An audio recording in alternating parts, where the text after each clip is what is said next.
it's David Company. Welcome to, he says, bouncing around in the studio, feeling very good and very pleased because I managed to water the plants because I've sussed it out. I've sussed it out now, apparently. You can use a watering can to water your plants, which is good news. So I did.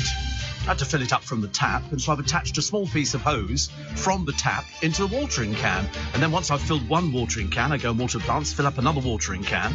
And so I did about 6 watering cans to water the plants this morning, which were very good. Car washes are open. I didn't realise. I did go and try on, when did I go? Friday, Saturday? Might have been Saturday, actually. I thought I'll go and get the car washed. Went up there, and it was open. And I said, you're open. Thinking, we're all supposed to be saving water. And he said, no, he said, we're a business. We're allowed to be open. They get dispensation. He said also, because we jet wash, they jet wash and then hand wash, it's much better. Brilliant. So I was very happy. Got the car washed and everything else. And, there's a story today in the papers. I knew it would happen. I just didn't know when. What can it be? Not the Notting Hill Carnival, which sort of seemed to go off quite well. There were a few arrests yesterday, but then you expect that because the people who go there, and I did think about it actually, because I have been to Notting Hill Carnival before. A lot of people in Notting Hill hate it. They absolutely hate it for the simple reason that it's a case of go away for the 3 or 4 days that it's on. It seems like 3 or 4 days. They say because they've got people urinating in their front garden. One man opened his door to find somebody urinating up against his front door. So that's why the people of Notting Hill don't like it. And they were saying, it's fantastic, good. And it is. For certain people, it's very good indeed. I think financially it's a bit of a disaster because a lot of the big floats, they can't afford to do it. It's so expensive to keep things going. Now, you've got to make the costumes and do all the rest of it. Today's the big day. So the other day it was Children's Day. Although some of the people I saw dancing, either their idea of a child is not my idea of a child. But it was good. It was good. Everybody seemed fairly happy. And that's all we need. God knows it's going to be miserable when those bills start coming in.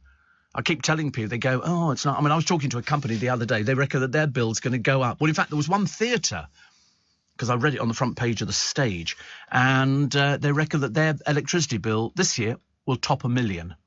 And in fact, they've got to the stage where they've said, we're not sure in the winter whether we can afford to put the heating on. It's got almost as bad as that. And I was reading about one of the papers, and I'll read it out later, how much it's going to cost you to operate certain things. So, for example, if you've got a 43-inch smart TV and you put it on for 10 hours, that's going to cost you at the moment 14 pence. It's actually quite good, isn't it, really? In October, 26.5 pence, 26.5 pence, which actually is still not too bad. Laptops, not very expensive. 2 hours on a laptop, at the moment 2.83 pence, in October 5.2 pence. A shower. They've said here 5 minutes for a shower. I've never known anybody who can be in and out of a shower in 5 minutes. Have you ever heard 5 minutes? I'm 15 minutes in a shower. I want to savour every blooming moment of it. Well, at the moment, 5 minutes in a shower is 9 pence. In October, 18 pence. I think that's good value. But then if you add all these things up, hairdryer is going to cost you nearly 30 pence in October to use it for 15 minutes. Well, you just let your hair dry. I do use a hairdryer, as you can see. Look at this. It's beautifully blown. It has to be said, it's coiffured. If you use an electric heater for an hour, at the moment 43 pence, in October 78 pence. I've always said don't buy electric fan heaters. They're very, very expensive. Very expensive. Tumble dryer. At the moment, per cycle, 7 kilos of washing, £1.16. October, £2.13. Fridge freezer, normal. At the moment, on for a year, £69.14. That's what it will cost you for the year. In October, £127. And there's loads of you who have fridge freezers. They're quite normal. This is not the American one. This is normal fridge freezer. The oven.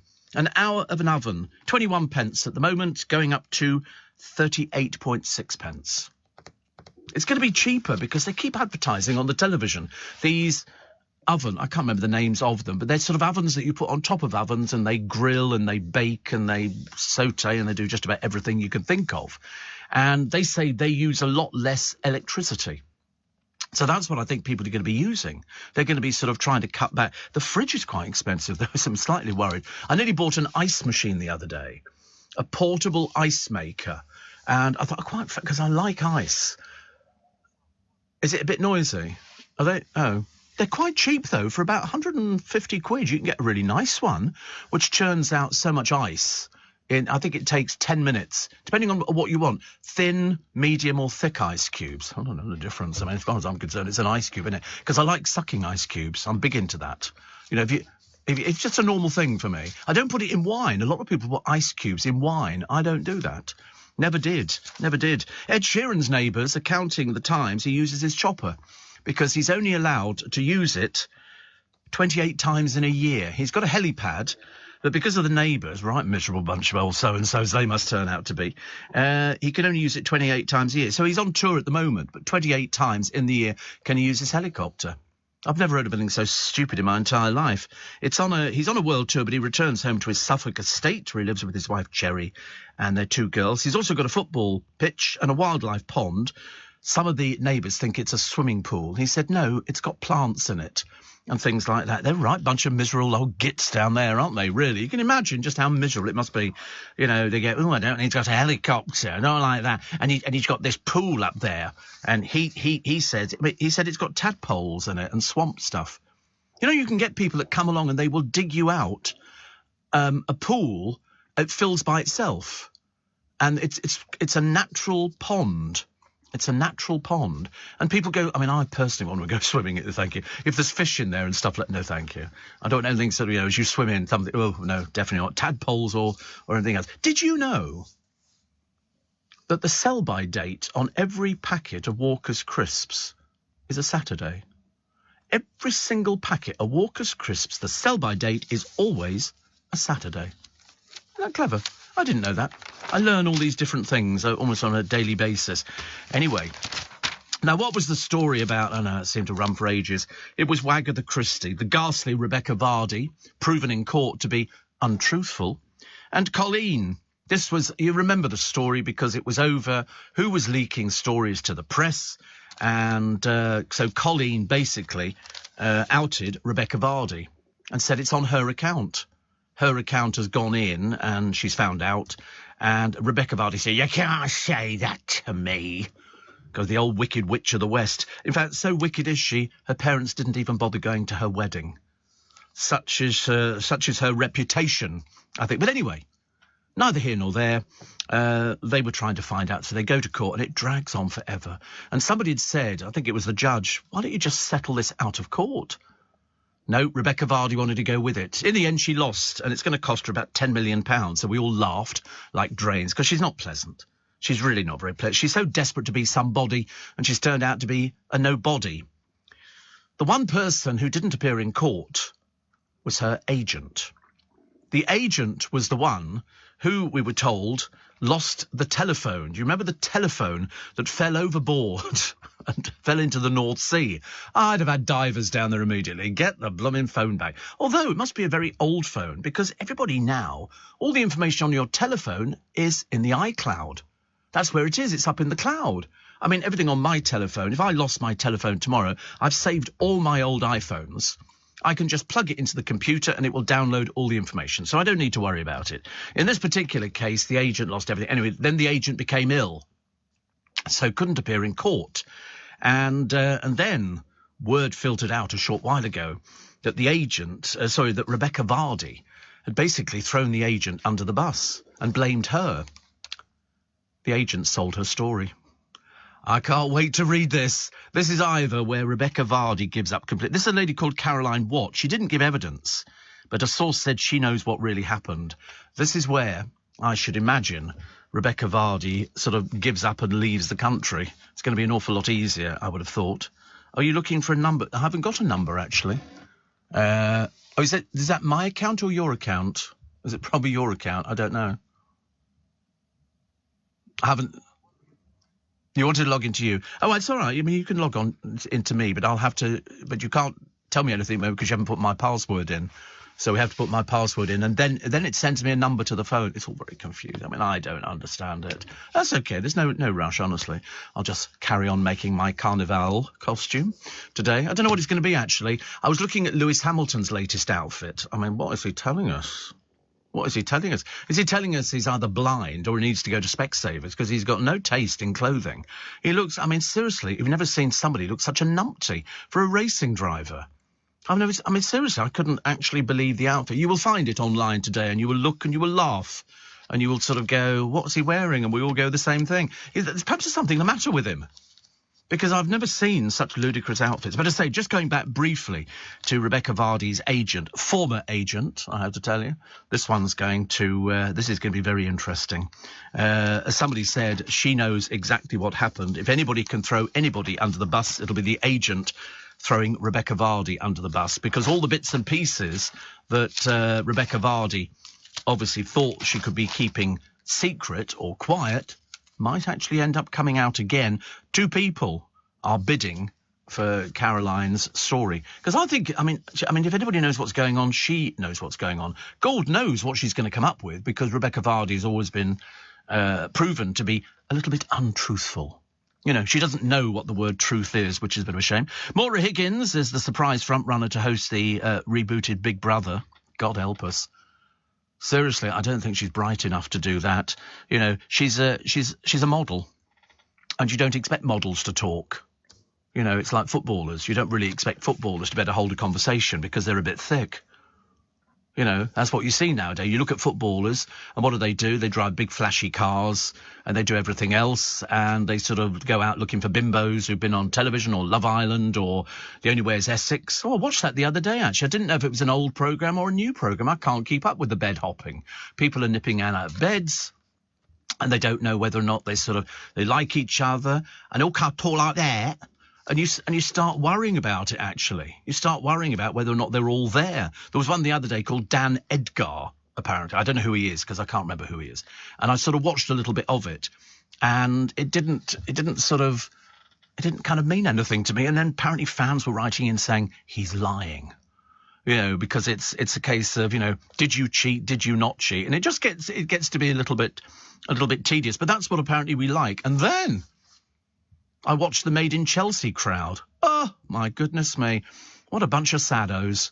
What a bunch of saddos. Again, it's people who tell lies. Each of these programmes seems to have the only gay in the village.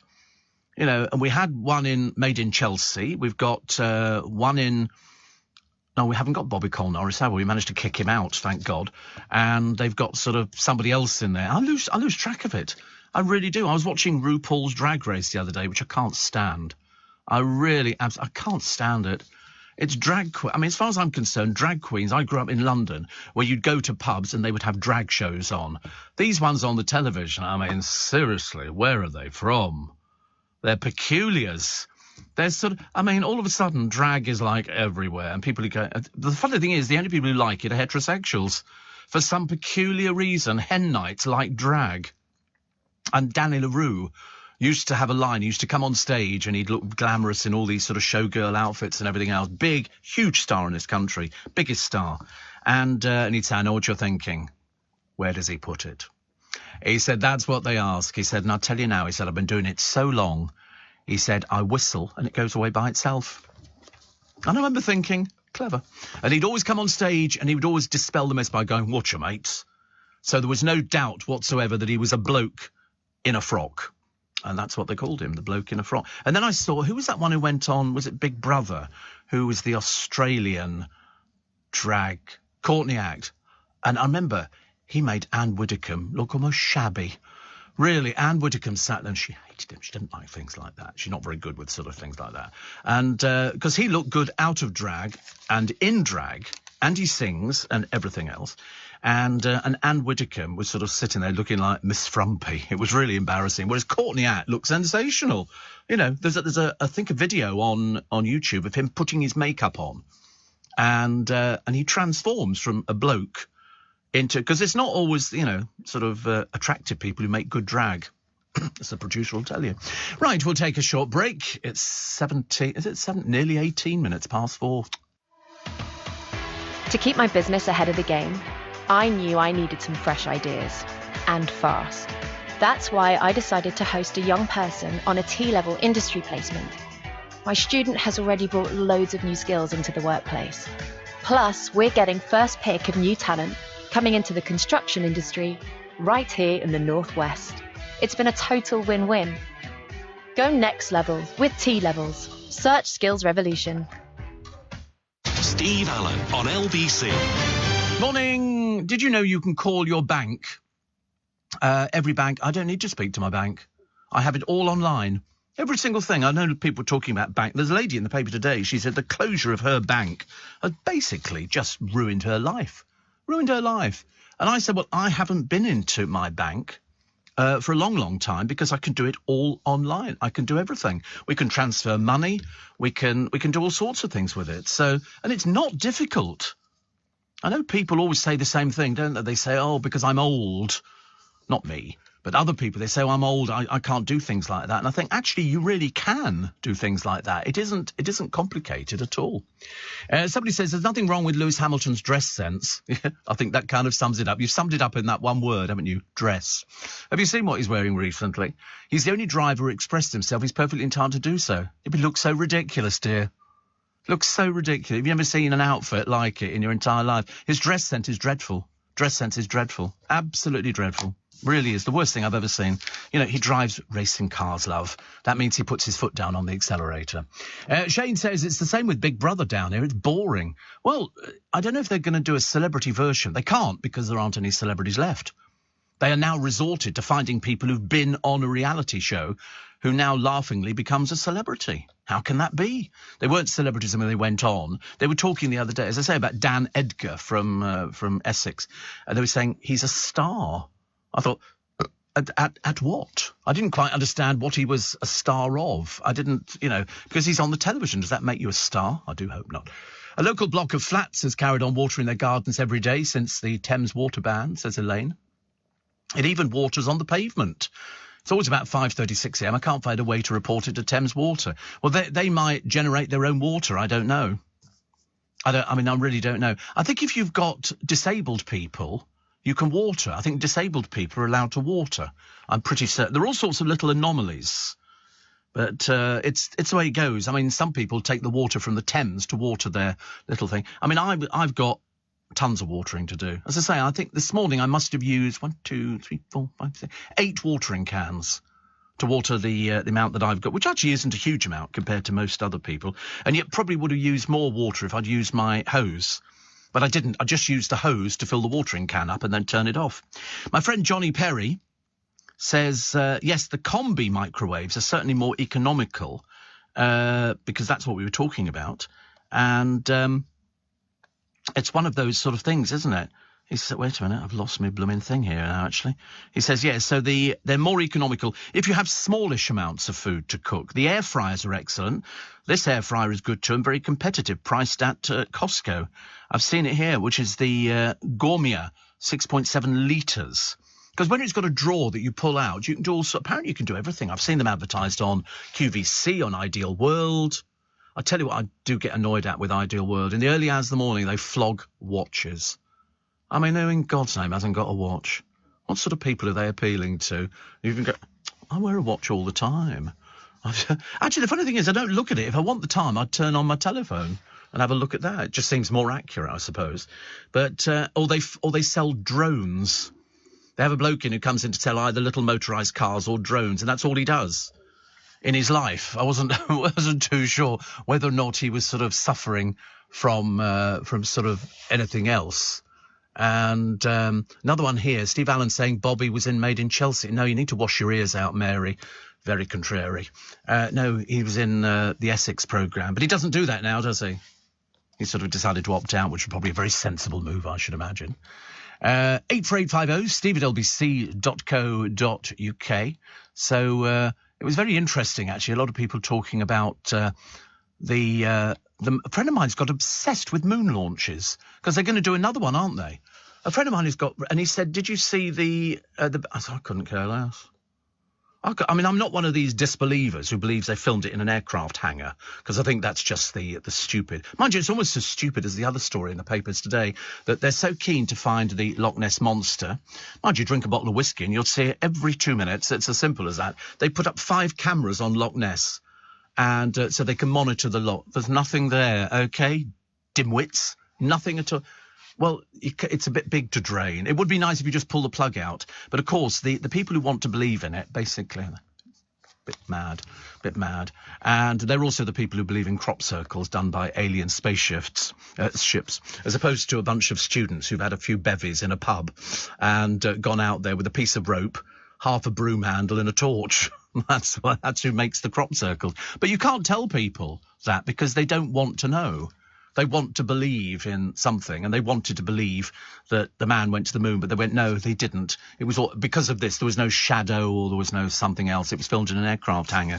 It's like the people who go, well, of course, in America, they've had thousands of UFOs, and they're going to start investigating. I thought, well, if only to keep you happy, but there is nothing on, any other planet, nothing at all. It doesn't matter. Otherwise, why would they just not come and land and have a chat to us? I've invited them in on a regular basis on this programme. If you are from another planet and you're listening, you must have fantastic technology because you're way ahead of us. Way ahead of us if you managed to get here because we can't get to you. And then what did I watch yesterday? Titanic again. But I think I couldn't remember if it was a documentary and then the film. Because I was so disappointed with the film because it used blue screen. And so when the ship turns up on end and they were all on ropes. Well, make it more realistic. Let them drown, and then you can go, this is the Titanic. But I'm fascinated by the Titanic. I love the story. I love the documentary, which I think was called Into the Abyss, which is made by Disney. And they took down 2 little cameras because it's 2 miles down sitting there. And they took the little cameras in and they went in the portholes, they went along the corridors. It was just really, really, really interesting. Really interesting. And so I quite liked that. But when I watched the film, I thought, I didn't really sort of believe very much of it. We do know it did hit an iceberg. And it seemed to be very close to the iceberg. But then, as you know, with icebergs, you've got 20% of it above water, 80% of it is underwater, the bits you can't see. You thought they would know that. You think they would know that? So the Queen, we don't think she's very well at the moment. We don't think Her Majesty's very well because the papers were reporting yesterday that Charles is visiting almost on a daily basis. And I think the rest of the grandchildren have been up there to see her as well, which doesn't bode very well. She's very tired, I think, at the moment. As somebody said, she's 96, for goodness sake. But I think Prince Charles has also said, because there was a bit on one of the front pages of the papers, and I think it was one of Prince Andrew's daughters, the really hard-working. I don't know which one it was. It could have been Beatrice, could have been the other one. I've got no idea. And they went to see Charles, and they wanted to find out whether or not there was a chance of getting their father back working for the royal family. And the entire country rose as one and went, I don't think so. We don't want anything to do with Prince Andrew at all, thank you very much indeed. Not a very pleasant person at the best of times. And apparently Charles has said the same thing. He said exactly the same thing, that, no, there is no way back for him. And, in fact, I should imagine, after the Queen passes on, Charles will come down quite... What are we looking at? Can't get the tellies on. Good Lord, honestly, what's the matter? We couldn't get the tellies on, the keyboard... He's always after Nick Abbott, have you noticed? Every time Nick Abbott comes in here, the lights go off, the chairs go down... I'm very lucky to be sitting in light, because I know whoever sits in here sits in darkness. I would bring a candle in. And sort of just light it, because... It's what? Sorry, I didn't hear. It would be a disaster, actually, yeah. I'm not very good with candles anyway. But with the cost of living, do you think we could actually make equipment that was clockwork or something like that? I quite fancy that idea. Or failing that, years ago, we used to make sort of, little walkie-talkies out of 2 tobacco tins and a piece of string. I don't know what. We used to think it worked. We could get all sorts of things in here. Yeah. We don't need electric. Oh, I don't think we want an electric running machine, thank you very much indeed. We're not encouraging that. What, fitness? We could put gerbils on wheels to sort of generate it. I mean, to be honest with you, when I used to work overnight, I used to have an Anglepoise lamp in the studio, and I turned all the studio lights off because I quite liked the atmosphere. And then I suddenly thought it was sending me to sleep, which was an absolute nightmare. Oh, that looks nice.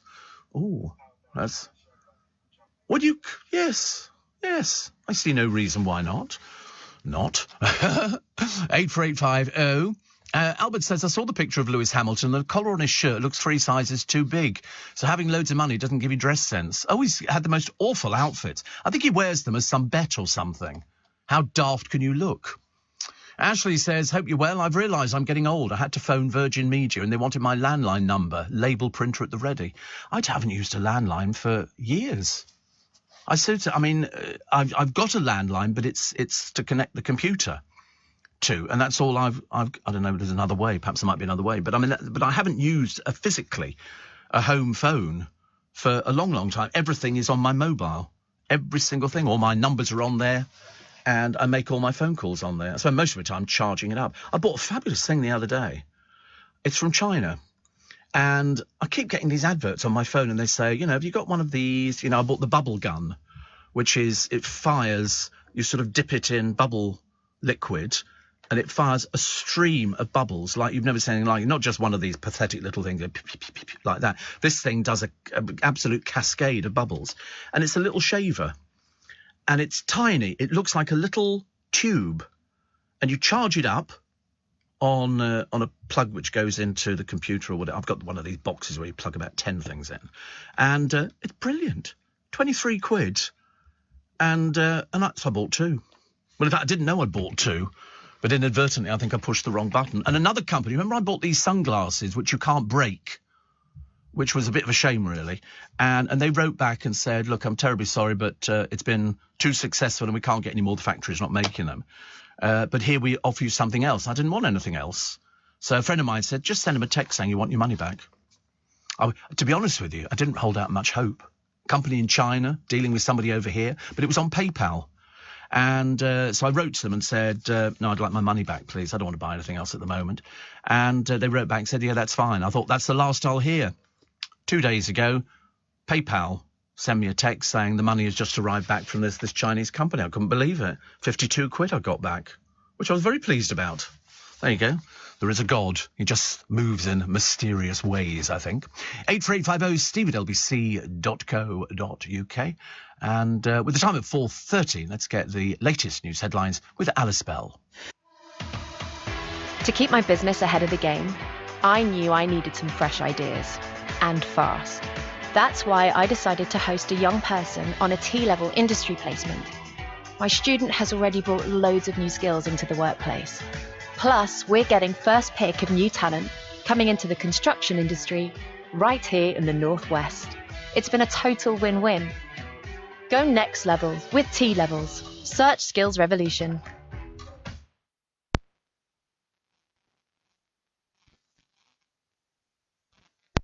Leading Britain's conversation.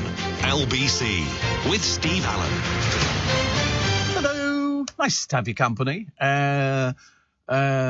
Somebody says, going to uni to study sports. Any tips? Not for you, mate.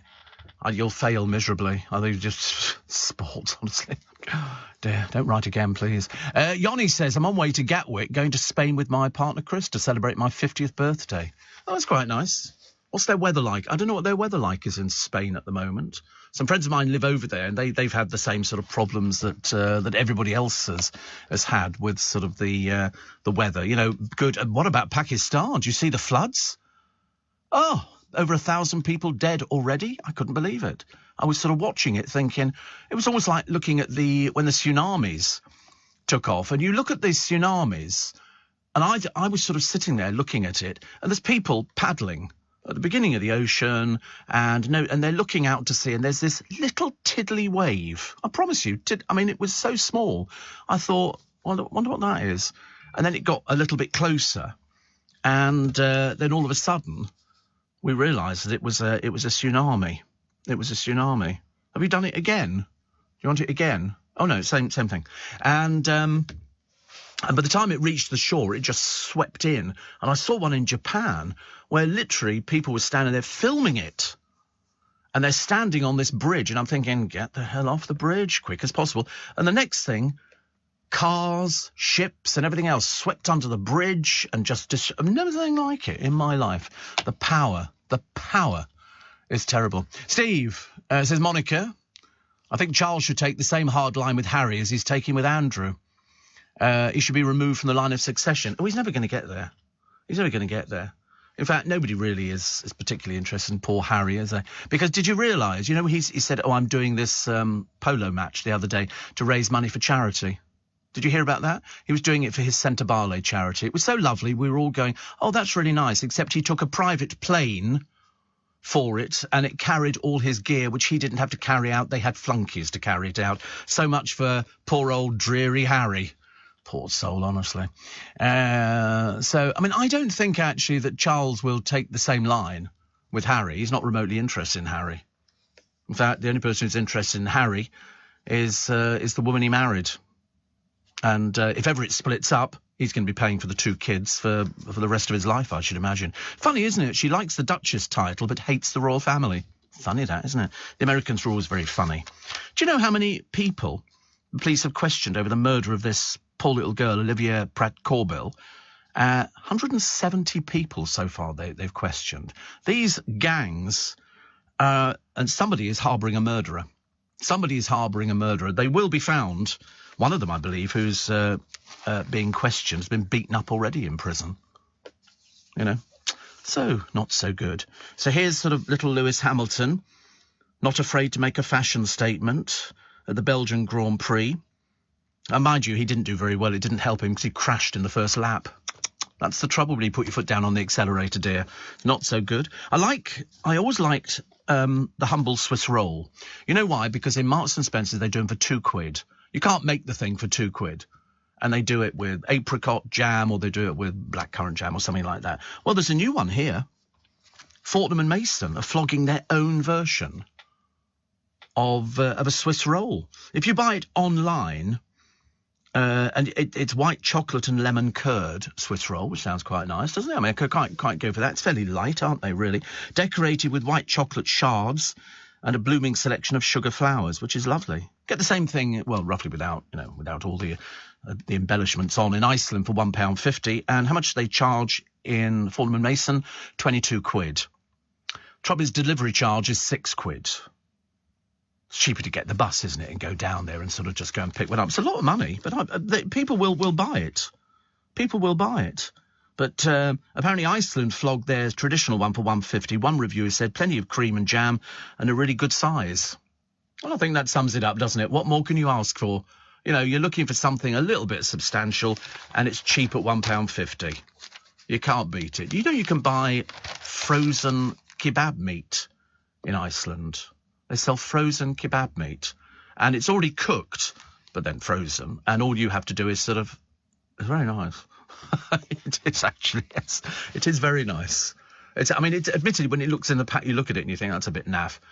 But if you got a pita bread, you could basically recreate your own kebab. If you're one of those sort of people who sort of goes, I don't do sauce in a kebab. I don't do the salad either. I just do meat and pita. I haven't had one for a long time.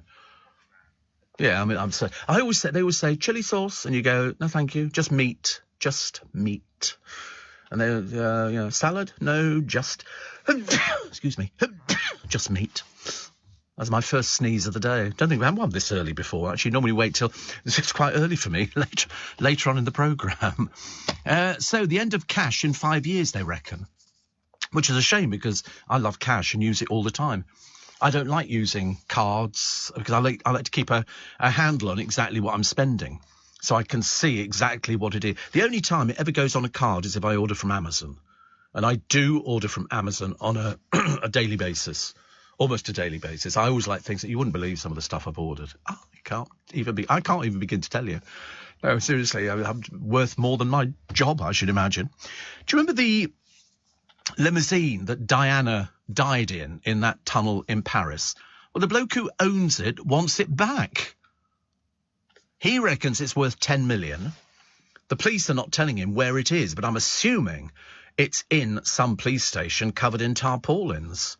I can't say what else would they do with it? What else would they do with it? Well, I don't think you could scrap it. Basically, it's the scene of the death of somebody who was so high profile. Somebody would then afterwards... we know that the French police are a bit inept. It's taken them ages to find anything. They've got nowhere... I can't believe that they've got nowhere near it. So there's no CCTV cameras in their tunnels. I mean, which you find absolutely amazing. But the bloke who owns it says, I want it back. Well, £10 million. Well, a car that she had, which she drove for 3 years when she was living in London, just sold for 650,000, which is because it's got the provenance and it's got her name on the logbook. So anything with her name, it still sells. 25 years on, it all still sells. It's amazing, isn't it, really? 84850 steve@lbc.co.uk. And another one here says, how do you know who Charlie likes and not like? Because people work for the royal family and they talk. It's as simple as that, thicko. What do you expect? What do you think? We just sort of make it up and go, well, the Queen said to me the other day on the telephone, you know, how do you know? And you think, oh, honestly, Francis, you can't be that stupid, surely not. You must, yeah. Oh, really? Oh. There's always people who phone up, apparently. There's one particular person says she speaks to the Queen every day. I mean, I accept the fact that people drink. Yeah. I heard about the Yorkshire Ripper's ashes. Somebody took them out and scattered them, not in Lanzarote, in Gran Canaria. In Gran Canaria. They took his ashes out there. I mean, I couldn't care less about the Yorkshire Ripper, but I don't like the fact that somebody's taken his ashes on a plane and scattered them on a beach or something like that. I mean, that's just about as sick as it gets, isn't it, really? 84850 steve@lbc.co.uk. And he's up. Matthew Wright is up. Oh, because he's on air at 7 this morning. Oh, God, he'll have to get up now. It takes him forever. Seriously, he'll have to do the hair and all the bits and pieces. I mean, come on, I've known him for some years. I believe you me. I reckon he spends more time getting ready than anybody else, apart from me. Yeah, oh, absolutely, yeah. He will definitely be spending a lot of time. In fact, he probably got up about 3 o'clock this morning. The excitement. 84850 steve@lbc.co.uk. So Notting Hill Carnival today, and everybody joined it yesterday, but they just didn't. It was supposed to be Children's Day, but they didn't look like children taking part in it. They looked sort of mainly like sort of adults. It's a 3-mile route, but they did do 72 seconds worth of silence. Which is they say 2 million people expected at the 2-day event. Highly unlikely. But what I didn't like, and I knew I was going to mention it, they were showing on the television this sort of organisation, and there's all these police in riot gear. And I thought, it's supposed to be a carnival. You know, you've got all these police in riot gear, almost expecting trouble. But very difficult. Hundreds of police monitored yesterday's festivities, and the Met said there were no significant issue. You got sunshine today, 23 degrees. Which is not bad, is it, really? 23 degrees. You don't want it too hot. Mind you, some of the costumes leave not a lot to the imagination. But and it's mainly, you know, you do get men in it, but the only thing I go for are the steel bands. I always like the steel bands. I always used to think that's such a good thing if you could learn to play the steel band. Pete the Pool Man says, turns out there are 3 pools here, all with salt chlorinators, a family pool, an infinity on the mountainside and the other in the spa complex, all stainless steel. Wow.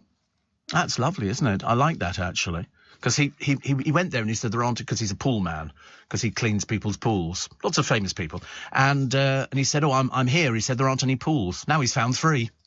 I mean, I've never heard of a hotel, you know, which doesn't have a pool. In fact, that would be a very odd hotel that didn't have a pool. Even one by the... Yeah, exactly. Mind you, I quite like the smallish pools, which have got like a machine in there, so you can swim against, like a wave machine thing, and it means you don't have to have something as... But I'm not very good with pools anyway. I don't like it. Some people don't wash, and it's a bit unnecessary. So, but you sort of think to yourself, you know, would you really want to go and swim in the sea? Not judging by recent stories, I'm afraid. I've decided. In fact, we went to Marylebone Market yesterday. And they had a shop selling fish. And strangely enough, I sort of said to a friend of mine, I said, you know, I'm not sure I want to buy fish at the moment. I'm not sure. And he said, listen, you've been buying it for years. I said, yeah, you're right, actually. Because I think coming up in September is the new one it's like a fish finger, but with baked beans inside it, which is being made by Heinz, I think. And it's being sold, I think, at Iceland, somewhere like that. So in other words, it's like a bit of a big fish finger, but the filling, as opposed to being fish, is baked beans. Can't wait. I went for another one of those Premier breakfasts the other day. You know, it's Premier breakfast. And it was £9.50 for all you can eat. But the trouble is, they didn't have it all out. It was sort of, you ordered it. I suppose I could have ordered again and again. But they had all the fruit and the tea and the coffee and the toast and all the rest of it. I haven't been to Megan's, no. Is that good? Is that cheap? It varies. How much on average for sort of brekkie? Oh, how nice. There we go. Going to be shown a Megan's breakfast. Well, we'll wait and find out, shall we? It's 4:45. With UK Export Finance, I'm fulfilling more export orders from around the world with working capital support. Export insurance means I'll get paid when exporting to challenging markets. At UK Export Finance, we believe no viable UK export should fail for lack of finance or insurance. Between 2022 and 2023, we provided £6.5 billion of government-backed trade finance to support UK exports. Learn how we could help you win export contracts, fulfil orders, and get paid. Search UK Export Finance today. Steve Allen on LBC.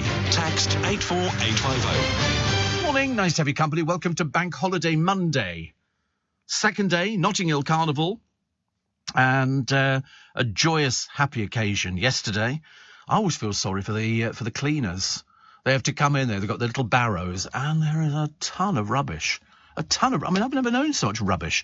But then we used to have a building which was on the route for Carnival, and you would get thousands upon thousands of people. It was almost like a sea of people, a tsunami of people. Oh, this is a Megan's breakfast, is it? By Jove, I tell you. This has got the word, this is going to cost you, written on. Oh, no, what sort of food are you into? What are you into? Vegan brunch? Oh, it's Turkish, is it? Oh, right, okay. Oh, right, shakshuka baked eggs. I quite like eggs, actually. I don't eat them very often. Eggs Benedict, eggs Royal. Oh, not smashed avocado. I tell you, that drives me mad. That really does. I mean, we've had avocados around for years, and they go, smashed avocado on sourdough bread. They do it all over the place. Coconut chia. Now, I had something not unsimilar to that the other day, and it was dragon fruit, which was very nice. And I normally would have scrambled egg with smoked salmon, but I didn't. I had this chia with dragon fruit and banana and strawberry. Mainly because, well, exactly, that's what I thought. I thought it was healthy. Whether it was or not, it was £9.50. I mean, stuff, you go out now. I mean, no matter which way you look at it, if you're actually out there sort of buying breakfast in London, you've said farewell, if there's two of you, to about 30 quid. It's so expensive. So expensive, everything is. That's why I quite like going to the Premier Inn. First one I tried, the food was already cooked and you just helped yourself. But this one took an order, which made me think that, in fact, I was the only one in there. Made me think that there was no point in them having all this food ready because they would just throw it away, I should imagine, afterwards. So I sort of ordered. I think I had a sausage, which wasn't good. The bacon was good and the hash browns were very good and the egg was quite nice. I thought, and then I had some croissant, had some toast and 2 cups of tea for £9.50. You can't complain. Because yesterday we spent 30 quid on having sort of this sort of breakfast, which was okay. But I mean, everywhere nowadays, they can't get the staff. They seriously can't get staff. They're so short of people. You know, I mean, it took us 10 minutes to get the bill. Steve, they are fish fingers at Iceland. They're hash browns filled with baked beans. And the cheese-filled hash browns are addictive, says Peter. No, they're not. They're not hash browns. No, they look like fish fingers. I've seen them. They're made from Heinz. Heinz have got them. And they're not on sale till September. So you can't have seen them already, Peter, because they're not in the shops yet, because we haven't actually got there. Steve, I know you're not a pet person. Not really. No. You just bought 2 Siamese fighting fish. What's the point of that? What is it? That's like buying an octopus or something. You know, you get them in some of the... There's this program on the telly. It's an American one where they build aquariums, but they're huge.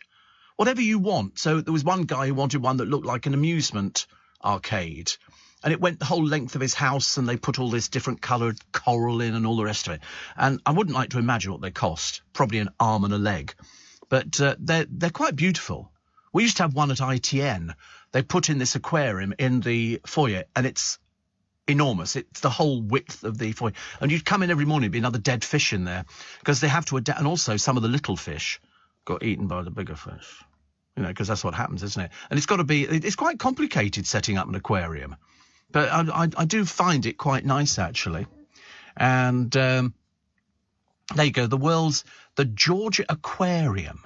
due to open in Atlanta, will have this was 2005, will have 5 million gallons of water, which is 19 million litres and more than 100,000 fish. It'll be home to 2 white beluga whales, giant groupers and octopuses. I mean, to be honest with you, there's one bit of me going, I went to Windsor Safari Park. Was it Windsor Safari Park? When they had a whale which performed for you twice a day, but it was kept in a little pool which it couldn't do anything in. I don't like the idea of somebody having 2 white beluga whales. I don't care how big the bloody aquarium is, really. So the main attraction, 2 whale sharks, which can grow to more than 40 feet. Doesn't matter how big the aquarium is. It's not as big as an ocean, is it really? The sharks, Ralph and Norton, are currently 13 feet and 16 feet long. They were transported from Taiwan in a plane. Oh, how nice. First class or second? God. But this bloke made his fortune from the retail chain Home Depot. I think I've heard of that. Don't we have it over here? Do we have Home Depot, or is it one of those things that only the Americans have? I'm feeling I've been in one, actually. But he also bought the Atlanta Falcons. It's a football team. He paid £305 million. This Georgia aquarium is funded entirely with private money. But he says, don't you think that they want to go back to the ocean, these? Well, a beluga whale, I would have thought, would have wanted to go back to an ocean. Home Depot is just American. Oh, it's like like B&Q. I'll tell you what I do like, though. I've got quite addicted to it. The Robert Dyer shops. I like those. They have. Well, I knew the manager at the one in Richmond, and he was a listener. And I was trying to get hold of little phones. Have you ever seen the little tiny phones? It's like that big. It's like 1.5 inches tall by about 1/2 inch wide. And doesn't sound very healthy, but they use them in prison because they can smuggle them in because they're so tiny. And it literally, you charge it up and you get a little SIM card with it and the keypad lights up. You never seen anything like it. And they were selling for about 25 quid. And I said, have you got any in? And he said, yeah, we have. I said, can you save me a couple? And he gave them to me. I got 2 of these telephones, and I've never actually used it, but I've charged it, and you can. They're small. Seriously, it is so tiny. If you've got long hair, you could hide it in your hair. Seriously, they're so. That's why they use them in prisons, because the prisoners smuggle them in to other people in there, and that's all I'm telling you. 84850 steve@lbc.co.uk. And somebody says, I've maintained a couple about the size of a bus stop in the past month. They cost 60 to 100,000 to maintain. Oh, right. Did you see the people, Notting Hill Carnival, they climb on top of a bus shelter and it collapses and they fall to the ground. Ha! Love it. Steve, would you save money by switching off power sockets that are not being used? Obviously not. That would be a stupid thing to ask, wouldn't it, really? If it's not being used, why would it be using power? Duh. God in heaven, honestly. Please tell me you don't vote. Please tell me you don't vote. I couldn't bear it. And there's a cafe in Sydney, says Shane, that sells smashed avocado and Vegemite on toast. Yeah, Vegemite you can buy. We went past a shop the other day, actually, had Vegemite in the window. It's like, isn't it the Australian version of Marmite? Apparently so. Why don't they just eat Marmite? I quite like Marmite, actually. I think it's quite a nice thing to have. Whether it's good for you, I don't know. But generally, I've got my own. I've got Steve Marmite. Yeah, because they had a special offer on that they would print the label with your name on it. And so I bought 4 jars of it. I gave away to some friends thinking, you've actually got Steve Allen Marmite. Which I think is quite good, actually. What else we got? Oh, a man has grown the world's biggest cucumber. You get these people, it's not as fashionable down in London as it is up north, up north, where they grow giant vegetables. You can buy the seeds to grow. This cucumber is 3 foot 8 inches. That's a lot of cucumber, and it's taller than the average 5-year-old. Sebastian says it weighs in at 17 pounds. There's enough to make 400 cucumber sandwiches. But he is one of these people who grows giant vegetables. You can get, seriously, giant tomatoes, giant leeks, giant everything. And they're just huge. Whether they're edible, I'm not too sure. But he says, I'm going to keep the seeds so I can grow more big cucumbers. I don't know, what do you do with it? What do you do with sort of giant vegetable? I mean, you look at the size of it. I mean, half of it looks a bit yellow, and I don't know what that means in terms of cucumber. It's big, though, isn't it? That is big. I've never had anything like that at all. And so it's 3 foot 8 inches, beating the previous record by 2.5 inches. So well done to him. But loads of these people go to these garden competitions, and they grow giant. Look at him holding it, honestly. I mean, that's big, isn't it? Even if you sliced it, you've got to find bread. Big. Oh, he does sunflowers as well. We did sunflowers one year. They're great. You can get really tall sunflowers from a seed. Literally from a little seed, which you give to your budgie or whatever else, or your parrot. And then you grow these sunflowers, and kids love them. They water them every day, and God knows you need to water all these things. 84850, steve@lbc.co.uk. And Ashley says, talking about the prison phones, they've been known about for ages, but you can still buy them. You go to Amazon and you can find these little phones. I got a little flip phone as well, which is again, it's a novelty. It's a novelty thing. I don't actually use it. It's just a novelty. 84850, steve@lbc.co.uk. And nobody's challenged me on the Walker's Crisps things, that all their sell-by dates are a Saturday. And the reason being is that they change the date every Saturday on the printing machine that prints all the things, so it's always a Saturday. You will only ever find Walker's Crisps expiring on a Saturday, not any other day. So there you go. I don't know why people want to know that. It's a bizarre thing, isn't it, really? And what was the other thing I learnt the other day? Oh, I can't remember what it was. It was something that I remember thinking, it'll come back to me later. Oh, by the way, if you like ABBA, you can gimme more. This is the Avatars on stage. Well, the box office sold out 9 months in advance. They're now extending the show, because it doesn't make any difference. They're not there, are they? To 2026, which is a phenomenally successful show. By the way, the number of migrants arriving in the UK on small boats topped 25,000 yesterday as ministers failed to stem the tide. They've never stemmed the tide. They've never stemmed the tide at all. Yes, there's the beans. It looks like a giant fish finger, doesn't it? But really nice. In September. You have to wait till September 1st, which actually you've got a few more days to go. Thursday. You're not going to be rushing out there waiting, are you, for Thursday? Yeah. Thursday, all right, if you can manage to find one. I remember we did all the ice creams. They do all these specialty ice creams, all the favourite sweeties. They do them in an ice cream version. And there was one of them, I can't remember what it was, but it was something we really wanted. I was in there every day. And I couldn't, they kept selling out, blasted thing. Somebody said, well, you keep mentioning it on the blooming radio then. Because if you mention it on the radio, people go out and buy it, which is very annoying. Very annoying. So I try and get it now. I'm not going to tell people. Hey, Brooklyn Beckham got a job. I lied. I'm so sorry. I lied. He didn't have a job, but he went out the other day to the opening of a Wendy's.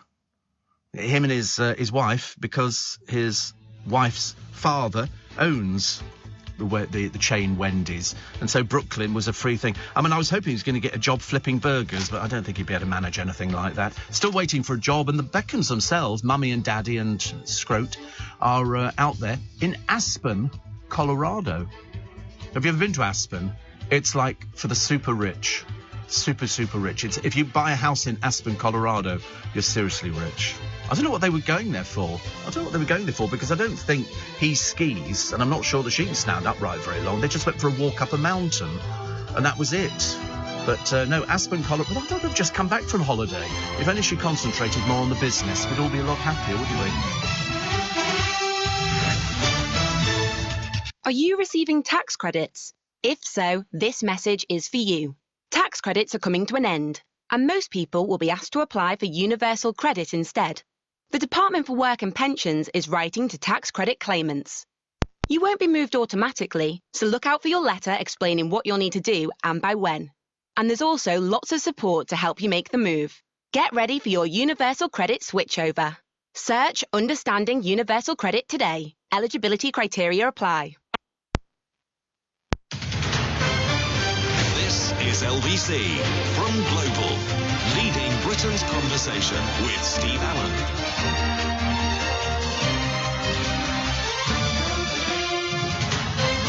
Morning, nice to be company. Welcome to Bank Holiday Monday. No, you do not need to get out of bed this morning unless you're going to work, in which case, anybody on strike today? I have to kind of check this on a regular basis to find out whether or not people are on strike or whether they're not on strike. You think Matthew Wright's still getting ready? I think he's probably still getting ready, actually. I bet he's in early.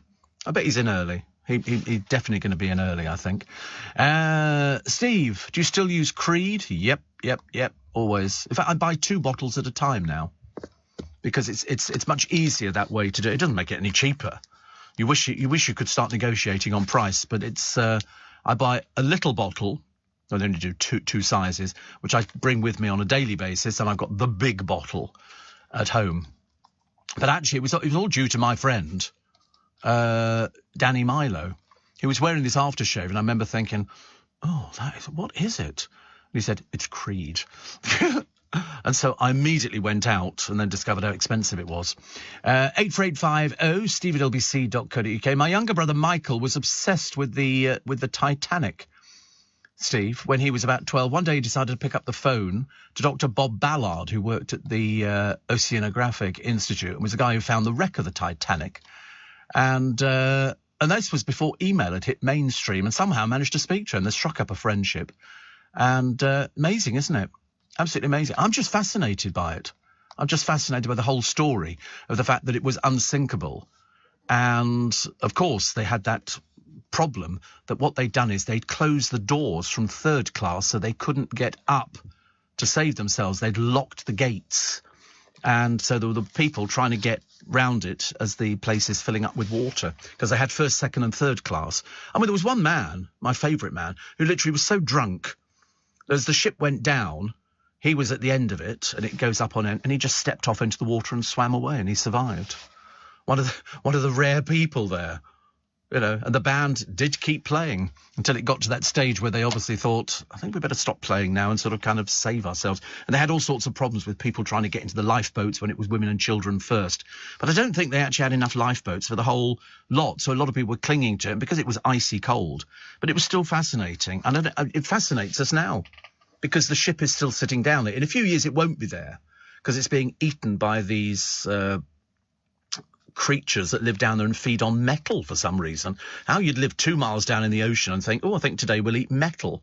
There, that's it. So what will happen? It eventually will implode and there'll be nothing left of it and nobody will hear it because it's pitch dark down there. It's 2 miles down. It's quite a long way down. I'd love to do it.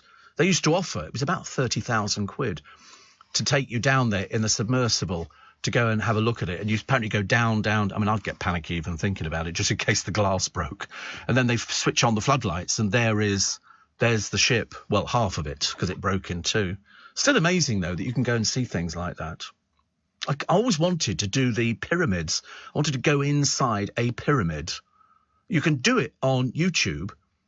You can sort of go inside there and sort of do a virtual kind of a tour because it's all sort of got walkways and everything else. Have you been to pyramids? Well, we used to live there within sight of them. We lived in Port Said for 2 years, but we never. But they were very. I could imagine, and hot, very, very hot. Did you? So you actually went inside? Wow, how fantastic! I just love the idea that they're there. You know, there are people who think they were built by aliens. Seriously. There's a lot of really peculiar people out there. A lot of very, very odd people.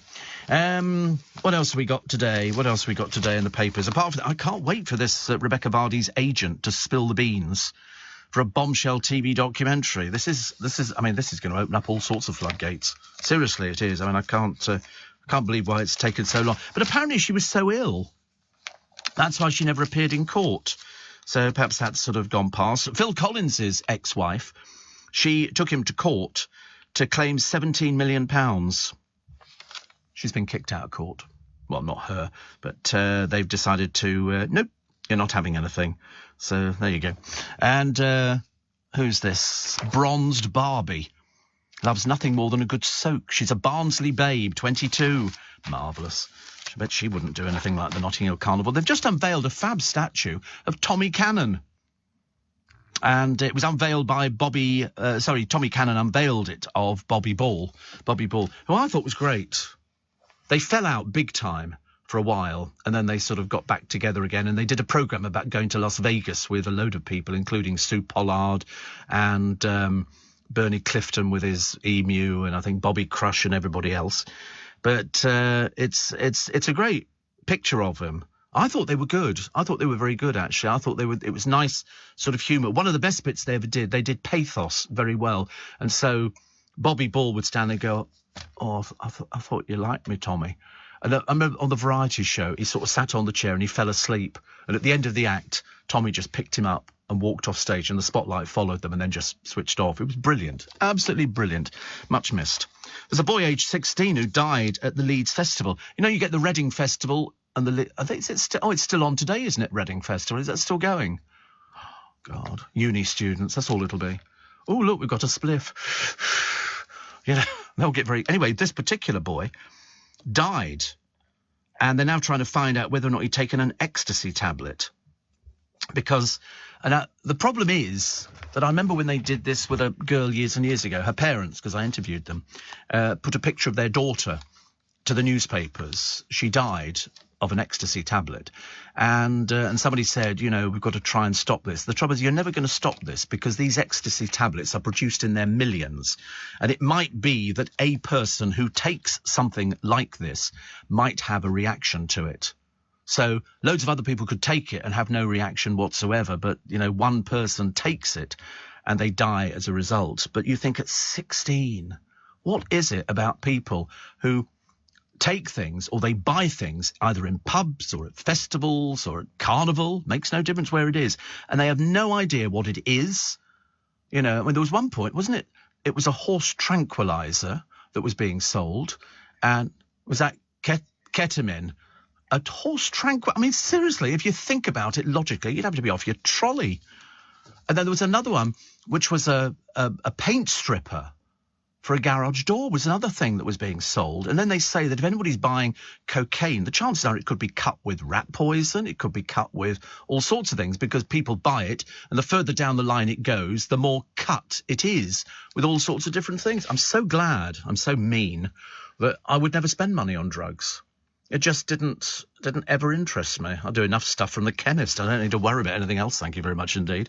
You know, like, did you do any drugs today, Steve? I certainly did. Metformin 4 times, plus about another 90 tablets in the course of a week. So anybody says, you know, what sort of high do you get? The only high I get is from booze. Which is, I think, very interesting.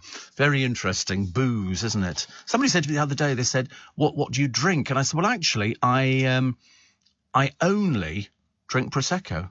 I used to drink different things, but I'm failing that, I'll drink, what else will I drink? Cocktails. I quite like cocktails. We go out, if there's sort of the Steve Allen Lunch Club. Yeah, exactly. Yeah, I mean, I've never had a Snowball because it's only Advocaat and lemonade, and I'm not big into Advocaat. It's that Advocaat's the only stuff in the bottle that if you drop the bottle and it smashes, the drink remains the same, you know, shape.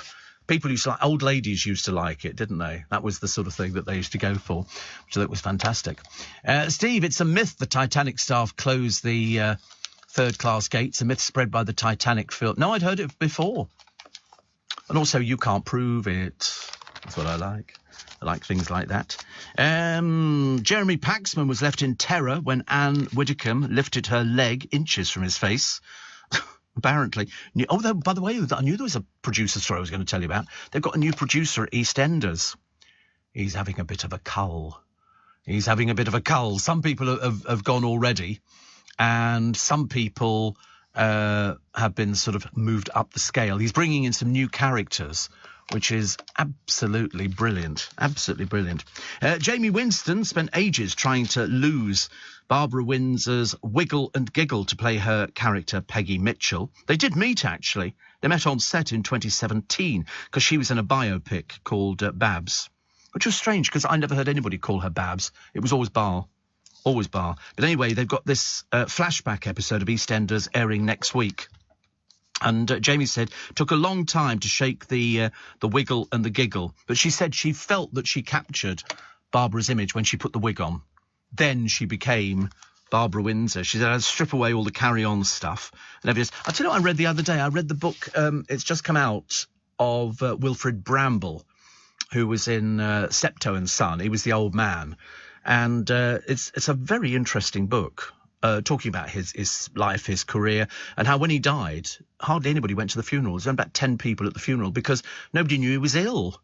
He had cancer, and they put him in hospital, and he said he had to phone his agent up, or his accountant, and said, have I got enough money to go private? And they went, yes. So the next day he was put into a private room and he died. And nobody knew about it. They kept it really quiet. He left an estate of, I think, £172,000.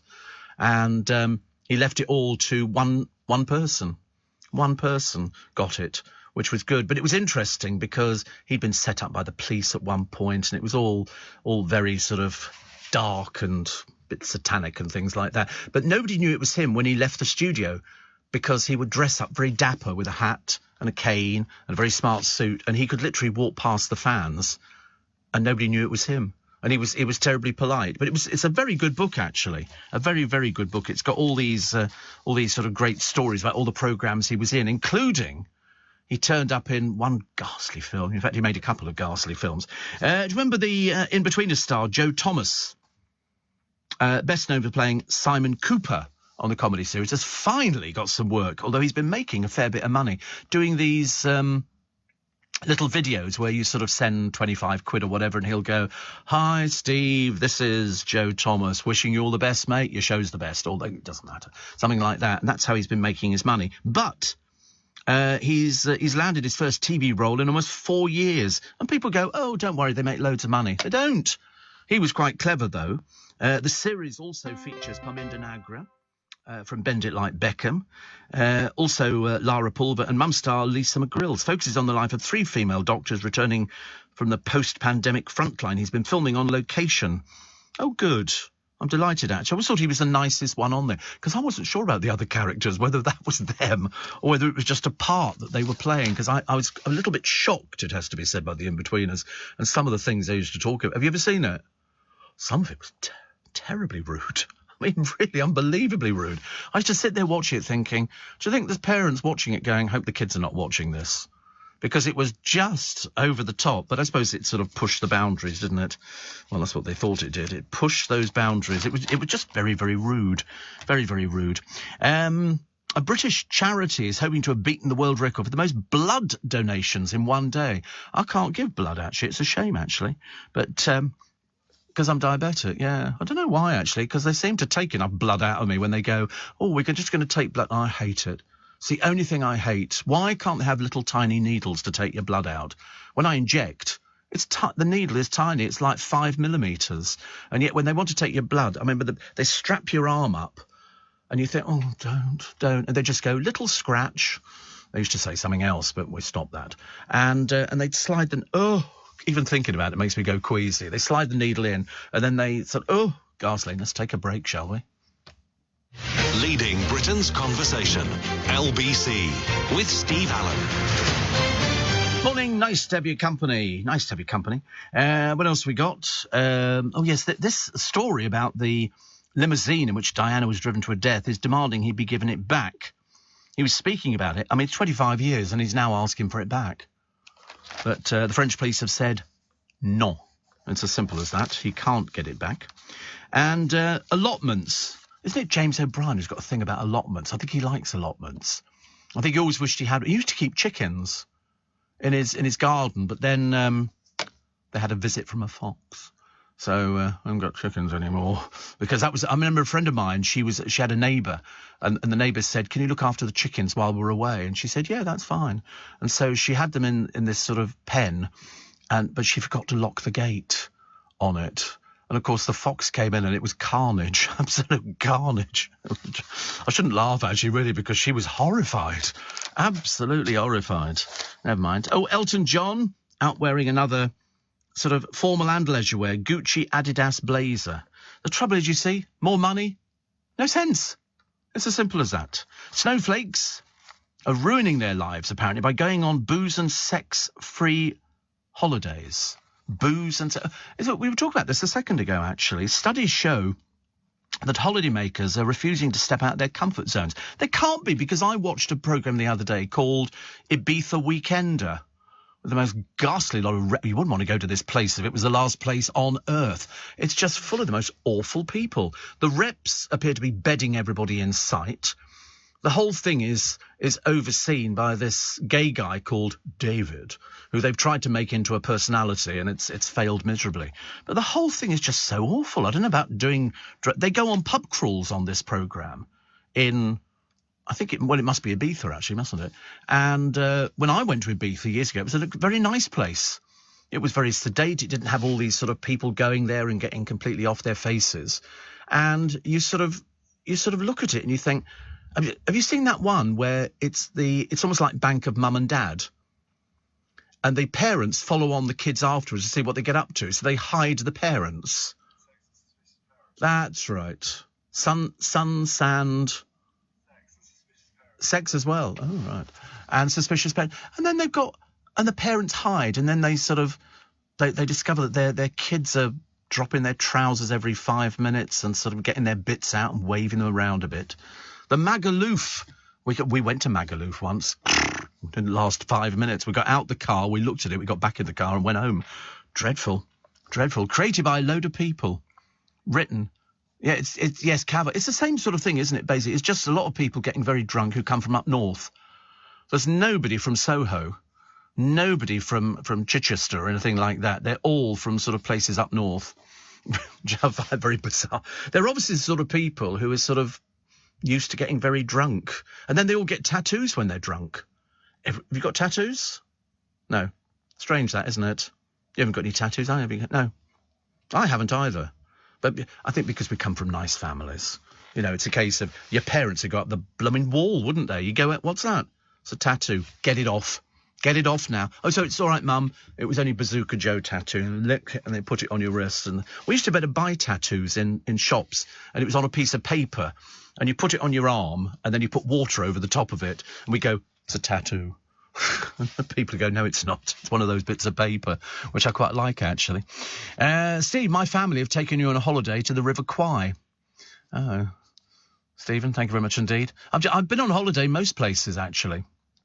Seriously, people now write and say, we're taking you to the Bahamas or Bermuda or somewhere like that. And I'd say, well, listen, I have no control over where I go on holiday. No control whatsoever. Duncan says, I bought an air fryer a couple of months ago. My best purchase since the iPad. They should rebrand it as an air cooker. Whatever you cook is half the time. I always made the better roast potatoes. My friends kept saying, these are the best. Yes. Well, of course, I fell on mine, as you know. I fell on my halogen oven. Consequently, I'm burnt to pieces. But that's just the way it goes, actually. You know, it's just the way it goes, isn't it, really? It's a case of, you know...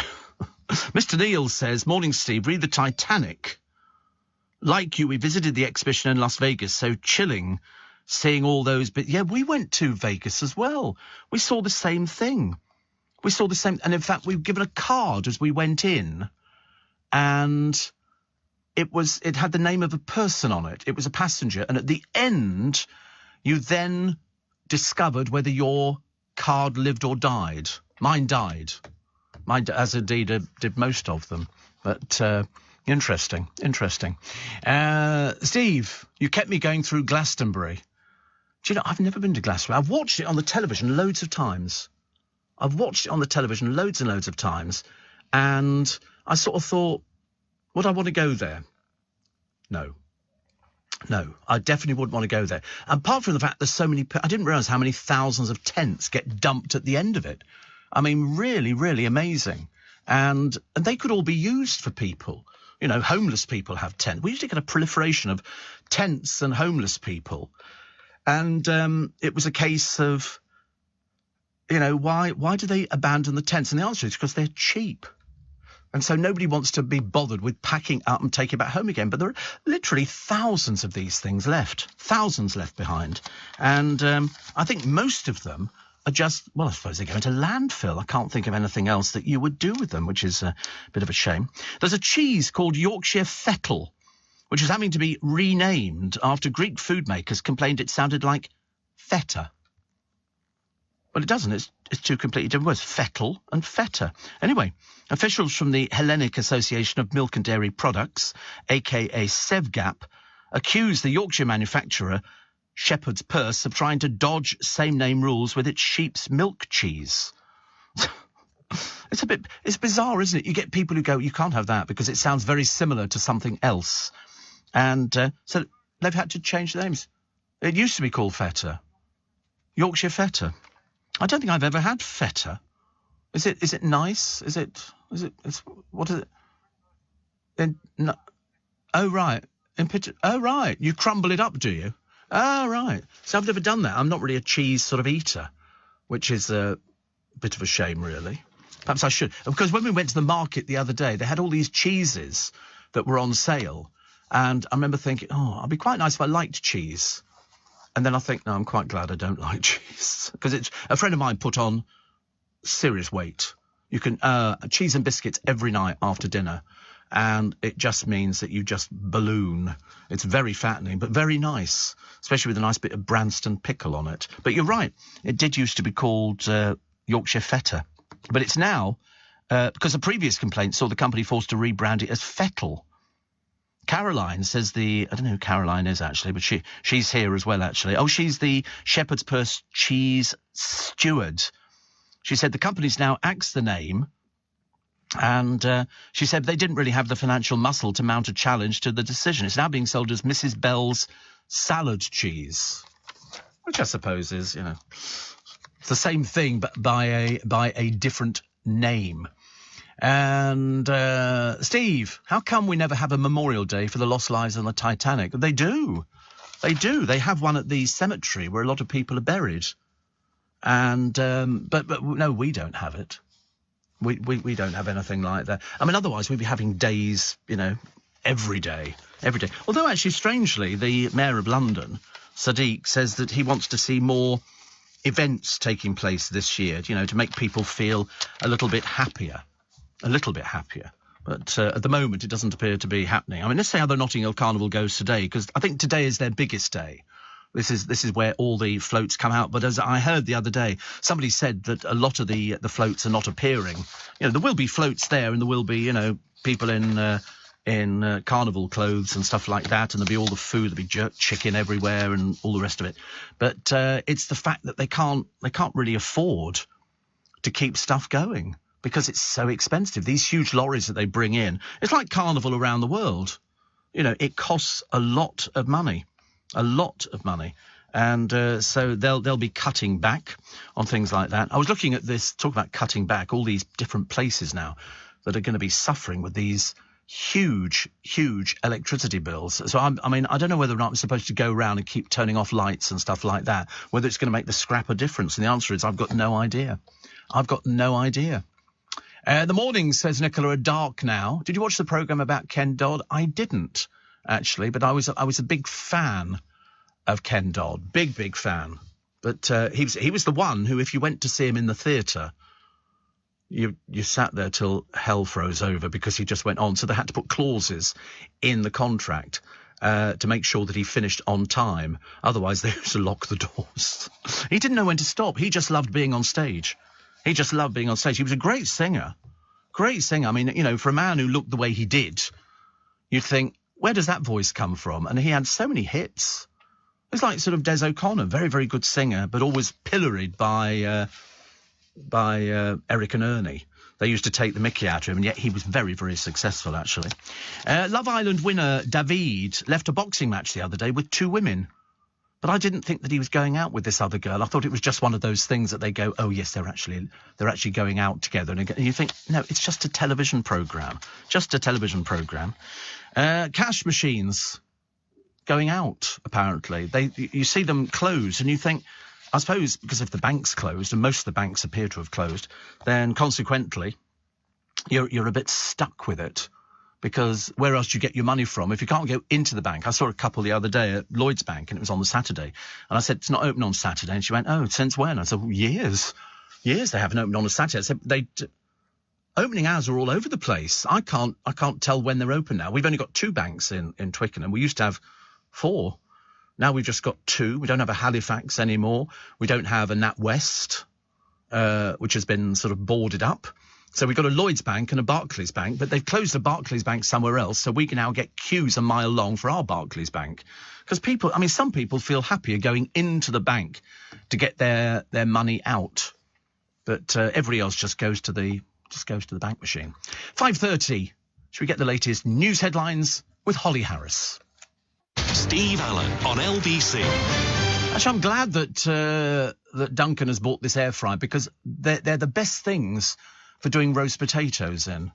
And they do them really quickly. So you buy the roast potatoes, which come in their own little tin, and then you put them in there, and literally within 10, 15 minutes, there is...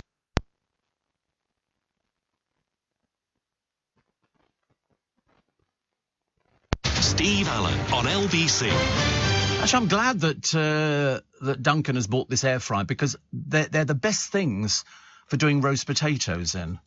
And they do them really quickly. So you buy the roast potatoes, which come in their own little tin, and then you put them in there, and literally within 10, 15 minutes, they're as crispy as anything. Whereas you put them in the oven, you've got to baste them, and it's a little bit time-consuming. Did you do the body exhibition in Vegas? No. I wasn't really... This is the man who, plasticizes bodies, and he brought it over here. And people will their bodies to him. Have you heard of this? Oh, it's the most bizarre exhibition. People will their bodies to him, and he then, after they've died, it's the bodies exhibition. I can't think of any other name for it. It's just, I remember thinking it was the weirdest thing ever, and I never went to see it, actually. And I didn't really want to go and see it, because I don't really want to look at corpses. But they were corpses who'd been plasticized. I'm sure they were sort of dipped or something. Whatever it was, I remember thinking, are they real or are they not real? Producer's now going to upset himself by looking at pictures of bodies. Is it Body Worlds? It's where we look at pictures and we're going, I don't think so. It's not there. It's really weird. Yes, they are plasticized. So, in other words, the first step is fixation, formaldehyde, or other, because that's what they do when they're embalming somebody. They use formaldehyde, and it's a most bizarre thing to. But people want to be this sort of plasticization kind of thing, and then they do positioning with the help of foam blocks and needles and everything else, and then in the final steps, the specimen is hardened, and it takes about a year to complete, because what they don't want it is to decompose and decay and everything else. But people want to have it done, so they will their bodies to him. Isn't it the oddest thing? I mean, I'm glad I didn't go and see it, actually.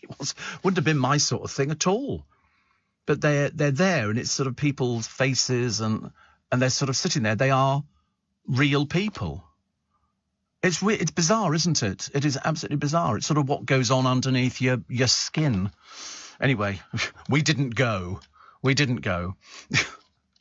No, not for us, is it? Not for. I don't know anybody who actually did go to it. I'm sure people did. Catherine says, have you ever had a Greek salad? They use feta in that. Have you tried breaded halloumi? No, I've not. People keep saying try halloumi. Try breaded halloumi, and I didn't kind of get round to it. But one day we shall do it. And I didn't see as well, and I wish I had done, Jason, in Ascot, the Noel Edmonds programme with Nick Ferrari. Did you see it? Because it was very interesting. At one point, he said he'd never moved to New Zealand, but that's exactly where he lives. He lives in New Zealand, because we had somebody writing into us a couple of months ago saying they lived near him in New Zealand, and I worked with Noel. I thought he was great. I know other people say different things about him, but, he had to work very hard. Ibrahim says, Steve, it's called Body Worlds Exhibition. I went when I was younger in London. He used real skin. And in fact, Gunter, somebody says, I saw it over 20 years ago in Whitechapel. Yeah, that's the name of the professor, Professor Gunter van Hagens. So there you go. But no, definitely not for me at all, I'm afraid.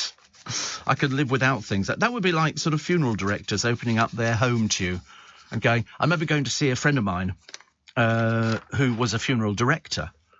And he had a bit. I won't tell you where the business is or anything else like that. And he said, I'll show you round, because funeral directors, their offices at the front are very basic. He said, if it was all dripping in gold and huge flowers and all the rest of it, he said, people would go, that's why it's expensive. So they keep it simple. A couple of chairs, a desk, plastic flowers. And he said, I'll show you out the back. And we went out the back and he said, no, we can't. He said, there's somebody in. And so he wouldn't let me go behind the scenes, as it were, which actually didn't make any difference because I had already been behind the scenes. Because when I worked years ago in a department store, they had a funeral directors. And we used to go down there all the time, because if they needed help with taking somebody from one place to put them somewhere else, then we would help them with something like that. But it was all done very nicely, very tastefully. But very interesting. I find it very strange that mummies exist. I find it even more bizarre that they showed you all these instruments that the Egyptians used for extracting the brain, which, and taking all the innards out and packing people with sawdust. That's why the mummies survived. That's why, the worst thing I thought was Tutankhamun out of his mummification, and they unwrapped him. And there was this, because he was only 18, I think, when he died. He was very young, the boy king. And I remember thinking, and so now his body is in his grave, but you can see it. And I remember thinking, that's a bit impersonal, isn't it? That's somebody who was alive at one point. I can't remember how he died, but it was very interesting that they sort of took all these masks off. It was such a process, the embalming process. So if you had the money, I presumably everybody got it done.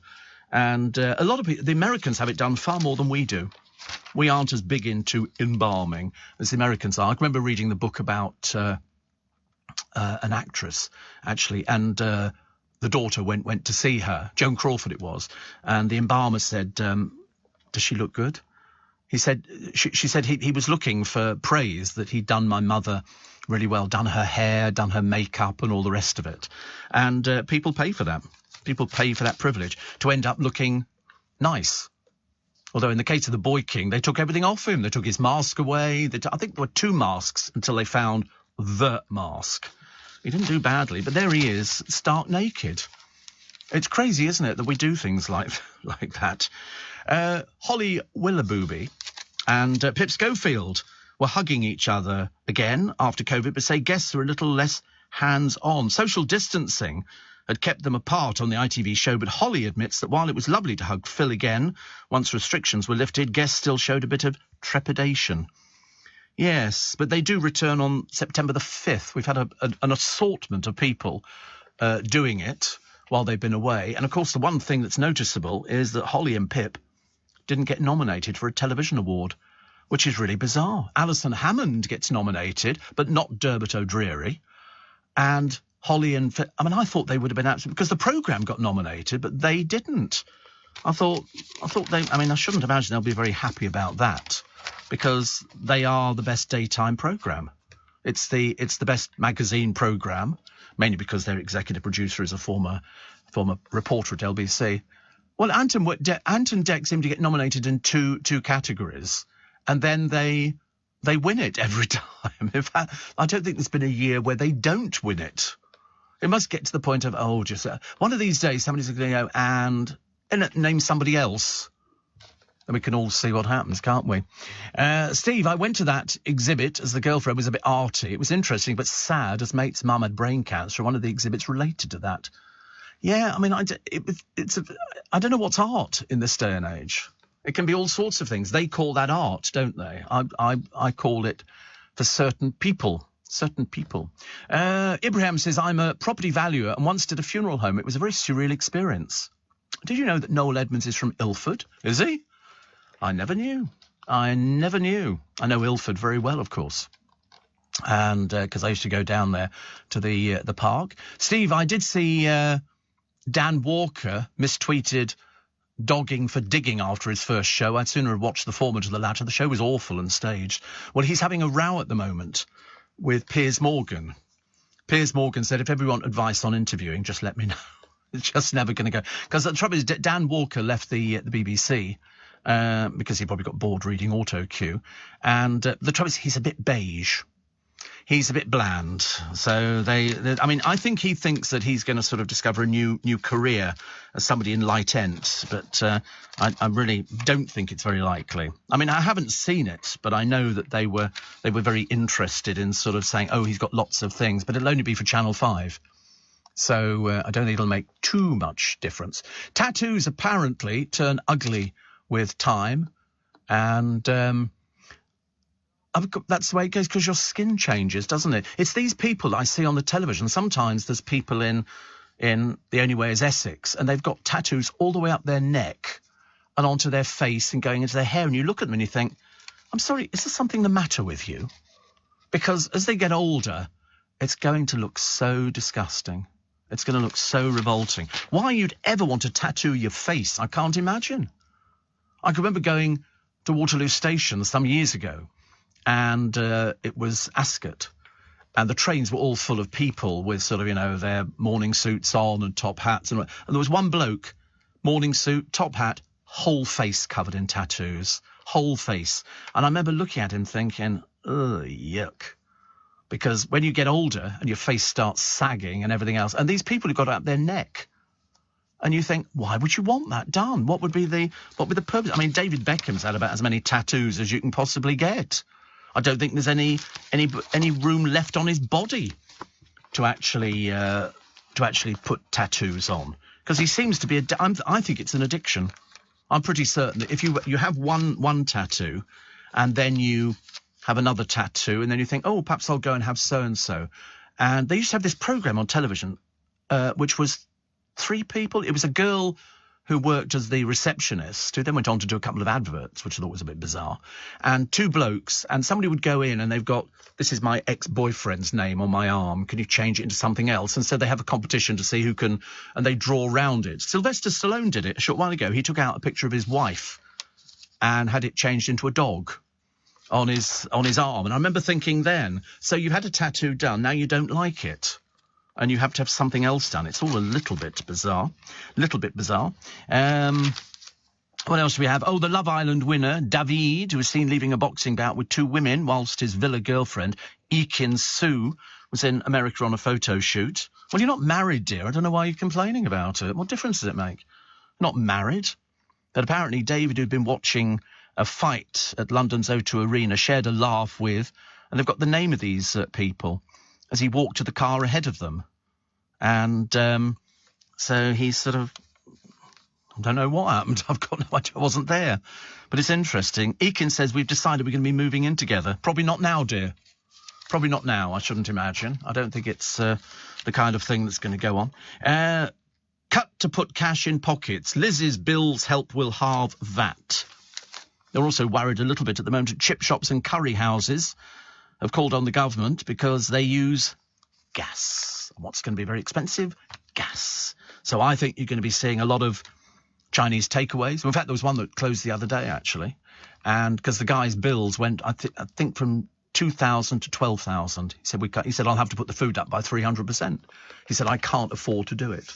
It's as simple as that. And you're going to see lots of places. Pubs, they reckon 7 in 10 pubs will be closed at Christmas because of the electric bill. People are going to get the bill in and go, oh, we can't afford to pay it. But then what do you do if you can't afford to pay it? I mean, do they then take you to court? Well, if you keep ignoring it, do they cut you off? I've got no idea how it works if you just don't pay a bill, especially as it could be hundreds and hundreds and thousands of people. Doesn't make any sense to me. But the chip shops want help. They warn hundreds of takeaways could be forced to shut for good. I'm tempted to say, actually, that might be a good thing for the obesity that seems to be on the rise in this country. But they already took a bit of a hit with the oil that they have to buy, because that comes from Ukraine. And who's not producing it? Ukraine at the moment. And so they've written, I mean, it's an awful, farmers have warned of a potato shortage. And they reckon that a fish supper is predicted to go from £8.50 to £11.50. The British takeaway campaign's Andrew Crook shut his chippy after his electric bill was set to jump 8-fold. He said it's impossible to pay. So what do these people do? They close. Which is a dreadful shame. Dreadful shame, really, because it's, you're going to see that on the high street. I think you're going to see lots of little coffee shops, the independents, not the big multinational chains, because they can offset against each other. But I think the little independents are going to suffer, and they're going to be looking at it going, you've got to sell a lot of cups of coffee to pay your electric bill. 14 minutes to 6. Steve Allen on LBC. Text 84850. Morning, nice to be company on this bank holiday Monday. People will be up already if they're doing the Notting Hill Carnival, people getting the food ready, people getting the floats ready, people, just everything. You have to get it all ready to make sure that it all goes bing. Do they rehearse it? I think they must rehearse the Notting Hill Carnival, but I can't remember when they do it. They must get out there. Well, they must, I don't know. I drove yesterday through Shepherd's Bush. There was all these girls dressed up as bumblebees, little girls with their wings on and everything else, and they were trooping into the station. I remember looking at them thinking, how cute, very cute, all these little children, it's a big deal for them. They've probably never done it before, and they can get to dance, and, the atmosphere carries you away. But I wonder whether or not they rehearse all the lorries with all the steel bands on and everything else, and the sound system. They must have to do a run-through, mustn't they? I don't know whether they... Do you think because... Well, they haven't done it for a few years, have they? So I wonder whether or not... I can remember going on the Westway years and years ago, and the whole of the Westway coming into town was taken up with all the police. All the police wagons were up there and their cameras and everything else, looking down on it, obviously looking just in case there was any trouble. You would like to think that there wouldn't be. But I always used to advise people. I said, listen, if you're going to the Notting Hill Carnival, don't wear flashy jewellery or anything like that. Don't sort of start flashing money about all over the place or mobile phones and things like that. Because unfortunately there will be a small element of people who are there just to cause trouble. And you want to avoid that as much as possible. So make sure you know where everybody is. And if you're taking kids, make sure you've got them on a lead just so you can make sure that they don't go anywhere. Because that is the problem, because there's going to be thousands and thousands of people. It's very busy. It's very busy, and it's very easy to lose people. So you go there with an idea of having a nice time, having some food to eat, and enjoying all the music and everything else. I can't remember where the sound systems were. They seem to, but they have a shutdown time, don't they? Just to make sure. I think they were shutting. I can't remember what time they were shutting down, but I remember thinking, oh blimey, how nice, a nice sound system. I used to have a friend of mine who was a mobile DJ years ago, and he didn't have any flash speakers. He had orange speakers, the Make Orange, and the front of them is like rope, but the sound they pumped out was unbelievable. It was really... We just had little Carlsberg speakers for our little setup. But he had these orange speakers. And I remember thinking at the time, my God, you could fill a stadium with the sound. We couldn't fill a telephone box, I'm afraid, which is a bit of a shame. Princess Anne had to borrow a medal from Prince Charles after Buckingham Palace staff lost all 13 of her foreign gongs. Dear, I hope she got them back. As I say, the royal family appeared to be visiting Her Majesty, who's not coming back from Balmoral, so the Prime Minister will probably have to fly up there, although perhaps have to do a Zoom call. I can't imagine how they're going to work this out. Apparently she's not movable at the moment, although she wanted to go, because she's done it every year, to the Braemar Games. But that's a bit of a car ride, and if she's feeling the pain, then obviously a car ride wouldn't be very appropriate. But Charles appears to be visiting on a daily basis, which is of some concern. And I think, as I said before, the grandchildren have been up there just to make sure that they can see her. 12-hour A&E waits. I don't know where these hospitals are, because every time I've been to A&E, I've been seen within an hour. I think an hour was the maximum time. But you think it's a priority thing? Yes, you're right, actually. Because they say doctors are warned more lives will be lost as the record delays worsen. So the previous high was 522,000 in 2019, fell to 303,000. Because when I was in hospital, they had 20 ambulances lined up with patients in there who needed beds, and they didn't have any beds. They didn't have any beds at all. And I went to the A&E, but I was in serious agony and needed to see somebody, and did get to see somebody. So, and that was lucky. And I was put into a bed within half an hour. They just seemed to find places And I was very pleased. But in fact, I was more than a bit pleased, actually. I was absolutely blooming desperate. Absolutely desperate. Crouchy's on the Masked Dancer panel, and yes, he does that dance. Quite like Crouchy, actually. I had to tell him when he came in to be interviewed, I said, I know nothing about football. Seriously, you might as well ask the cat. I said, I've got no idea what you do or anything else like that. I'm just not very good at things like that. He's huge. He's absolutely enormous. You're right, he's about 6'6", 6'7", and he towers above you. And he said, that's all right. I said, you'd have to take my word. I said, I really know nothing about it. I said, I'm not even sure I could bluff it. But I did. So I felt a bit better about it. Felt a bit better. We like Abby Clancy, yeah. But the difference in height is phenomenal. He's absolutely enormous and she's a little tiny thing. I see there, obviously, poor old Matt Goss's agent is pumping out as many stories as they can about him.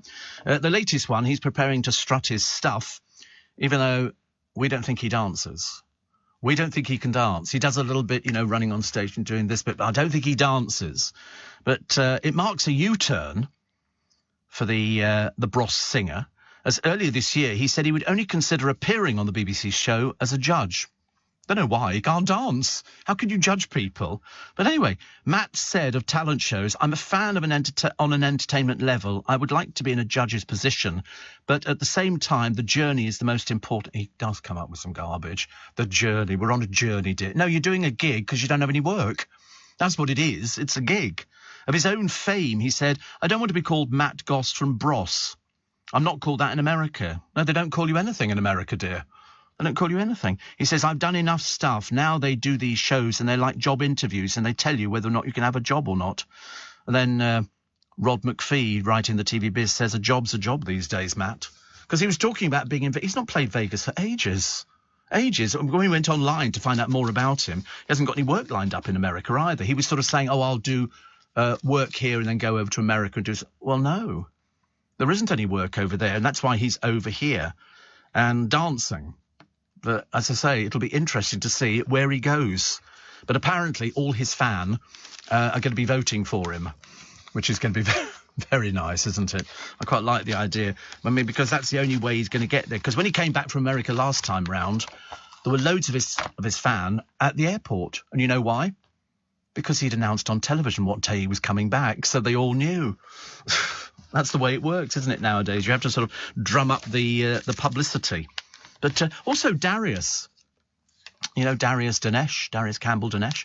It turned out he was in a hotel over the road from the hospital, and it was a room booked by his friend's girlfriend. Now, whether or not Darius has money, whether he made money, I've got no idea. Dale left 2.2 million. 2.2 million. But I want to know what Darius would leave, because he went to America.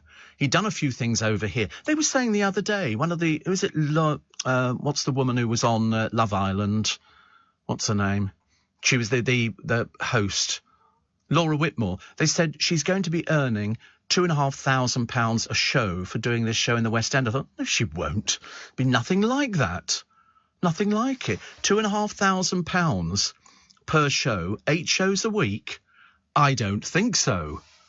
That's footballing money. They just make these things up to make it sound interesting, which is, a little bit odd.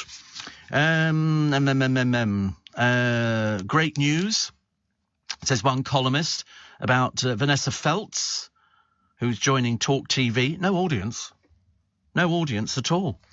I mean, all of the people on it, they're basically broadcasting to the cameraman. There's nobody else, and she's got to do 3 hours. Mind you, doing it for the money.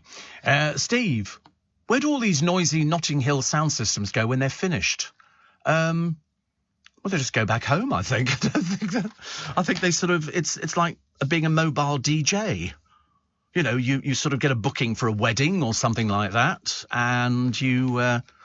And that's what you do. They don't sort of go home and start playing. Well, actually, they probably do go home and start playing it in their sitting room, I should imagine. But it's a sound system. Otherwise, they're mobile DJs. If it's a sound system, they've got lots of speakers.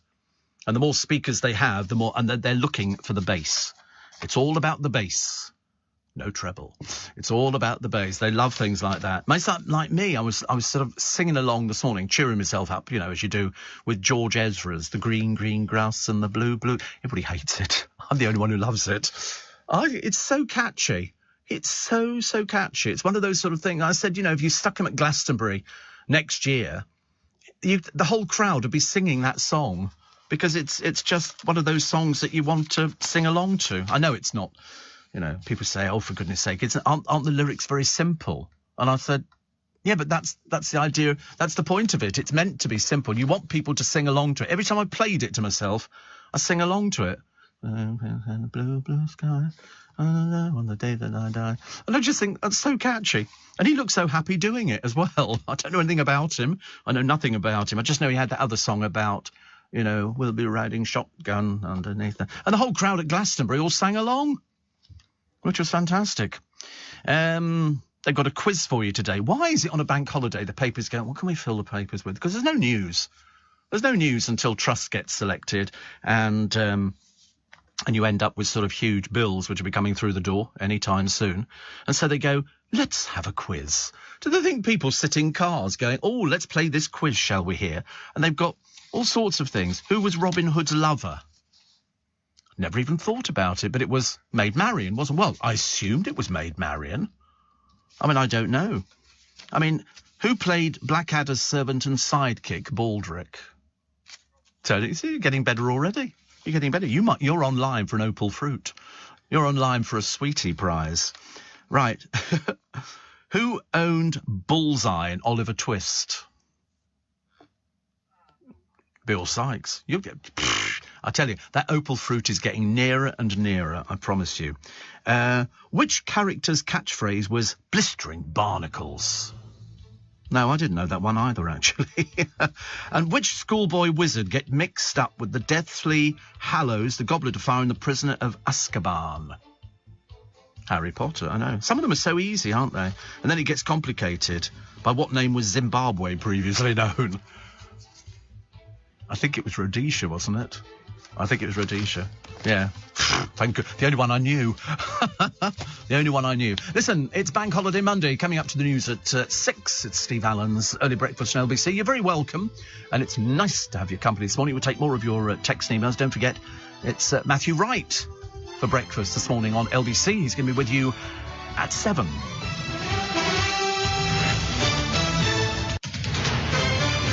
This is LBC from Global, leading Britain's conversation with Steve Allen.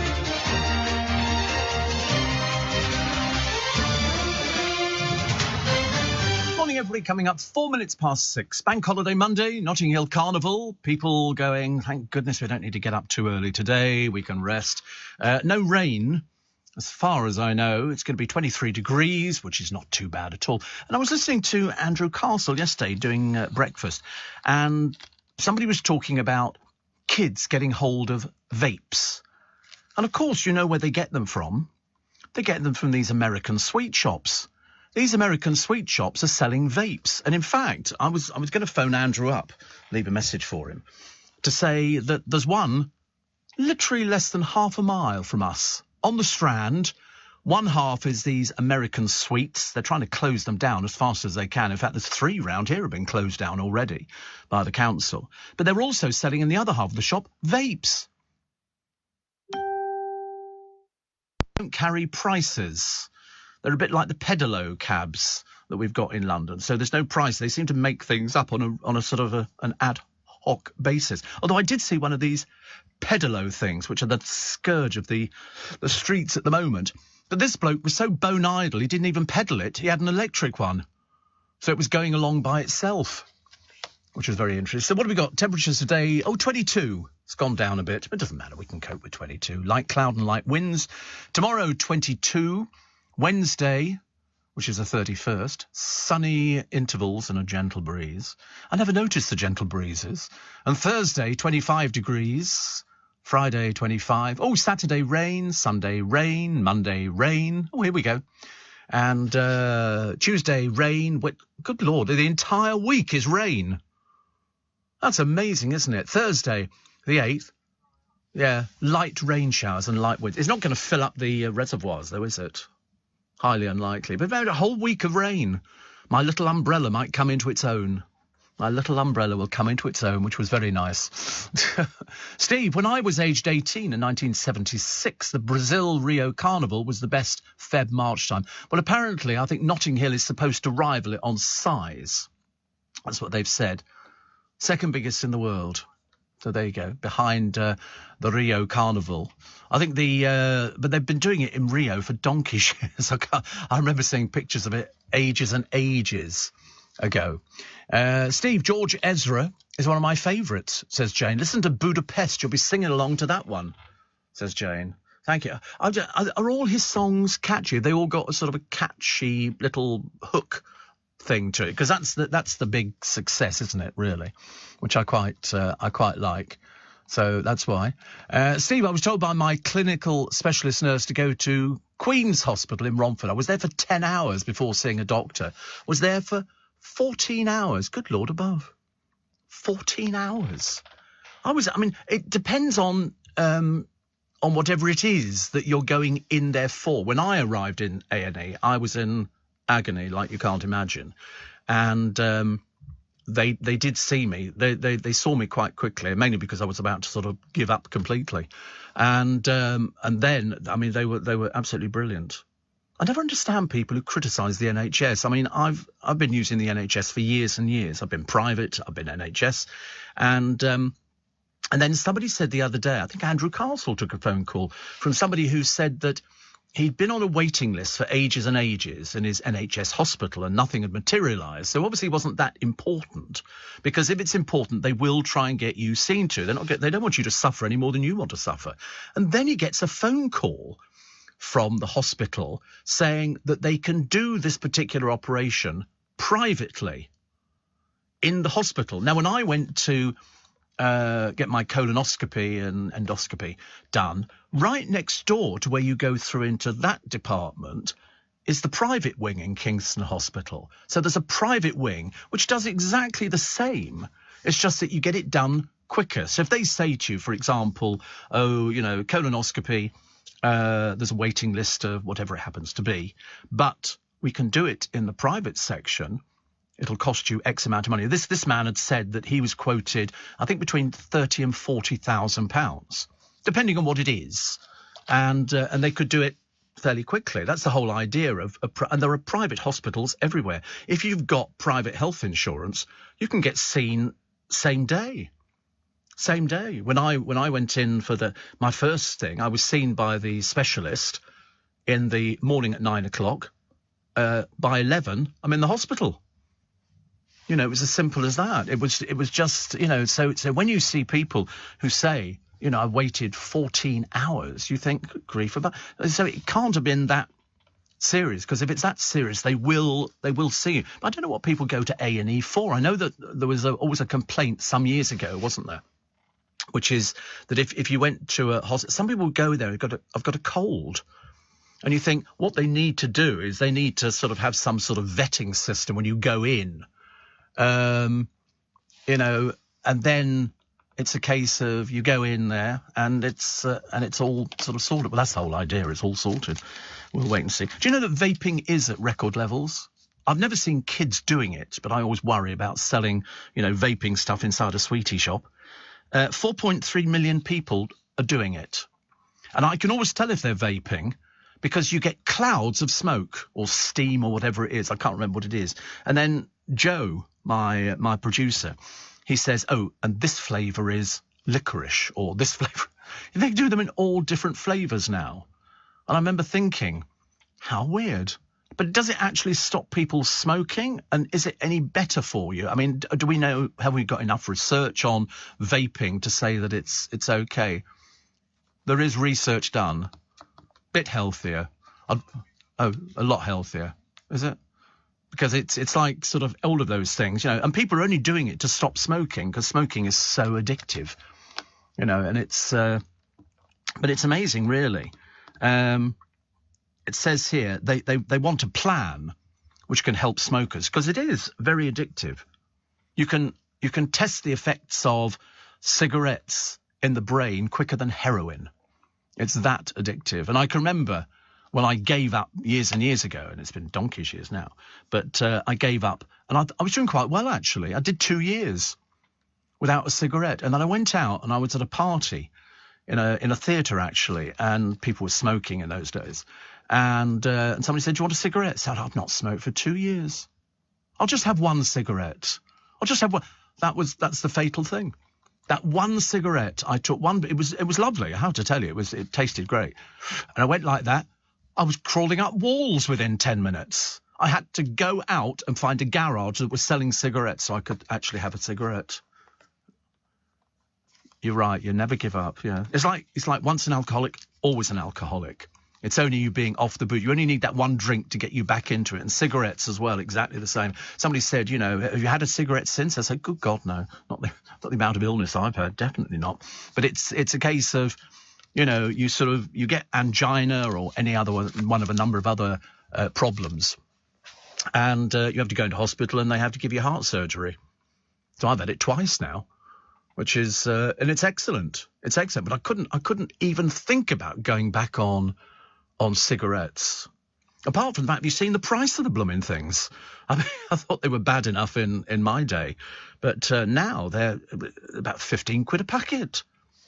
I could probably afford to do it. That was what they used to say. They said, if they made them so expensive, nobody will smoke. Well, I still see people smoking. I still see people buying cigarettes. So, effectively, it's not. But remember, you never actually give up. You never actually give up. It's a case of you just sort of hold off for as long as you can, and then you succumb to it. When I was in hospital having my heart surgery, there was a bloke in the next bed, and he couldn't wait to get outside and have a cigarette. And people used to take their drips out. They had them on casters, and they would wheel them out and sit outside. I've seen them sitting outside hospitals with a cigarette on. I'm thinking, you're in here having heart surgery, and here you are smoking. It's so addictive. So addictive. But, when somebody says that they waited 14 hours in A&E, that's quite something, isn't it, really?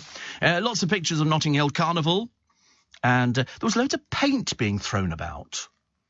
I can't remember why the paint was thrown about, but there certainly was yesterday. They had the DJs, the bands, and there was one lady called Morel, who was excited to find a slip-on costume she'd planned to wear before the COVID crisis. Because that was the problem. We've not had it for a few years, have we? But as I say, looking at all these different people here, I sort of got a bit confused about the fact it was Children's Day, and mainly with a lot of adults, actually. And Britain could be a cashless society. This is only literally a week after the papers were telling us that, in fact, we're using cash now. Because if you use credit cards, you've got to keep an eye on it. But Britain, they say, could become a cashless society in just 5 years. Who said that? Link boss John Howells, who says our cash infrastructure is experiencing death by 1,000 cuts. His warning echoes the fear of campaigners that millions, including the elderly and the vulnerable, could be cut adrift. The number of free cash machines has dropped in 4 years from 52,000 to 40,000. And a charity director at Age UK says millions of older people rely on cash. Well, I use cash all the time. I just feel safer using it. I use it for putting petrol in the car. I use it for everything. I don't want to lose track of putting stuff on a credit card or a debit card. As I say, the only time I don't is when I order from Amazon. And that just goes to whatever, I can't remember what that's linked to. It must be linked to one of my cards. And that's about as far as it goes, really. But I feel happier using cash. I probably shouldn't, actually. And what else we got? The court backlog could be tackled by lifting rules stopping junior prosecutors doing more serious work. Are the barristers still on strike? Are they still lost track of who's on strike at the moment? The other day we had the buses on strike round our way. And I think down at Chiswick, they were on strike. Is anybody on strike today? No, we're still fine. We're still fine.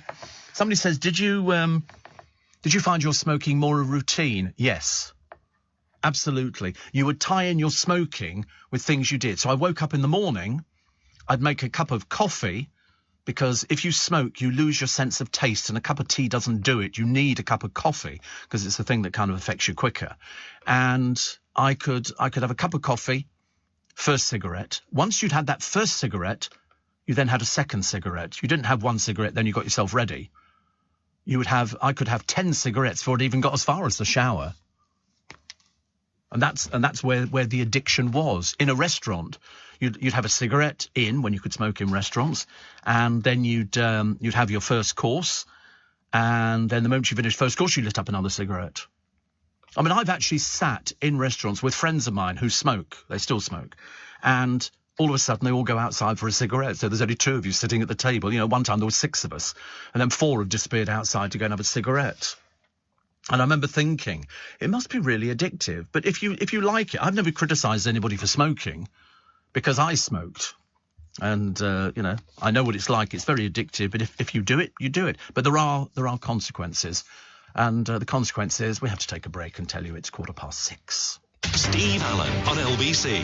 Text 84850. Morning, 18 minutes past 6. The Nessie cams helping the hunt for the Loch legend. So 5 new webcams, what a waste of money, have been set up around Loch Ness to help monster hunters look for the beast from their armchairs. So they've got up these webcams along the whole 23-mile length of the Scottish lake. This is why they can't drain it. It's 23 miles long. And a public webcam was set up in the 1990s.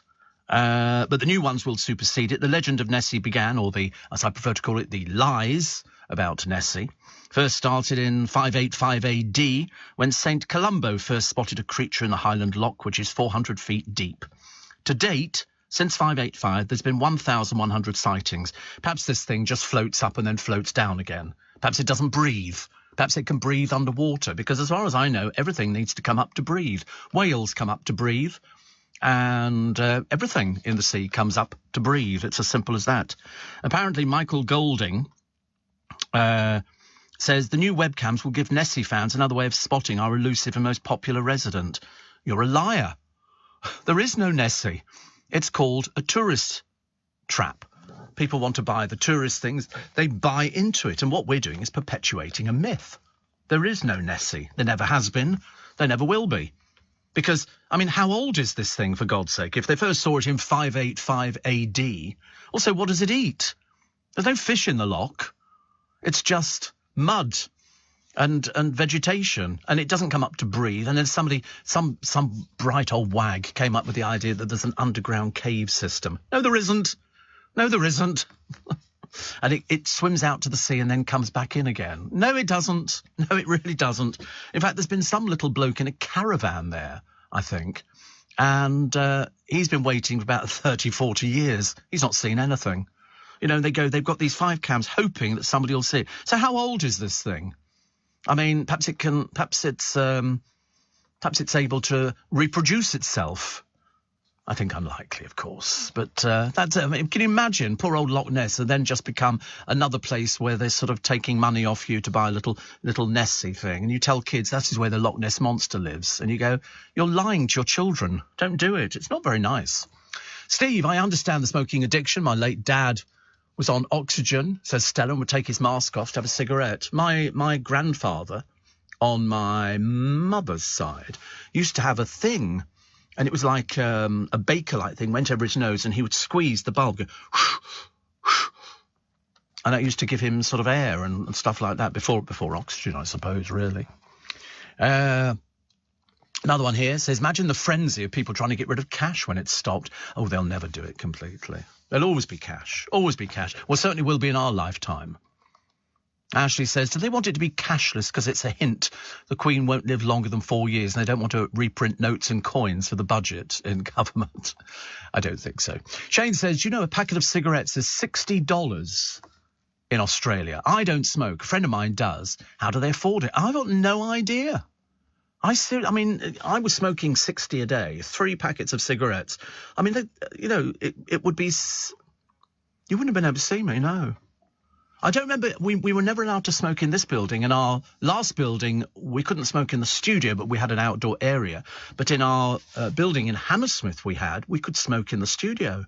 I could sit there smoking. I mean, it seems almost unbelievable now. It seems a million miles away that you could actually sit there and smoke. I remember sitting in Joe Allen's smoking, and a lady at the next table complained because they did so many tables up the side of the wall where you could smoke, and then after that it was no smoking. And of course the smoke just drifted. I don't know why we ever bothered, but it was amazing. And she complained. She said, "Oh, so can I be moved because he's smoking?" And I felt like saying it is a smoking table, but it didn't really help matters because she didn't smoke. But $60, that's in Australian money. A lot, isn't it, really? A lot. 14 hours in A&E last Friday, Steve, with an infected toe. I'm now in a hospital bed following an amputation. Well, there you go. You're not diabetic, are you? It's the kind of thing people lose, isn't it, really? And they have a streaming station before you book in and get, and a nurse will assess you. If you're not urgent, you get sent home. Oh, right. That's an interesting one, isn't it? That they actually sort of get rid of people who aren't as... I mean, some people really aren't very serious enough. It's the kind of thing, and I think that they were trying to actually make sure that people knew what a chemist was. You can go into a chemist and you can buy medicine over the counter, you know, for headaches and things like that. And it was a difficult thing because some people happily sit there for ages because they just want to go and sit there and wait, actually. The good old days at Hammersmith, says my former producer Mark. He says, I remember those smoky studios. I remember Pete Murray nearly setting fire to the place on a couple of occasions. Happy days, as they say. Happy days. And I've never seen so many people in town with one leg in wheelchairs or on crutches. Do you think it's the result of too much smoking or drinking, says Dave? It could be a combination of both. Also, diabetes. A lot of people who are diabetic end up losing their toes or their feet or their legs. That's quite normal. And, Steve, I'm meeting a fellow spiker called Elaine to go swimming in the sea at Ramsgate after your show. She will recognise me because I'll have my towel in your tote bag, says Josie. How lovely. How lovely. Steve, Loch Ness fishing trips with Fish Loch Ness, trout fishing on Loch Ness. Oh, right. Rivetingly exciting. My God, you must get out more. Really must.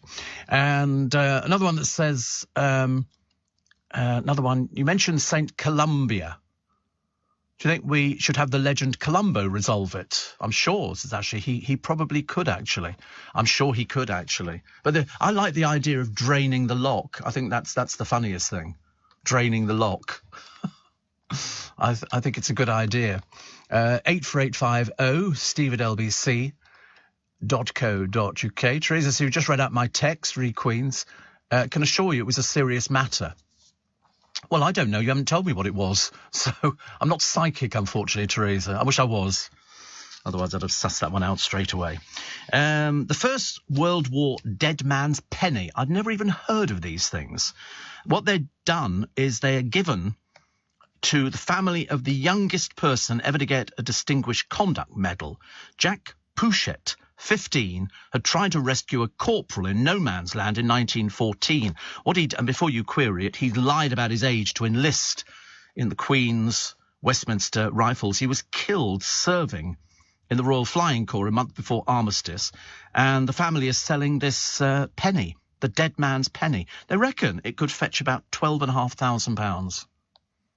So the family have obviously had it for a long, long time, and obviously somebody's decided that that they don't want it anymore, so they'll sell it and give it to somebody else who could. Because a lot of these medals people leave in drawers and stuff like that, and you sort of worry, don't you? Really, you sort of worry about, you know, why you keep them. Why don't they give them two sets? One you can sell and one you can keep, or get a copy made or something like. You know, that'd be quite a good idea, wouldn't it? We get a copy made.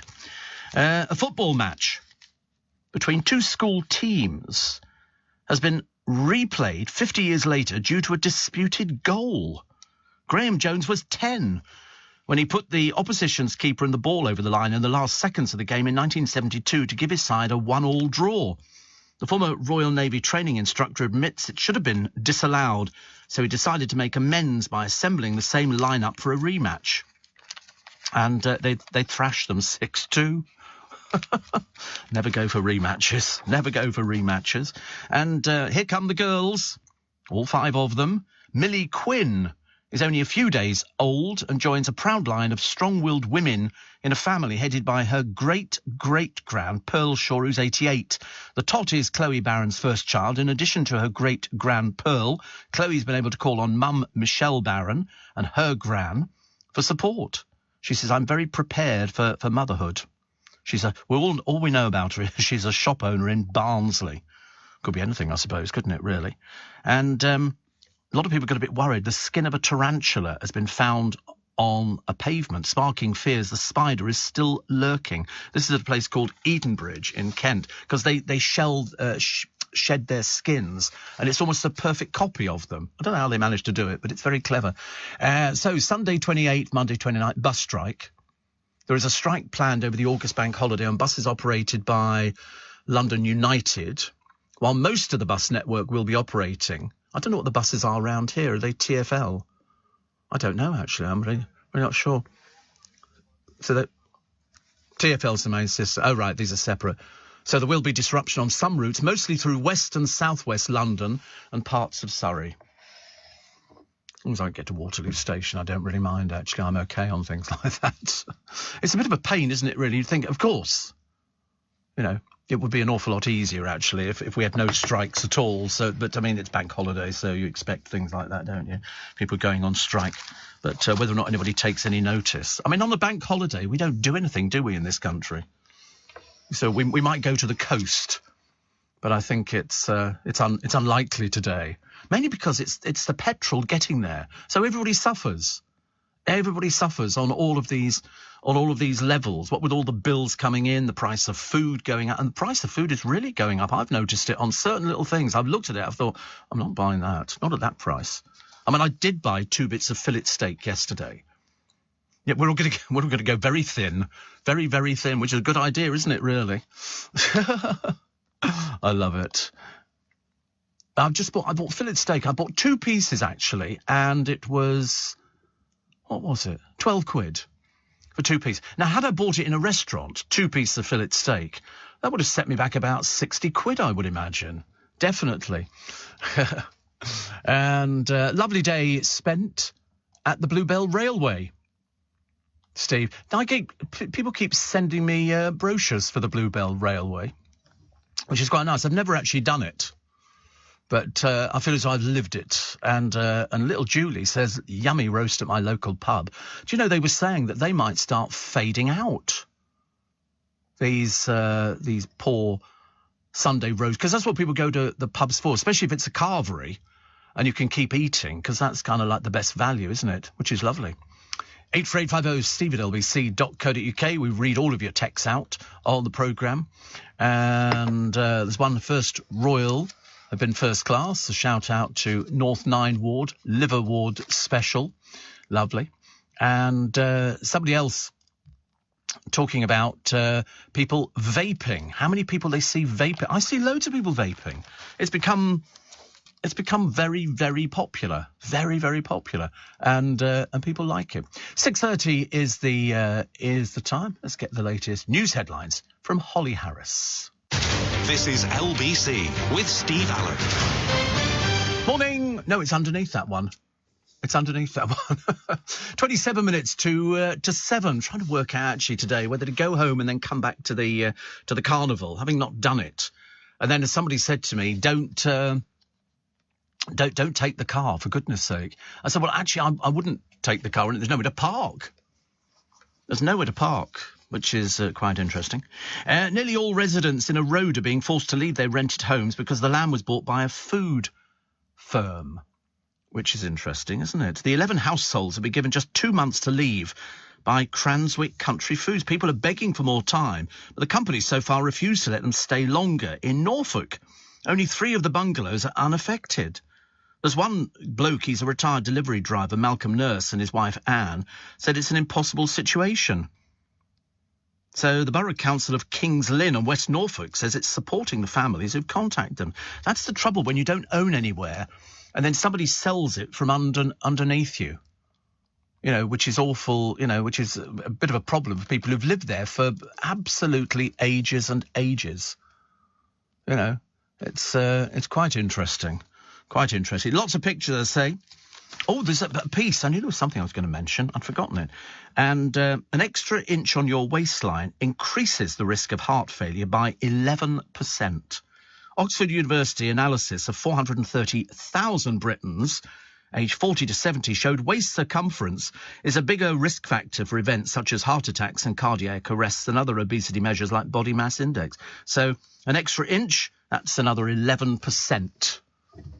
You know, there's also neighbours in one of London's wealthiest areas, a bit of uproar, after a British billionaire was granted council permission to close a main road to complete garden work. This is Richard Caring, who owns clubs and restaurants, including the Ivy, has secured backing from the Royal Borough of Kensington and Chelsea to close part of Onslow Square for 2 weeks in order to have a dozen trees planted in the grounds of his mansion.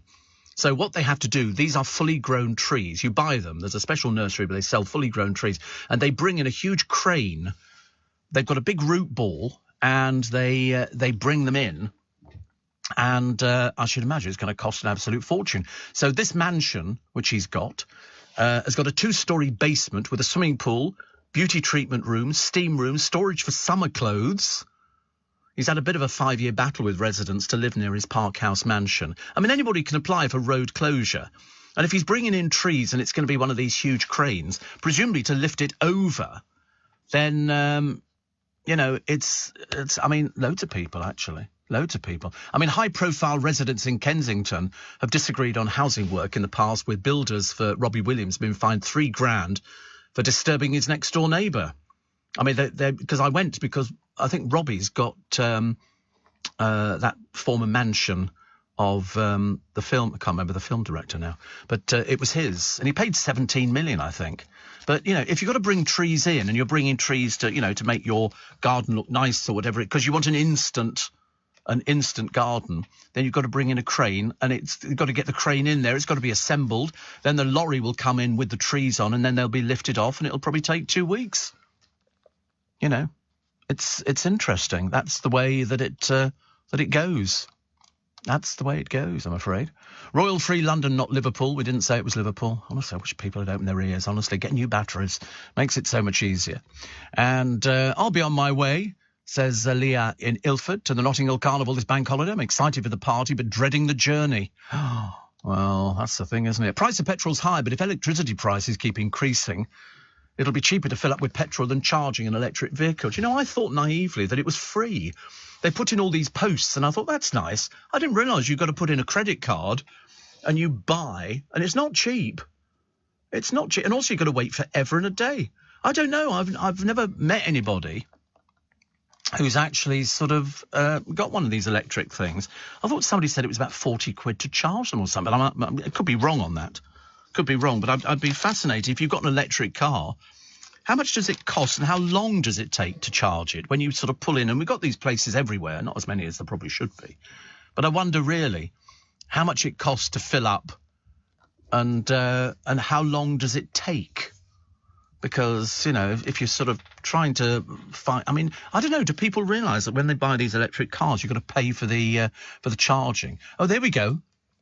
This is, it varies.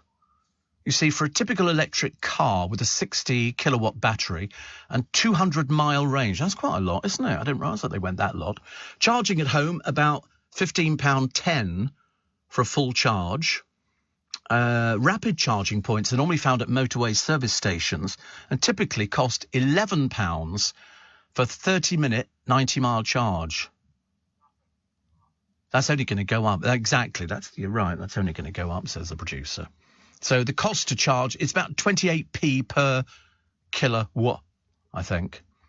Kilowatt hour. So it's interesting, isn't it? So when the electricity prices go up, I mean, you can get a dedicated home charge point. You can have that sort of put in, which will cost you a few £100.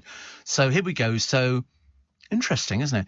Here's a Tesla Model S 100D. Approximate real-world electric charge for 388 miles, 28 quid. Cost per mile, 7.22 pence. A Mitsubishi Outlander, cost to fully charge, £3.86, which works because it only does 28 miles. I mean, 13.8p in electric mode. A Nissan Leaf is £11.20 cost to fully charge for 168 miles, 6.67p. What is the point, then, of having the Mitsubishi? It only does 28 miles. Who does 28 miles? Oh, it's right, it's a hybrid. Oh, right. I was going to say, let's get to the end of the road and you've got to charge the blooming thing up again. I could just see that. But they say rapid charging is unlikely to be part of your day-to-day charging routine. But they're all over the place. At Lidl, £6.50 to £7.50 for 30 minutes of charging, about 90 miles of range. See, it's not very far, 90 miles. I'd be expecting something a lot more. But if you've got the hybrid, it's an awful lot better. Roger says Ian Dale has got an electric car, but says he's unimpressed. Yeah, he wrote an article about how unimpressed he told me he was very unimpressed. Very unimpressed. Oh, Michael Winner's house that Robbie Williams has got. I went there once, actually, to drop off an LBC mug. So there you go. Steve, we've got a Tesla electric. It does vary. 20 quid for a full charge at home, free at the local Tesco. Really? Why is it free at the local Tesco? Let's all go to Tesco then. Makes perfect sense, doesn't it, really? And another one here, which says, Richard says, the half-wits who think cash will be gone in 5 years should engage their brain. Well, that's what they've said. Oh, no, I mean, I just said, you should listen, that it'll never go out. Of course it won't. Of course it won't. What are we going to go back to? Sticks and rocks and things like that? No, definitely not. So that Tesla electric, so 20 quid for a full charge at home, free at the Tesco. Why would you? But you have to leave it. I would think that was highly. Yeah, you've got to walk back from it. It seems a bit pointless, doesn't it? Bit of an idiotic thing to be doing. Worst delays for airlines in the UK for flight delays. Number 10, Jet2.com. Number 9, Eastern Airways. This is average delays, 7 minutes 48 seconds. Doesn't seem very much, does it really? Number 8, KLM. 7 Lufthansa. 6 Air France. 5 Loganair. 11 minutes 30 seconds. 4 British Airways. 3 British Airways. 12 minutes 42. TUI Airways at number 2. 13 minutes. And 14 minutes and 24 seconds. Wizz Air. I love watching those things on YouTube where the terminally stupid actually turn up at the airport after they've closed the doors to the flight. And some bloke thought that there was a valet parking service at the airport. Yeah, they're all on there. It's fantastic. You get these people standing there arguing with them. Listen, I demand that you put me on this flight. No, I've just explained to you. The captain has closed the doors. They can't take anybody else on. Well, phone them.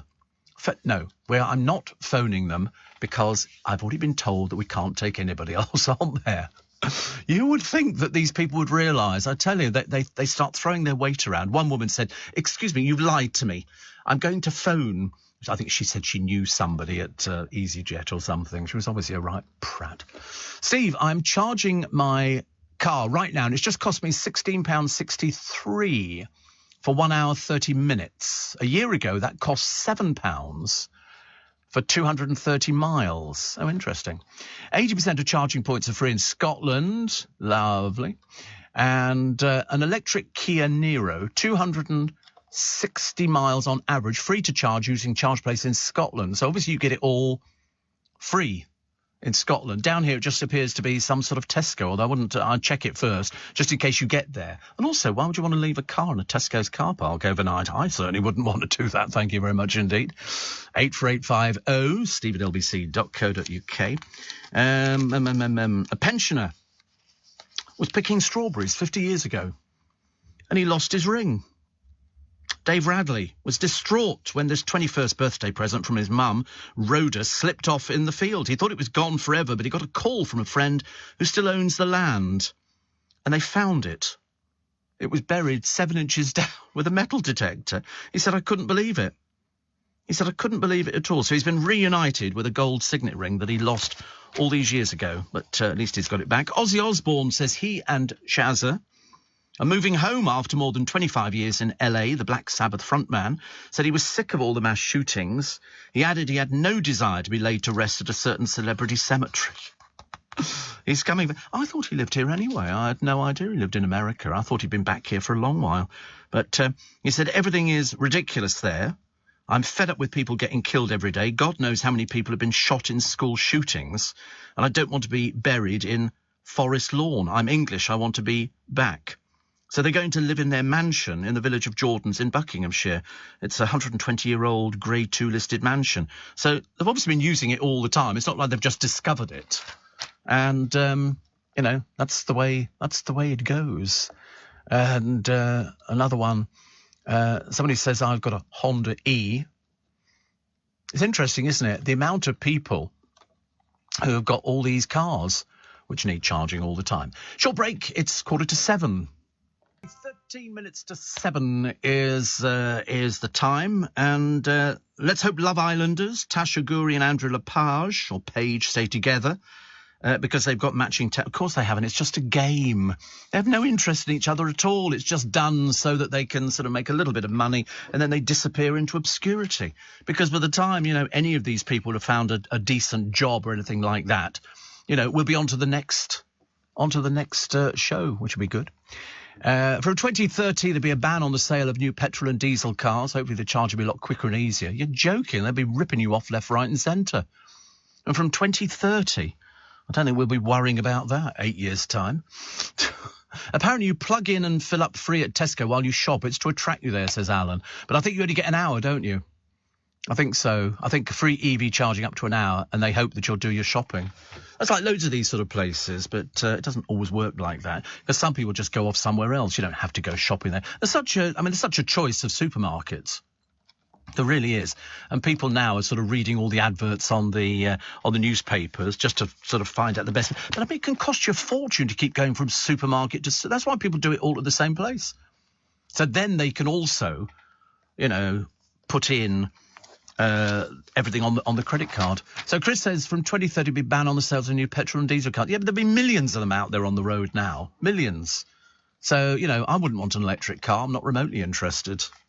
I remember them saying to us years ago, the government saying, buy a diesel car. Buy a diesel car. That's the future. So people bought diesel cars. What are they being done at the moment? Ripped off for the petrol. Have you seen the price of diesel?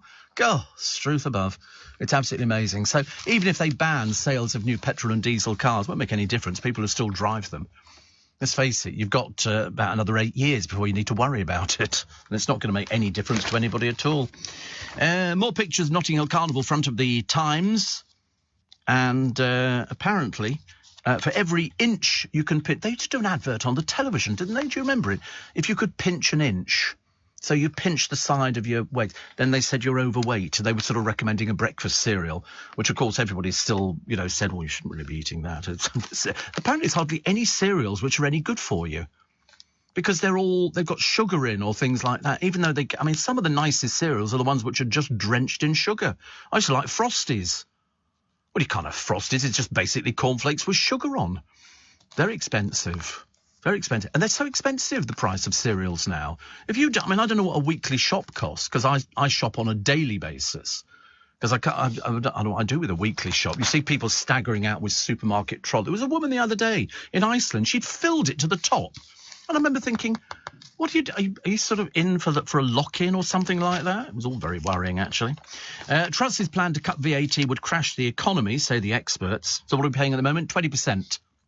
On VAT. This I know, because over the years, because I'm registered for VAT, it's a case of it goes up, it goes down, it goes up, it goes down, and you have to keep sort of working out little bits and pieces. And, little bit of a worry, actually. Archaeologists aired discontent at being cut from the Richard III film. Was it Philippa Langley? She was the one who found the remains, I think. And, they've done an interview with a couple here. They've learnt so much. They hosted a refugee. The family is saying a sad farewell to their Ukrainian daughter, but others are under strain because Andrew Castle's got a couple of people in. He's taken in a couple of Ukrainian refugees. I always like a sort of an update on what they're doing. And she used to be a lawyer, apparently. Which I thought was amazing. In fact, a couple of people who phoned up said the same. The good old days of Hammersmith. Very difficult to own an electric car in Spain, apparently. Very few charging points, and the nearest superchargers around 80 kilometres from where Chris and Steve live. So But pointless, really, isn't it? So it's obviously not happening over there. So very difficult to own an electric car. I just didn't fancy it. Sometimes I have hybrid cars in the morning to bring me in, and I hate it. When you get to a traffic light and it goes dead quiet. I don't like it. I like to hear it. Eddie says, start saving now to change your electric, to charge your electric Bentley. The days of running these big cars are numbered. Couldn't care less. Couldn't care less. And Frosty's there. Great. I don't think... Do they still do that advert? Is that still on the television? I've not seen it for a while either. Tony the Tiger, wasn't it? This is interesting. Television viewers were unable to watch the Arctic Monkeys live at the Reading Festival on Saturday at the band's insistence. Apparently, the group from Sheffield were the headline act for 90 minutes. However, the BBC said instead of a live broadcast, it would show the performance at 11:35. At the artist's requests, we will not be able to bring you the Arctic Monkeys set live. What's the point of that? Are they just being a little bit pretentious or something? I've never heard of that, you know. I'm sorry, you're on a thing here, and then, you know, you don't want to be filmed live. What is it, in case you cock it up or something? I can't think of any other reason. Yes, exactly, singing flat or something like that. I don't know why it would... Oh, we love auto-tune. We love auto-tune. I remember years and years ago, and people were talking about it, and they said, what is it? I said, you can hear it on records. You can hear if they've been auto-tuned. It's like expecting Steps to sing live. You know, it's as exciting as that. And it's because it sounds a little bit electronic. A little bit electronic. Pinch an inch, says tanker driver Phil. I can grab a slab. Snuggled up to my lovely Gillian. He says, on an extra day off, grab a slab. It's all that bad food for you. All that bad food. Steve, re-EVs. Instead, get a classic car. Ulez, MOT, road tax exempt. See, I'm not bothered about road tax. I've just paid my insurance, actually, which has gone down. And I don't know whether or not they've done it just to wind me up or not. It's only gone down by about a couple of £100 because, they're fairly expensive insurances. And the trouble is you are at the mercy of the insurance companies. You can't do anything about it. If they say this is what it is, you could say, oh, well, I shall go elsewhere. And they go, well, they're not particularly bothered. You know, go elsewhere. I mean, I'm using a firm now, which I've used for years. I've had them for years, and they keep sort of reducing it. It goes down every month, and I always get quite pleased when it goes down. But I mean, over the years, effectively, you're kind of stuck in between that and the price of petrol, which has come down a little bit again. I put petrol in the other day, and I think I paid £1.78. Which I was quite pleased about because it's been up to £2 before now. And I remember thinking, this is getting ridiculous. But no, it's not diesel, no. Petrol, yeah. Petrol number, you've seen 166, have you? Where'd you see that? Shh, don't tell anybody. No, let's not tell them. Let's not tell them. Goodness sake. But it is true. I mean, they do make an electric version of my car. Well, it's not exactly my car, but it's one made by the same company. And it just doesn't interest me. It's like, you know, people sort of say, oh, do you recycle? No, I'm afraid I don't. Yet we've got all the right bins for the recycling. You know, and some people are very good. They stand, they do green bottle, brown bottle, white bottle, paper, cardboard, plastic, food. We've got them here in this building. We've got all sorts of different bins. And sometimes I look at it, I think, I've put it in the wrong bin. There's one for white paper, and there's one for food packages and things like that, and then there's the one for cans. We're very good. We're very, very good, actually. We do all of this kind of stuff. Steve, imagine driving through rural France in the middle of nowhere. You'd have one eye on the charge remaining constant. You're absolutely, Roger. You would. That's the only problem. Well, as I say, read what Ian Dale said about his electric car. He was less than pleased, because he does a lot of mileage. He has to do a lot of mileage, and he obviously thought it was going to be great, and it wasn't as good as he was hoping. In fact, he was miles away, I'm afraid, from it. But you're right. You spend all your time looking at it going, what happens if we break down? We actually broke down in the middle of France, Dale and I, years ago. And first of all, he did it. He did that little trick. We're going along, and he took his foot off the accelerator, but I didn't notice. He went, oh, we've run out of petrol, Steve. And I went, oh, God, what are we going to do? We're in the middle of nowhere, so we'll have to walk to a petrol station in the middle of France. Well, it's like looking for the needle in the haystack. And he said, only a joke. And he put his foot in the accelerator and off we went. 3 miles later, car slows down. He went, we run out of petrol. I said, yeah, right, joke, April Fool. He went, no, we really have run out of petrol. And we had. And we hitched a ride on a farm cart to take us to the village to get some petrol. It was just ridiculous. Absolutely ridiculous. Why you never checked it in the first place, I've got no idea. But it's actually quite nice to actually sort of, you do look, when you're driving along, you look at the dials. You can't help but look at the dial. Is that right? Is that right? I check tyre pressure, check everything all the time. It's constantly checking. And it's really good, actually. So that's just about it, actually, for this morning. As I say, I'm still trying to work out whether or not we should sort of do the Notting Hill Carnival. I don't know. It's going to be really busy today, isn't it? I think it's going to be very, very busy. In fact, it's going to be even busier than we first thought, I think. So we got through most of the story. The only story I didn't do this morning was the one about the allotment users who apparently are sabotaging other people who have got allotments. And they put signs up outside this particular place, basically saying this was nicked over this weekend and this was... And you think, I thought all allotment owners liked each other. Obviously not. We've got quite a few allotments around our way, and they seem to be sort of fairly okay, don't they? Well, they do at the moment. We'll wait and see. So we've got the rising cost of the electric and Fortnum & Mason Swiss roll, 22 quid. I think we'll have to give that a miss. I think it's going to be an awful lot easier. And the owner of the limo in which Princess Diana died wants his car back.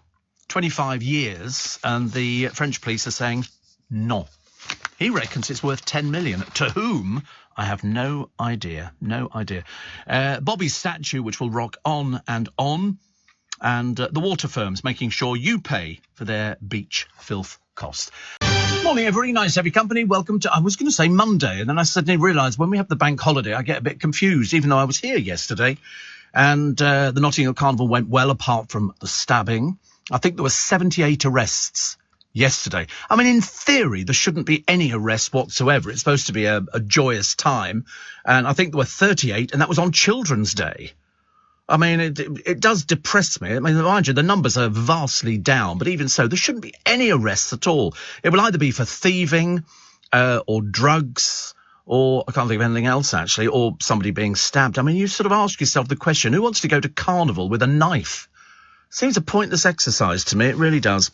The good news is, if you're a tea drinker, the very good news is that if you drink 2 cups of tea a day, you can reduce the risk of an early death, about 13% apparently. So the amount of tea I drink every day, it means I'm going to live forever and a day, which is just as well, because that's how long the contract is. And what do you do? I mean, what would you be thinking? You know, your dad wins some money on the lottery. He's part of a syndicate in a bus garage, and I think they pick up 36 million. Anyway, whatever it is, they all get 3.1 million.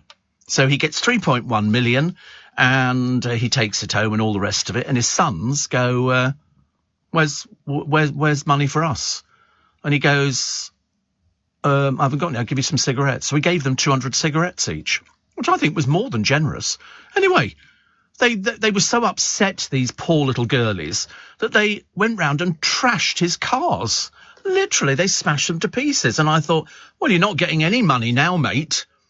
Absolutely. Can you imagine? Because he didn't give them money, he gave them cigarettes. I mean, what an ungrateful pair they would be. But of course, I should imagine the father is now saying, I'll leave my will, but for you two, nothing at all. It's ridiculous, isn't it? Why would you want to do that? Because he just gave them cigarettes. It was only 3 million, for God's sake. It wasn't exactly a fortune. Jade Goody's son has joined EastEnders. And there's one bloke who's got the best tomato plant I've ever seen. In fact, actually, it's huge. In fact, it must be. How many tomatoes has he had off this one plant? 6,000. 6,000 tomatoes. I mean, that is an awful lot of tomatoes. Because I love tomatoes. I especially like heritage tomatoes. They are particularly good. I mean, I don't know whether or not tomatoes are good for you, because I seem to be eating all sorts of little bits and pieces at the moment. And I think, is that good? Like the other day, we found the bloke who'd grown a 5-foot cucumber. And I was thinking, and I think it could make 700 sandwiches if you only have cucumber in the sandwich. Now, I have been to a very famous person's house, and they did serve cucumber sandwiches. It's got the crusts cut off, and it's just a little piece of bread with a slice of cucumber in it. I mean, I didn't quite get it either, because, cucumber's basically about 95% water. But I remember thinking at the time, cucumber sandwiches. And then I suddenly realised that there's loads of posh families, the length and breadth of the land, who serve cucumber sandwiches. So I sort of became quite sort of enamoured by them. But you can't do them with anything else. It doesn't work in a roll. It's got to be in a sandwich, and it's got to have the crust cut off, so it just becomes almost bite-size, I suppose. Because there's one thing I do like, it's afternoon tea in London hotels. I've got a few favourites, and I love the afternoon tea. I love the little sandwiches. I learnt first time round, because when I first went for afternoon tea at a very nice hotel, I thought that was it. And it was about, what did we pay for it? I can't remember, actually. It might have been £60, but we decided to have champagne with it as well. And they bring the tray out, and they show you all the little sandwiches, and they tell you what the fillings are and stuff like that. And then they bring out the cakes later, and the scones and everything else. But I'm not wild about cakes. Although, yesterday I bought a cream slice. I wanted a cream horn, but they didn't have any cream horns or one of those apple turnovers which has got cream in. So I bought a cream slice, and I stupidly was eating it by the side of the car. I was putting some stuff in a bag, and the thing fell apart on me. And it sort of just dropped to the ground with a like that. I remember thinking, that's obviously God's way of telling me you're not supposed to be eating cakes. But I didn't realise that when you order tea in a hotel, well, especially in the posh ones, once you've eaten the sandwiches, you can order them again. You don't have to just eat the sandwiches they give you and the little cakes. Because I'm not bothered about the cake. I always ask them to put in a box so I can take them away with me. But no, you can order more sandwiches, so you can basically keep going on. And they're delicious. Never has egg mayonnaise tasted so lovely. I promise you. And Maggie says, Notting Hill Carnival arrest scary. Well, actually, it's not. It's been far more in previous years. Mind you, I think perhaps, the element who go there just to ruin it for everybody else have disappeared now. I have been to Notting Hill Carnival, yes. I know all about it because we used to have a building in Bramley Road, and the carnival used to go right past our front door, which was very scary. I mean, it was scary because at the back of our building, in fact, at the very back of our building, we had a car park, and I can remember pulling in there one day, and unfortunately it was after carnival, and there was broken glass. And as I get out the car to put my card in the machine so the gate's open, I suddenly realised I'd gone over broken glass, and all I heard was psst. And I thought, oh, God, no. So I quickly pulled the car in to the car park and then called out the AA, and a friend of mine, Alan, had to go down with an umbrella, because by this time it was absolutely tipping it down, and hold the umbrella over the AA man while he literally put the car up on a jack and then changed away. Because I tried changing one of the wheels on my car once, and they weigh seriously. And the jack that they give you with the car is like, it wouldn't raise a bath. It's seriously, and you put it and you think, and then you've got to, not worth it. Whereas the AA man, was it RAC? Anyway, whichever one it was, he was very good. He's literally got an automatic thing, and he puts it on there and your nuts come off really quickly. And then he's got this other thing, takes the tyre off. I had to empty the boot of the car, which in itself is an achievement. And then we managed to get the new tyre on there. But Alan's out there with this umbrella, and we filmed it and everything. We put it up on the internet years and years ago. Shane says, you mentioned cakes. I just had a Lamington. Yeah, no, I've heard about Lamingtons because we've talked about them in the past. It's an Australian cake. They have very strange things over there, very strange things. I don't know why, actually, why it's sort of, it's like I was watching a programme yesterday on this Chinese guy from Australia. He's very well known. His name's Adam Liam or Liao or so, whatever it is. He was quite wonderful, except he had one of those little top knots on his head. You know, where men grow their hair long and then they tie it up in a little sort of bun thing. You look like Bam Bam. That's Lamington. There you go. It's like a sort of a spongy cake with a bit of coconut on the top and a bit of chocolate.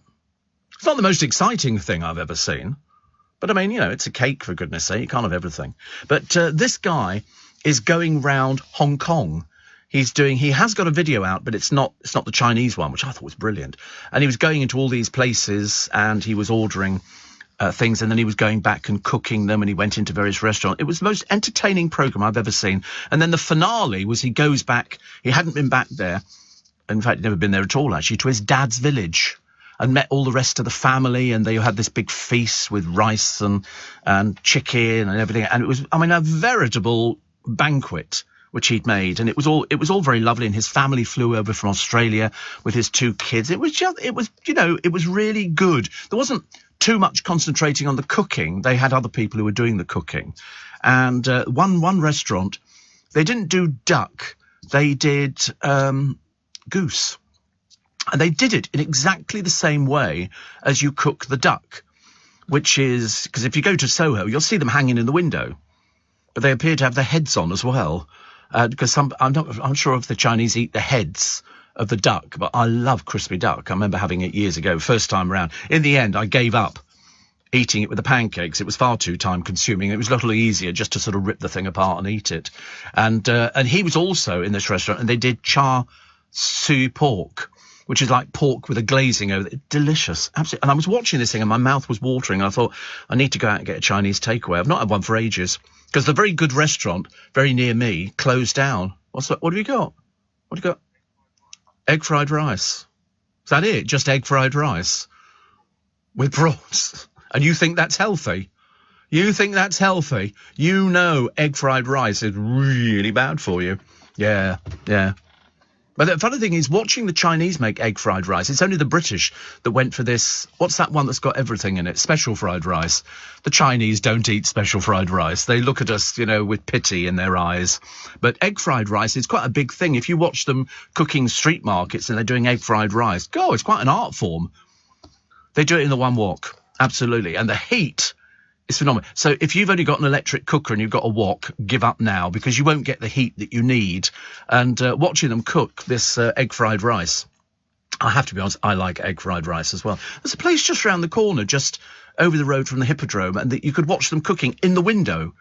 And there's blokes in there cooking with these burners and doing all this sort of rice and then throwing this in. And whatever it was, I remember we used to have a driver years ago for LBC, because he used to go and pick guests up and bring them in. And then sometimes at 3 a.m, he'd say, I'm going up to Chinatown. Anybody want any Chinese? Well, then he broke his wrist to give him money. And he'd then come back with sweet and sour chicken, sweet and sour pork, special fried rice, spare ribs.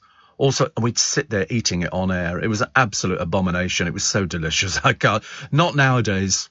In fact, actually, whenever I get my ice cream from Ian, who delivers on a fairly regular basis, the Haagen-Dazs, it's very nice because the boys can eat it next door, but I have to wait till I get ad breaks. It's the only time I can ever actually get the spoonful of ice cream out. But I tell you, I used to call in a place in Shepherd's Bush, and it was sort of like a chicken shop, but it wasn't Kentucky. It was another one of these, Happy Chicken or whatever it was. And they used to do spare ribs. And I would go in there and I would buy 3 portions of spare ribs, take them back to the studio, and my producer Mandy and I used to wait till we got a break, and then we put them in the microwave. And eating spare ribs in the early hours of the morning was about the most decadent thing that we'd ever done, apart from when Paul Savory came in once and he'd bought a lamb mutton curry, and it was just fantastic. I mean, it was just the most amazing. And I remember thinking, all the things that you eat at the wrong time taste even better. It's wonderful. Tracy says, we care about you. Do you realise how much sugar you eat?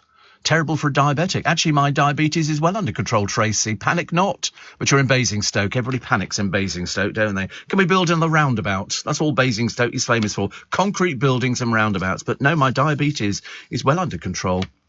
And I know exactly how much sugar I eat. I know. But as I say, only ended up with one of these cakes the other day, which is a bit of a shame. And tomatoes are good for you because they contain potassium, which was recommended to eat by a nutritionist after my cardiac arrest. Lovely. I love it. And another one says, I've personally, says Catherine, tasted a duck head. It was feet, isn't it? It's feet that they eat as well, which you can buy in Waitrose. I've seen duck's feet in there. It's next to the bacon. I remember looking at them thinking, people eat these? And some people do. It's like there's a restaurant in Paris and all they serve are pig's trotters. And people eat pig's trotters. You get rushed out. You got rushed out? Why? Get out. Really? Oh, they closed it. Oh, wait, listen. I was going through Twickenham briefly the other day, and we have a Pret-a-Manger, hardly ever open. And they didn't even bother opening yesterday because it was a bank holiday. And when they do open, they close at 3 p.m. Sooner it goes, the better. 16 minutes past 4. Are you receiving tax credits? If so, this message is for you. Tax credits are coming to an end, and most people will be asked to apply for universal credit instead. The Department for Work and Pensions is writing to tax credit claimants. You won't be moved automatically, so look out for your letter explaining what you'll need to do and by when. And there's also lots of support to help you make the move. Get ready for your universal credit switchover. Search Understanding Universal Credit today. Eligibility criteria apply. Steve Allen on LBC. Text 84850. Morning, nice to be company. Welcome to Tuesday. Or actually, we had a bus strike yesterday around our area. I think the bus garage was sort of out. So they did have buses, but they just weren't very frequent. They were running every half an hour. Because I remember standing at the bus stop thinking, I was eating my my croissant with ham and cheese, which was particularly delicious. And I remember sort of thinking, I wonder how long the bus is going to be, because it only helps if they've got one of the little moving signs. And they didn't have a moving sign outside the station. I don't know why. They've spent a fortune putting up a bus stop. And it didn't go any further, which is a bit of a shame, really. Steve, did you end up having the Chinese? No, I didn't. That was it. And sometimes just thinking about it is quite enough. We like things like that. Ron says a colleague won 10 million on the lottery in 2017. He was very generous and gave all the workers there 5,000 each. 35 of them. That's good. Well, 10 million, it's a nice sum to win, isn't it? Depending on how old you are. People say, if you win, I think, what is it today? It's 95 million, I think, pounds. And of course, there are those miserable people out there who sort of say, oh, it's too much money. You should be happy with $1 million or something like that. I'd be grateful for anything. It doesn't make any difference. But if you win 95 million, that's good. You can imagine the hate mail you'd get if you won 95 million. That'd really upset them. That would be so funny. Because then you could do so much with it. You could have a fantastic time. And then people would be saying, do you not think that it's too much money for one person? No, absolutely not. No, because if you enter a competition and the prize is 95 million, and then when you get there, they go, well, actually, we've changed it. We're giving you a box of chocolates. You're going to go, no, it's 95 million. They go, well, we thought not. And you think, oh, how boring. No, if the prize is 95 million, that's what you're entering it for. You're not entering it to win $1 million. You're entering it to win 95 million. That's what they say on all the adverts for Camelot. They say, it's life-changing money. It's dreams come true time. And that's how it works. So, to actually win 10 million and then give away, 5,000 to 35 people each is very nice. I would do the same. I've said to my producer, Joe, I've said, listen, I'm going to remember you in my will. I'm going to go, hello, Joe, and that'll be it, But can you imagine this poor man who won 3.1 million, and then the sons, because he only gave them 200 cigarettes each, trashed his car? I think that's absolutely disgraceful. It's a case of really horrible people. What a vile couple of sons he's brought up into the world, which was always a big shame. So what else we got? Oh, the last member of a tribe. It was this lost tribe who weren't lost, but he refused to accept anything to do with modern technology or anything. And he lived in holes in the ground. He dug holes in the ground, and that's what he did. Some were for him to hide in, and some were to trap animals so that he could eat. And they found him dead. He was on his hammock, and he died. And he was the last member of the tribe left. Nobody to talk to. Must have driven him absolute crackers. What else we found? Oh, fans leaving flowers to mark 25 years since the death of Diana. And some poor bloke who goes on his stag do and he's just by himself because all his mates who were going with him, all their flights were cancelled. So he went on his stag do by himself, which I think is it's quite funny, actually. Supercar show-offs over in Russia got sorted out by Putin's police. Putin, of course, who's rich as creases through his corruption and the fact that have you seen the house? He's got this palace on his wages. How did he manage it? Kickbacks. There's more corruption in Russia than just about anywhere apart from Albania. But Russia is phenomenally full of people. There used to be shops that only opened to people who had the money. But Putin's palace, it is quite one of the biggest things that I've ever seen. The builders have told stories. Look at the size of it. Look at the size of it. He's got everything there. He's got cranes in working on it, and yet he's just a sad, lonely old man. He's got an ice rink and a vineyard. What use is that to anybody? But sort of, it's a bit of a shame. It does have a casino as well, because he likes a bit of the old gambling, you know what I'm saying? But since this video has been shown, you know, 2 builders say they saw mould. You know, it's been affected quite badly. But it's a huge house. There's somebody who's got a big house like that in London, isn't it? I think it's the bloke who I think it's Mr. Caulfield, who used to own Carphone Warehouse and then sold it. And he's got this mansion, and it's just staggering. It's just literally everything. It's got gold leaf on the walls. It's got a waterfall that runs the entire length of the building. It's got an underground garage with a lift. Your car goes in. The only other place I've ever seen that is in Richmond. There's an old church that was converted into flats. And if you go, it's opposite Greggs, actually, the entrance. So you go to Greggs, and directly over there's a thing, and you go in, and the lift takes you down into the car park, which I quite found. I think that's quite cool, isn't it, really? It means that nobody can actually sort of get into the car parks. They can't go anywhere. But 84850, steve@lbc.co.uk. Somebody says, I'm tormented now. I've got to get my special fried rice and barbecue spare ribs out of the fridge. How lovely. And somebody else to add, there's something about Chinese at this time of the morning. I don't know what it is, but I mean, I could eat egg fried rice, and I could eat spare ribs, and I could eat... Is it cold? We've got a microwave in the kitchen. Every kitchen's got a microwave. Have you not learned how to use the microwave? You put it in there, you push the numbers, and it heats it up for you. So you've eaten it cold. Oh, it's not a good idea. No, because it becomes a little bit greasy. It's not as, you know... Honestly, fancy eating egg fried... That's the producer. Egg fried rice. Cold. Mind you, I know people who eat cold baked beans and stuff like that, which it's very much student fodder, I think. Those floods still persisting in Pakistan, still absolutely terrible. And I think 800,000 livestock have been killed already. They've got people being rescued left, right and centre. The Queen has sent a message of sympathy. I think the aid has just started arriving, because when you look at people are standing by the side of these rivers, which are so swollen, it's got waves in it. It looks absolutely terrible. There was a story a couple of days ago. Yeah, you look at people. They've got nothing. They've got nothing at all. Absolutely nothing. You know, they're living on mud flats, because they can't go anywhere else. Their houses have been washed away. They've got nothing at all. They're relying on aid going in, which is going in at the moment. 24 hours a day, they're doing aid. I think the president of Pakistan's been out there personally dropping things off. These people need everything. And I think they can feed, I think, about 2,000 a day in just the area he was concentrating on, which was fantastic. 84850, steve@lbc.co.uk. Roger can't get over the fact that Diana's old Ford Escort sold for 650k. I wasn't at all surprised. Listen, the car she died in, the bloke reckons it's worth 10 million. But the French police won't. It's in Paris. The French police have got it. They won't give it back to him. Because basically, the French police are a little bit inept.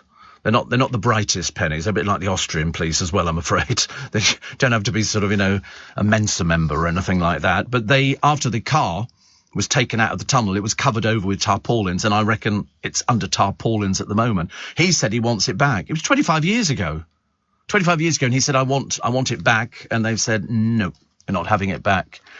Well, it's all collapsed inside and everything. And also, she died in that car, so I don't think anybody's going to want it. I mean, he might want to sell it. But who would buy it? I can't imagine. It would be a very sad, sick person. Do you not think?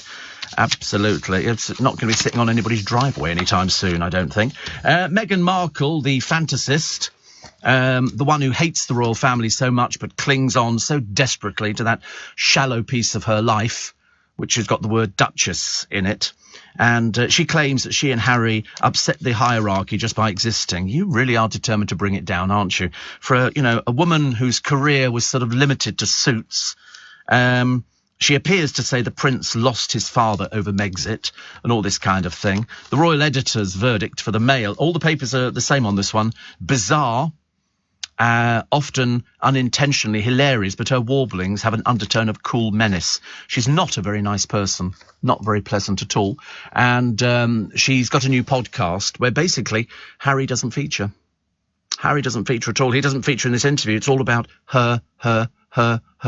She can't do anything else. She can only talk about herself. Harry, as I say, I mean, she's now getting, not think she's getting to this stage where she could get rid of him.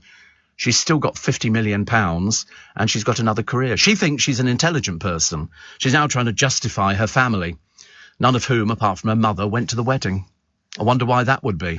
But she's opened up on the wedding life, stepping down from royal duties. She only did it for about 5 seconds. You know, such a chore for her to do something like that, you know. But let's face it, dear, you have been round the block quite a few times, but nobody likes her at all. She's, you know, they've got... You know, she's lifting the life on this, you know, the hypocritical marriage that she's got with Harry about him saying, we want to save the planet and we've got to do this and that. And she says, my marriage was likened to the release of Mandela. I mean, she lives in cloud cuckoo land. Quite clearly, she's barking mad, I think. But she also recalled an encounter she had at the 2019 London premiere of The Lion King. She said... A cast member from South Africa pulled her aside. He looked at me and said, he's just like light. He said, when I need you to know, when you married into this family, we rejoiced in the streets the same as we did when Mandela was free from prison. We want our money back, love, on the wedding. How many millions do we spend on that pile of old rubbish? God in heaven, 23 million. And then you sort of opt out of there because you think you're so clever. I wouldn't have gone to it. Absolutely not. No. I loved all the hypocrites who went there, though. I've noticed they've all kept very quiet since then. But she's talking about, you know, this sort of life with Harry. I mean, it was just, you know, apparently she burns rosewater candles to the palm trees, the loved-up couple. No, I think just in her mind. Harry, of course, you can twist around your finger. Very interesting what you can do with Harry. And they've got this sort of huge family, and she's got it's an £11 million mansion, which, to be honest, is about 9 million, which actually really is a bit cheap, a little bit cheap. She's never had to sign anything that restricts me from talking. Oh, God knows, dear. Let's face it, you'd never be this famous if you'd carried on with your acting. You know, it really wouldn't. It wouldn't be lasting at all. Wouldn't be lasting at all. But as I say, listen, you enjoy it, but just don't come back here. We really don't want you ever. 84850. The tallest man in the world is 8 foot 3 inches. Tallest man in the world is 8 foot 3 inches. Yeah, there was a bloke who died because these people who are very big or very short don't tend to live a long time. There was one bloke and he had to... With UK Export Finance, I'm fulfilling more export orders from around the world with working capital support. Export insurance means I'll get paid when exporting to challenging markets.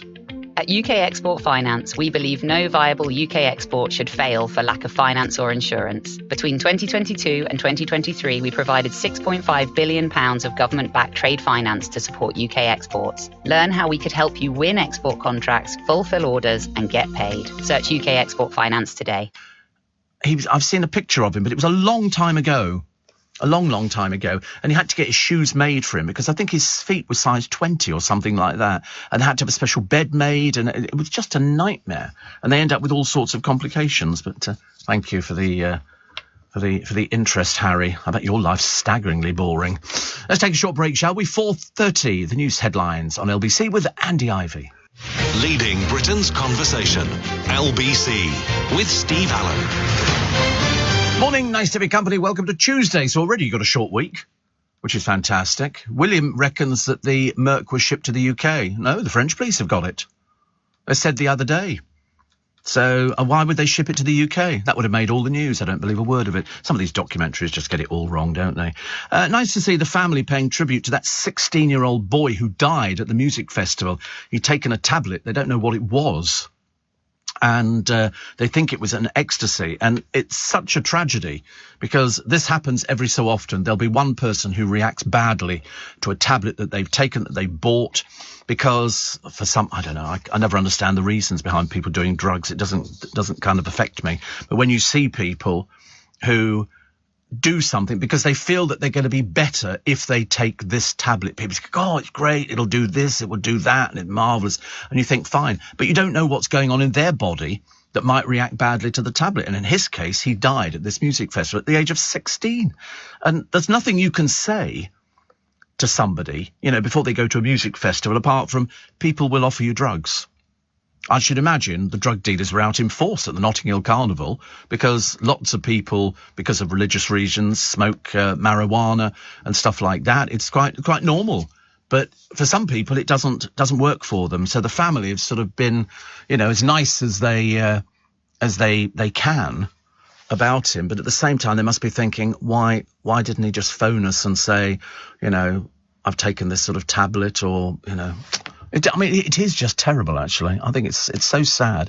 Elaine has sent me a picture. Josie from the original Spikers Facebook group texted yesterday about the meeting for a swim in Ramsgate. At least you've got the weather for it. And so at 7:30 on the beach, they enjoyed the rough waves in the sea with England's largest Wetherspoons in the background. And look, she's got one of my tote bags. Look at that. Cutesies. Do you know, that beach looks very cold. It does look cold. And this morning, I don't know if you've been out there.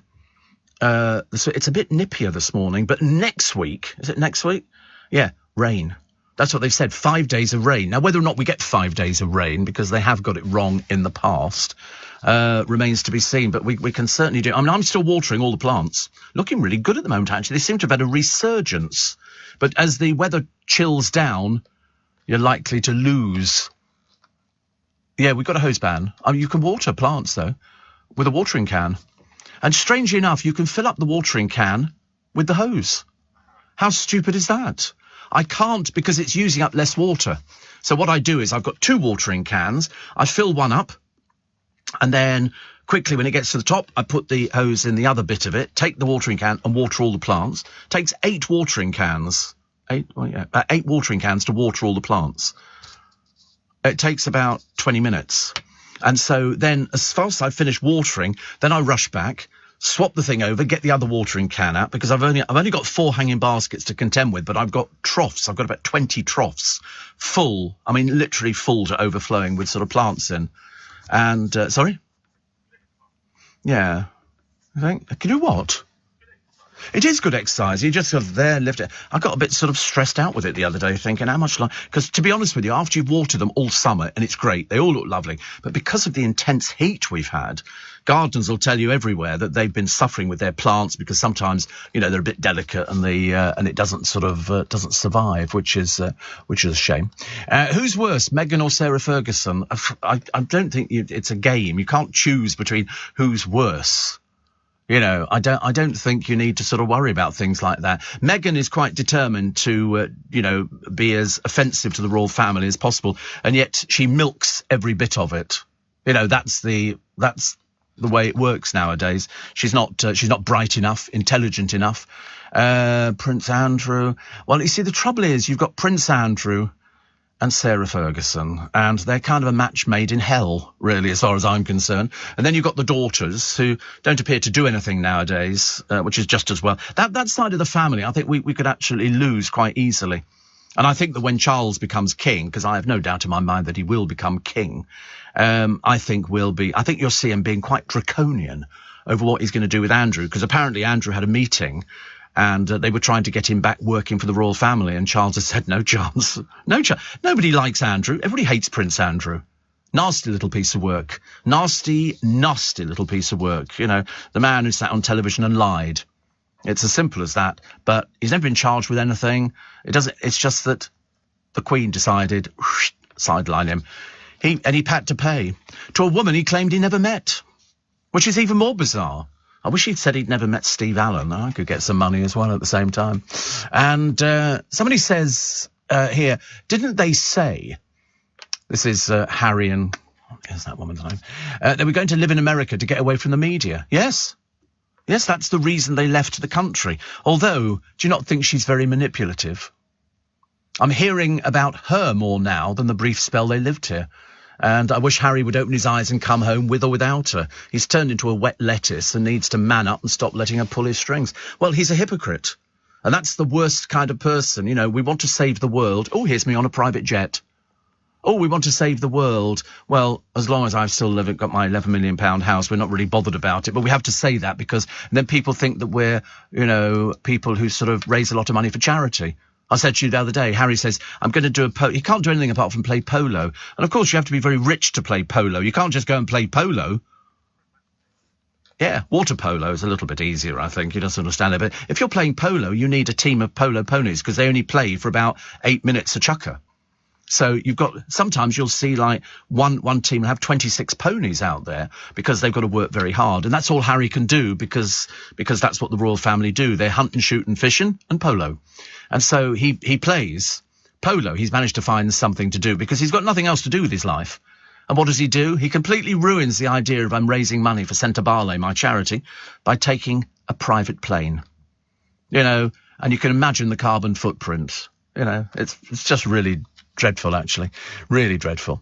My favourite airline pilot, Jake, meant to be on a day off today, but sold, he says, that back to the company. Oh, right. I can't remember if we have that situation whereby if you've got holiday owing, you can sell it to the company. I've heard of this before. I'm not really too sure how it works. But anyway, in his case, he sold it back to the company because they needed a pilot to fly down to Spain, treated himself to a hotel in Cardiff. He said, as I'm flying from there today, I'll be back in time for lunch. Also, I don't think 650,000 for Diana's old Ford Turbo is too bad, considering... Thank you. We can't do that joke. Can't do that joke. It's been sent in quite a number of times, but and it's very funny. But I can't repeat it on the programme. But hope you have a good flight today. It'll be very nice indeed. Steve, didn't they? Oh yeah, somebody else. The trouble with water polo is the horses don't like wearing the armbands. Do you remember those you used to get as little kids? They put them on your arm and then blow these things up, and you'd walk around looking like Michelin Man, as if we used to have polystyrene floats at school, and so I could hold on to it and then kick out with your legs. And then I suddenly realised that I was actually better at swimming on my back. So I was in all the relay races swimming on my back. And that's all I could do. I can't swim on my stomach. I look ridiculous. On my back, I'll bob around for hours. I'm fine on things like that. But I definitely can't do it to the other way around. Another one here. It says, somebody else talk about Chinese. We should talk about Chinese food. Because I reckon if we really search for it, we could find a place that would serve Chinese food at this time of the morning. Can you imagine?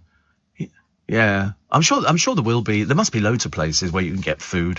Where do you think all the Chinese go after they finish working? Other restaurants to eat, which would be quite nice actually. And another one here. And Meghan is wonderful. No, she's not. No, she's not. She's really not wonderful at all, actually. She's constantly bringing down our royal family and yet clinging on, as I say, to the term Duchess. Anybody less royal, you'd be hard pushed to find, wouldn't you, really? The Sun this morning are doing the same thing. Meghan claims that Prince Harry told her I lost my dad.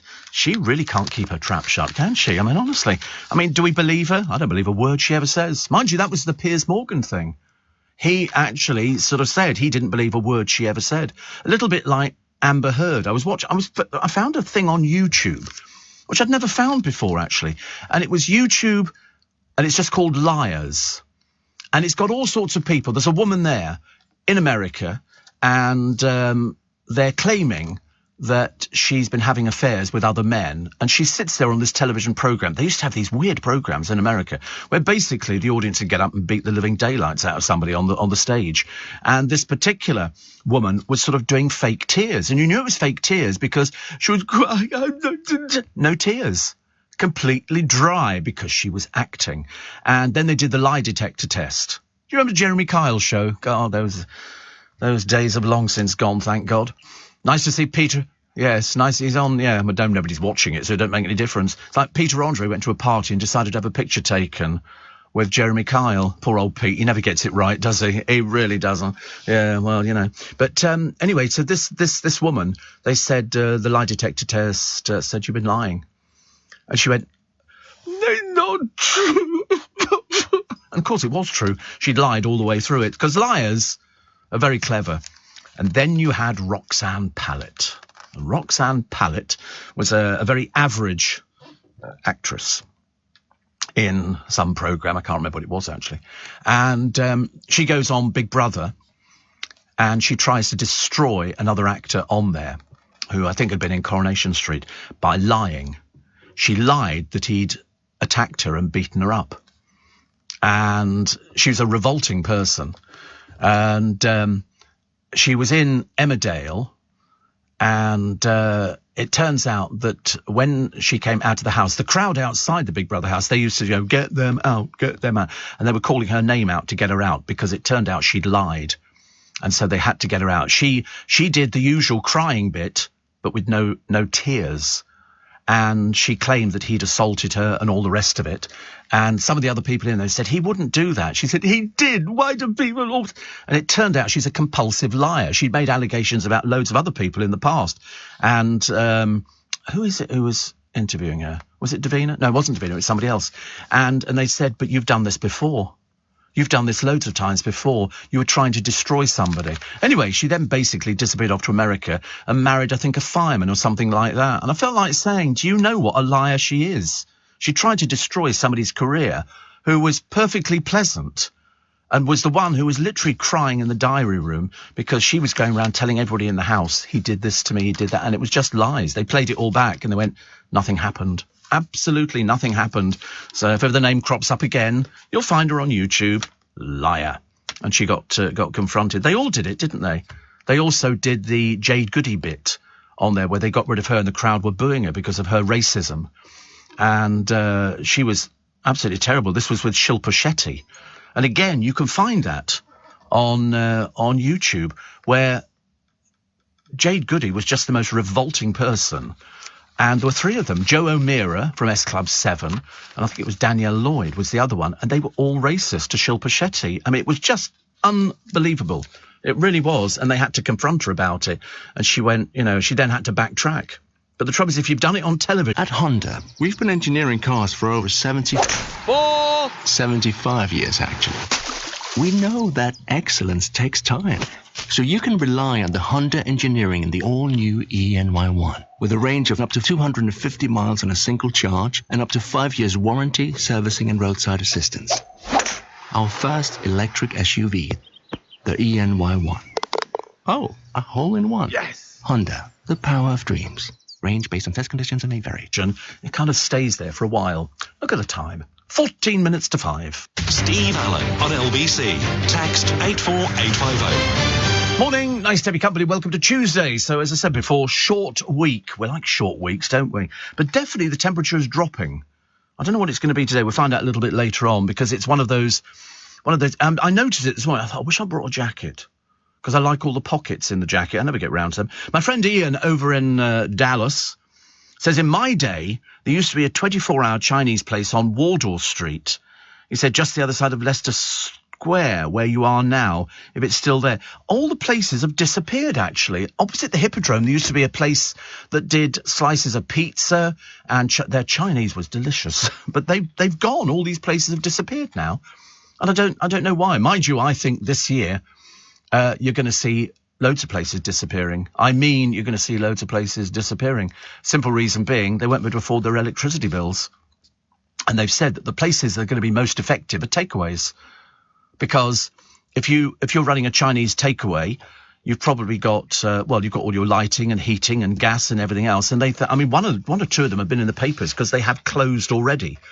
And it's okay. Fish and chip shops are suffering very badly. They had one on the other day, and he said, I can't afford to keep going. He said, my electricity has risen so much. And it was literally, it had gone from, I think, one of them. Who was I reading this morning? I read something, and it was this bloke, and he got the estimate. His electricity, it's a big company, 6,000 a month. And over the course of the year, it had gone up to, I think, £66,000 for the. Well, people can't afford that. One of these blokes who had a Chinese restaurant, he said, I'd need to put my food up by 300% to break even. Pubs. I told you the other day there was a landlady. She said, I need to sell 1,500. What are you doing? Is that my tea? Yeah, you bring it. I'm drinking it through there. How does that work? Suck it through the glass. But yeah, and said that she needs to sell 1,500 pints a week to break even, and she was doing 4 to 5. How was I supposed to drink it through the glass? I was going to. How does that happen? I just didn't want to come in while you're on it. No, don't worry about that. We're very lax on this programme. People just wander in, they decorate. I've had engineers ferreting around in here in the past. 84850 steve@lbc.co.uk. Shane says, it's just called Liars. Yes, there's loads of them. Mainly American programmes. You'll find a few sort of Brits on there, and you'll find Amber Heard. Amber Heard sitting there lying through her teeth in court, but then again she was never to be trusted, when she claimed that she'd given the £7 million as a divorce settlement to 2 charities. And she's questioned in court, and she lies. She says, the accuser. I mean, I think Amber Heard's entire life is just lies. She's one of these sort of people. It's a bit like Prince Andrew. It's a case of he doesn't have to tell you anything at all.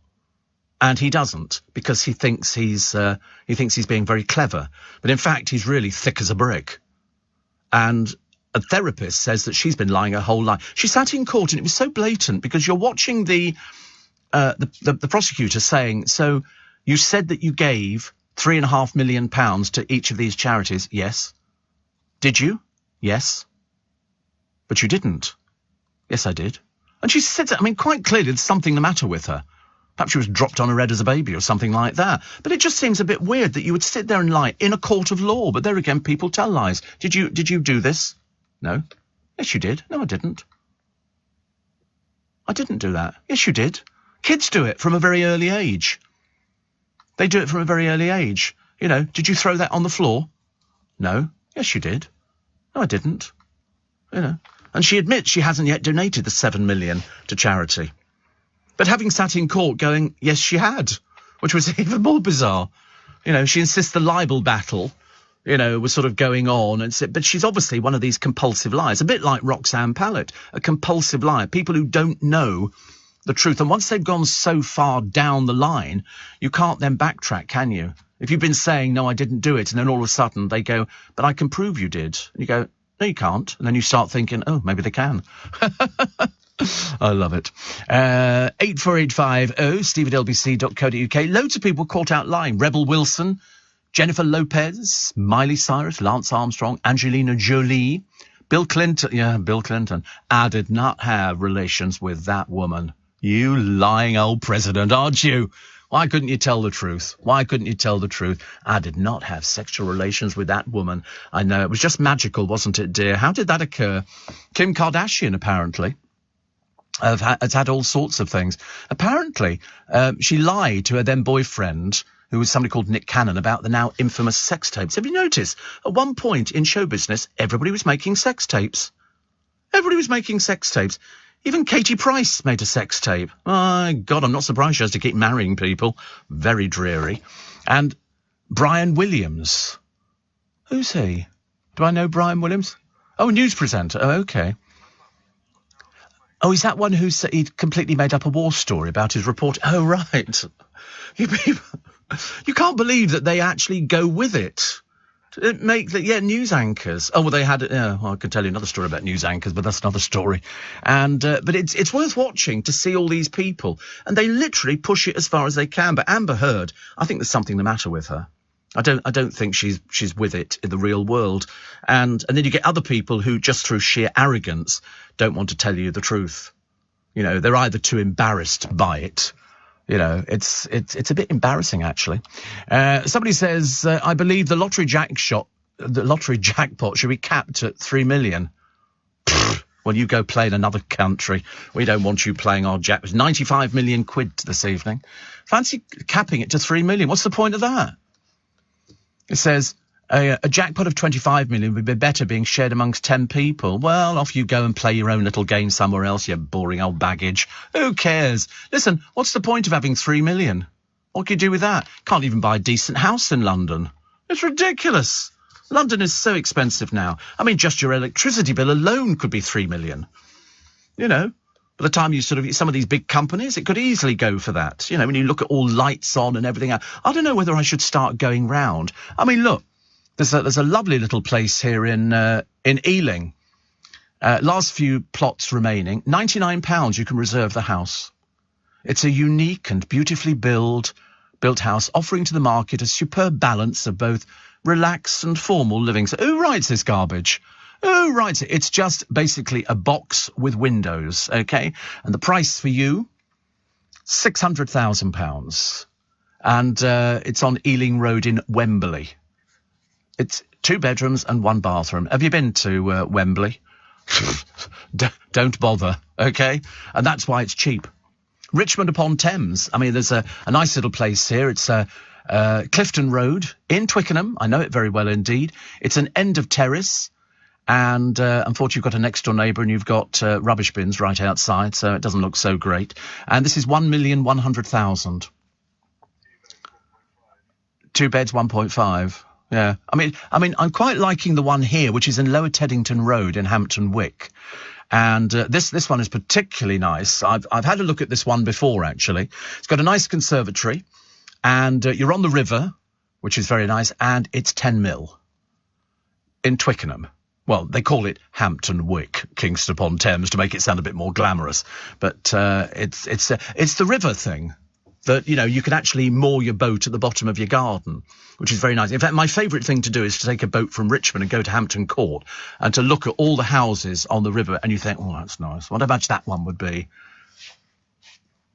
Yeah. There's a Huff House, which is very near Hampton Court.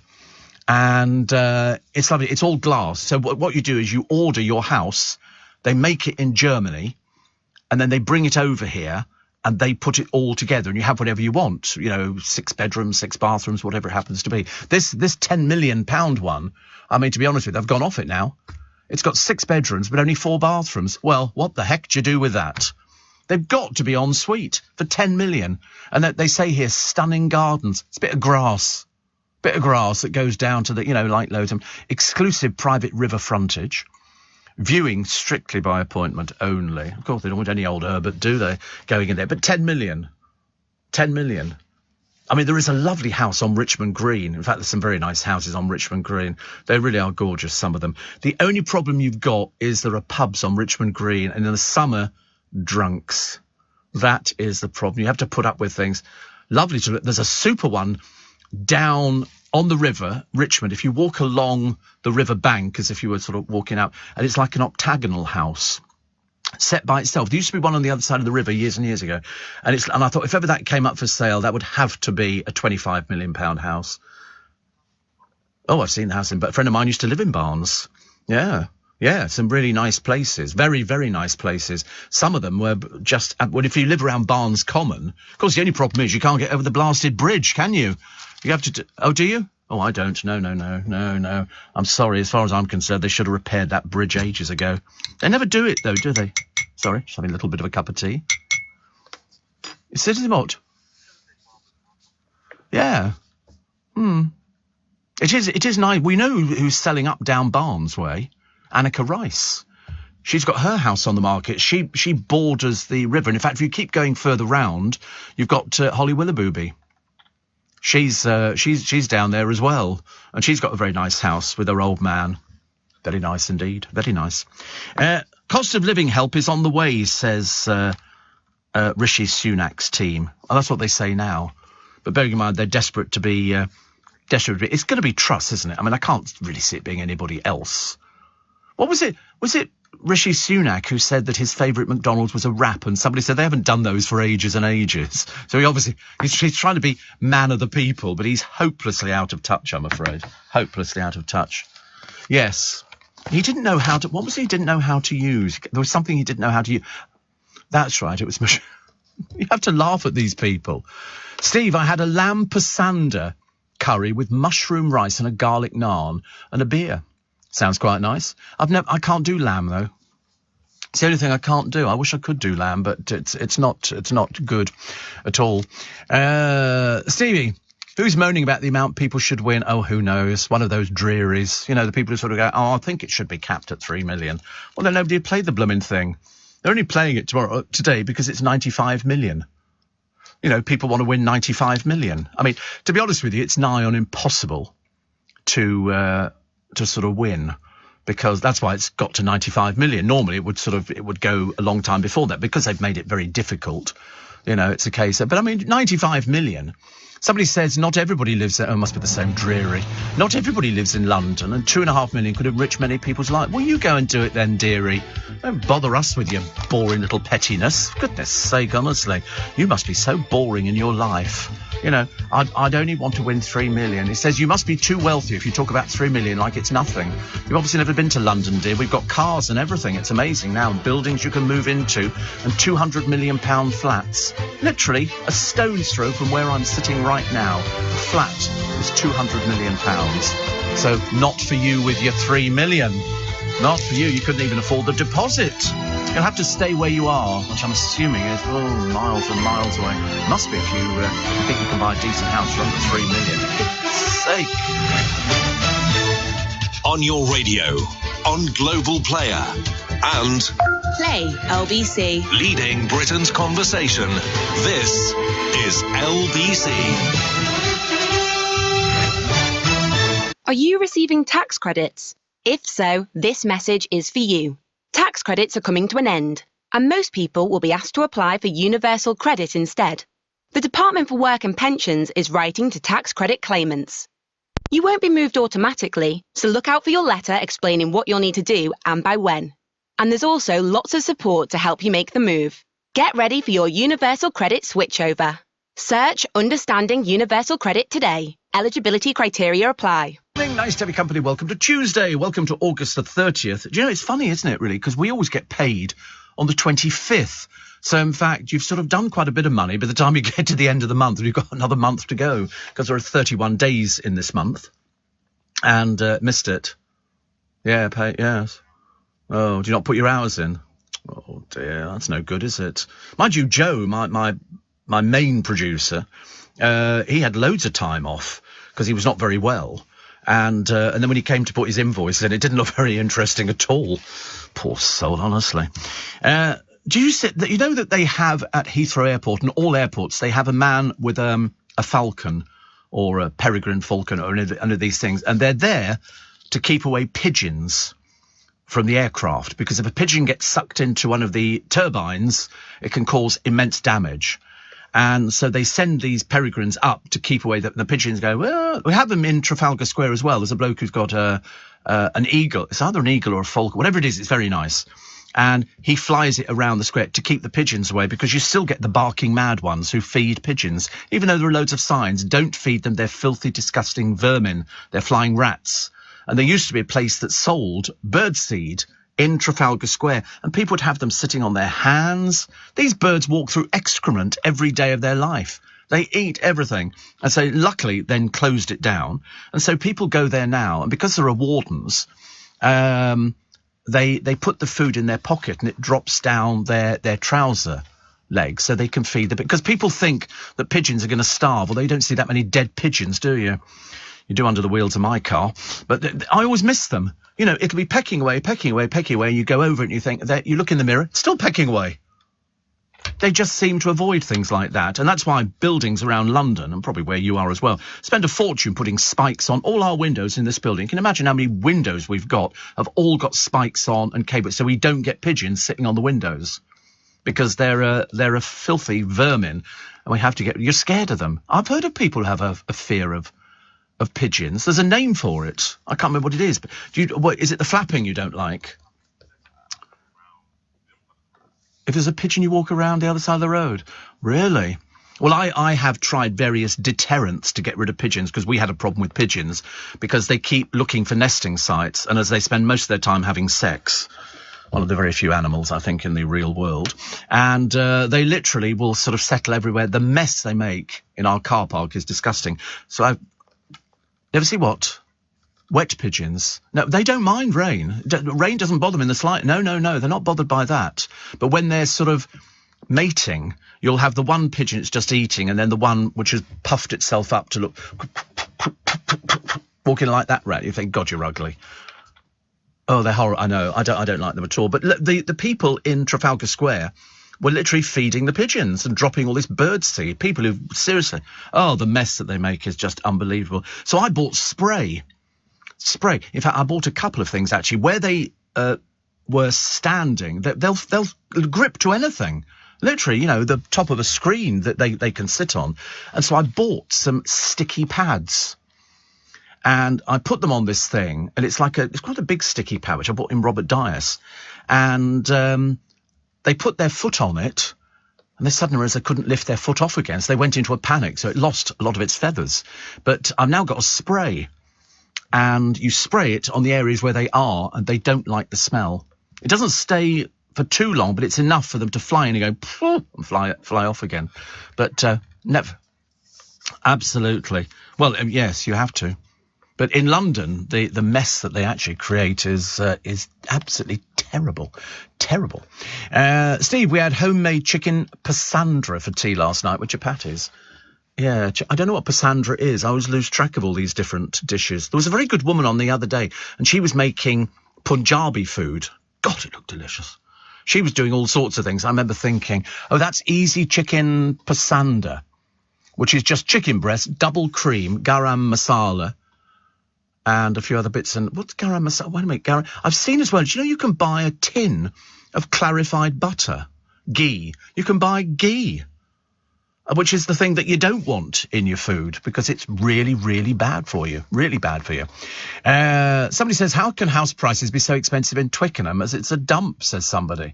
Oh dear, poor old Nick who lives in Tottenham, which obviously isn't a dump. We all thought that was very funny. Only good thing about Twickenham is the rugby ground. It's not in Twickenham. God dear, how thick do you have to be? It's in Whitton, darling. Oh, blimey, honestly. What a thicko. You've got no idea what you're talking about. He said, give me Chiswick any day. Well, you're stuck in Tottenham because you can't afford anywhere else. I mean, you've never been to Chiswick, obviously, not recently. And the Twickenham rugby ground, it's in Whitton. People are so stupid, aren't they, Nick? And you've gone about as far as it is. Who was it who wrote to Darren earlier on? Somebody was complaining about something. And Darren said, he keeps writing on a regular basis. I think all we do, we just delete them. We have... Was it about the moon conspiracy? We have a little button here. You push it and you delete that person forever. You can either do it for a month or forever, and we always do it forever, just to really make sure they've got no friends. Pigeons are a problem in Brighton. I had one land on my cheese and pickle sandwich, says Johnny. Oh dear, cheese and pickle. I'm sorry, you sure you're not Nick in Tottenham again? Because that's about the standard of his food, I should imagine. Poor old cheese and pickle sandwich. That's a cheese and pickle sandwich today, Steve. It was really exciting. Bread had a bit of green mould on it, but it don't matter. I'd like to live in Chiswick. You couldn't afford cheese. You certainly can't afford Twickenham. A 2-bedroom flat in Twickenham, 700,000. 2-bedroom flat. And that's not including parking and not including your service charge. And service charges now, I've said to you before, if ever you're going to buy a flat anywhere, have a look at service charges because you'll be absolutely horrified. Horrified. Apparently, Richard Spur, I don't know what he's doing up at this time of the morning. Seriously, I don't know what you're doing up. He says, I cooked pigeons in a balsamic glaze yesterday with polenta. I've never eaten pigeon. What did I have once? It was a little bird.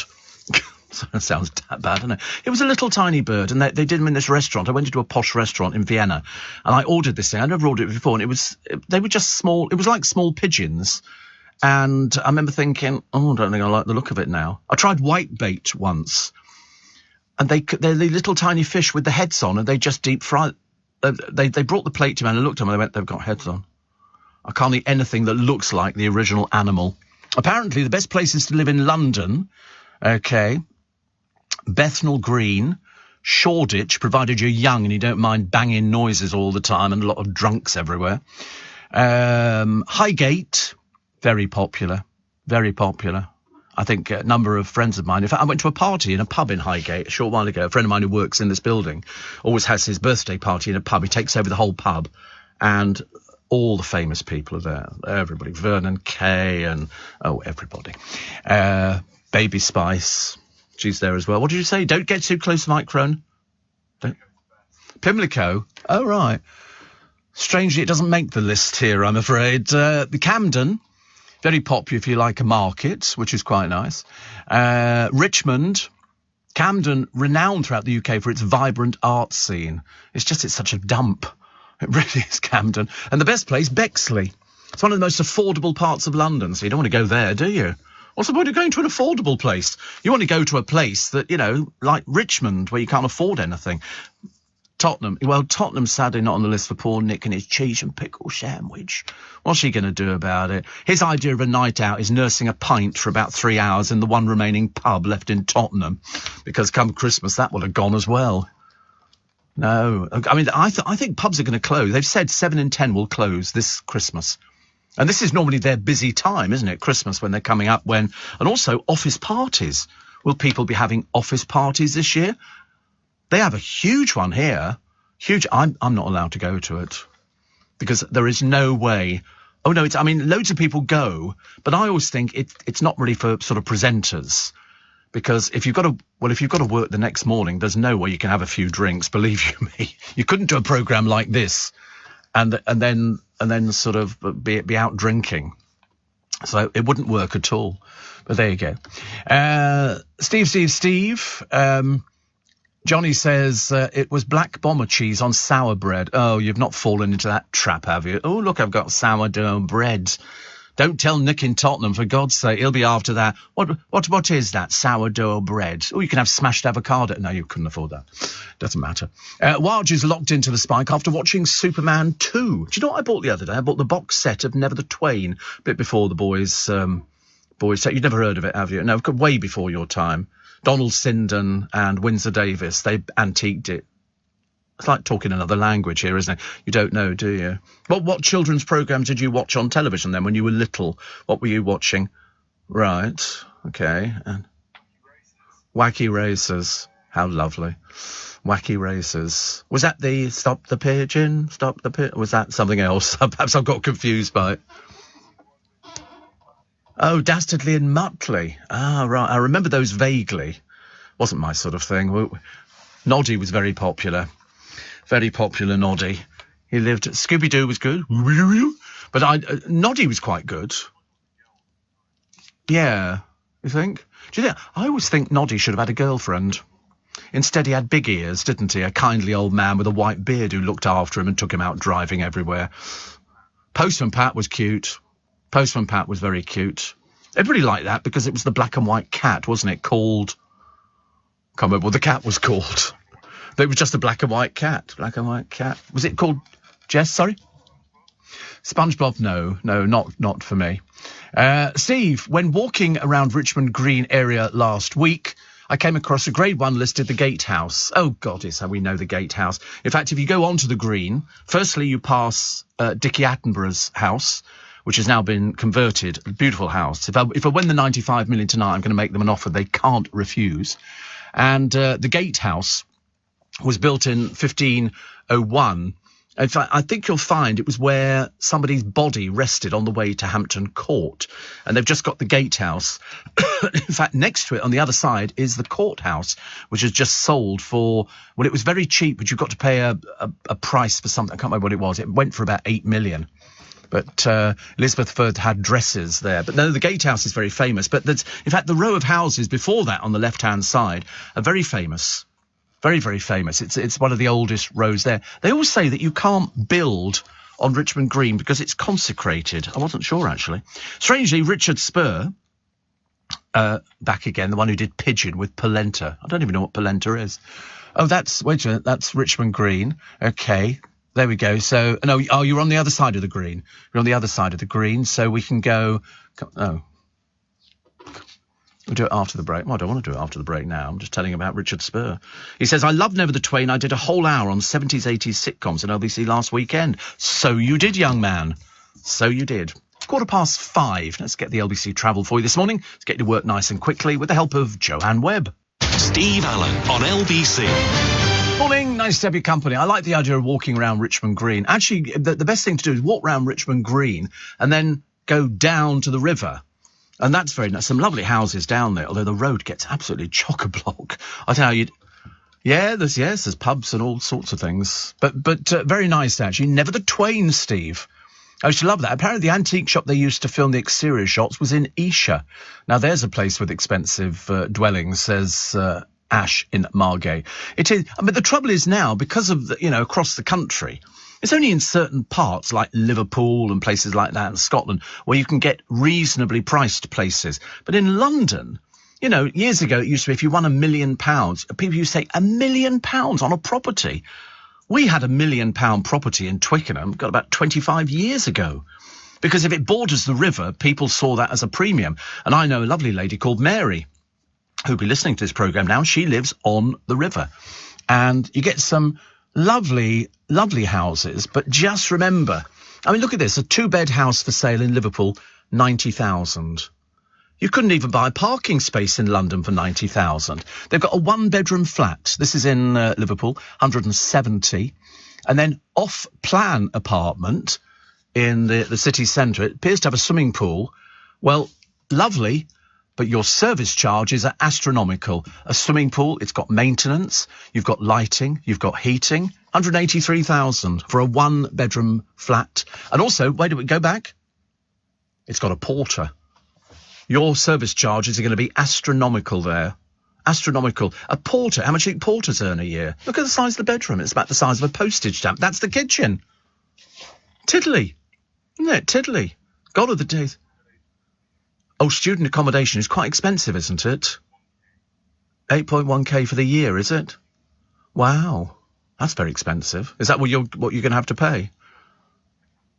£210 a week. Yeah, but think of all those parties and everything else and people staying the night and stuff like that, you know.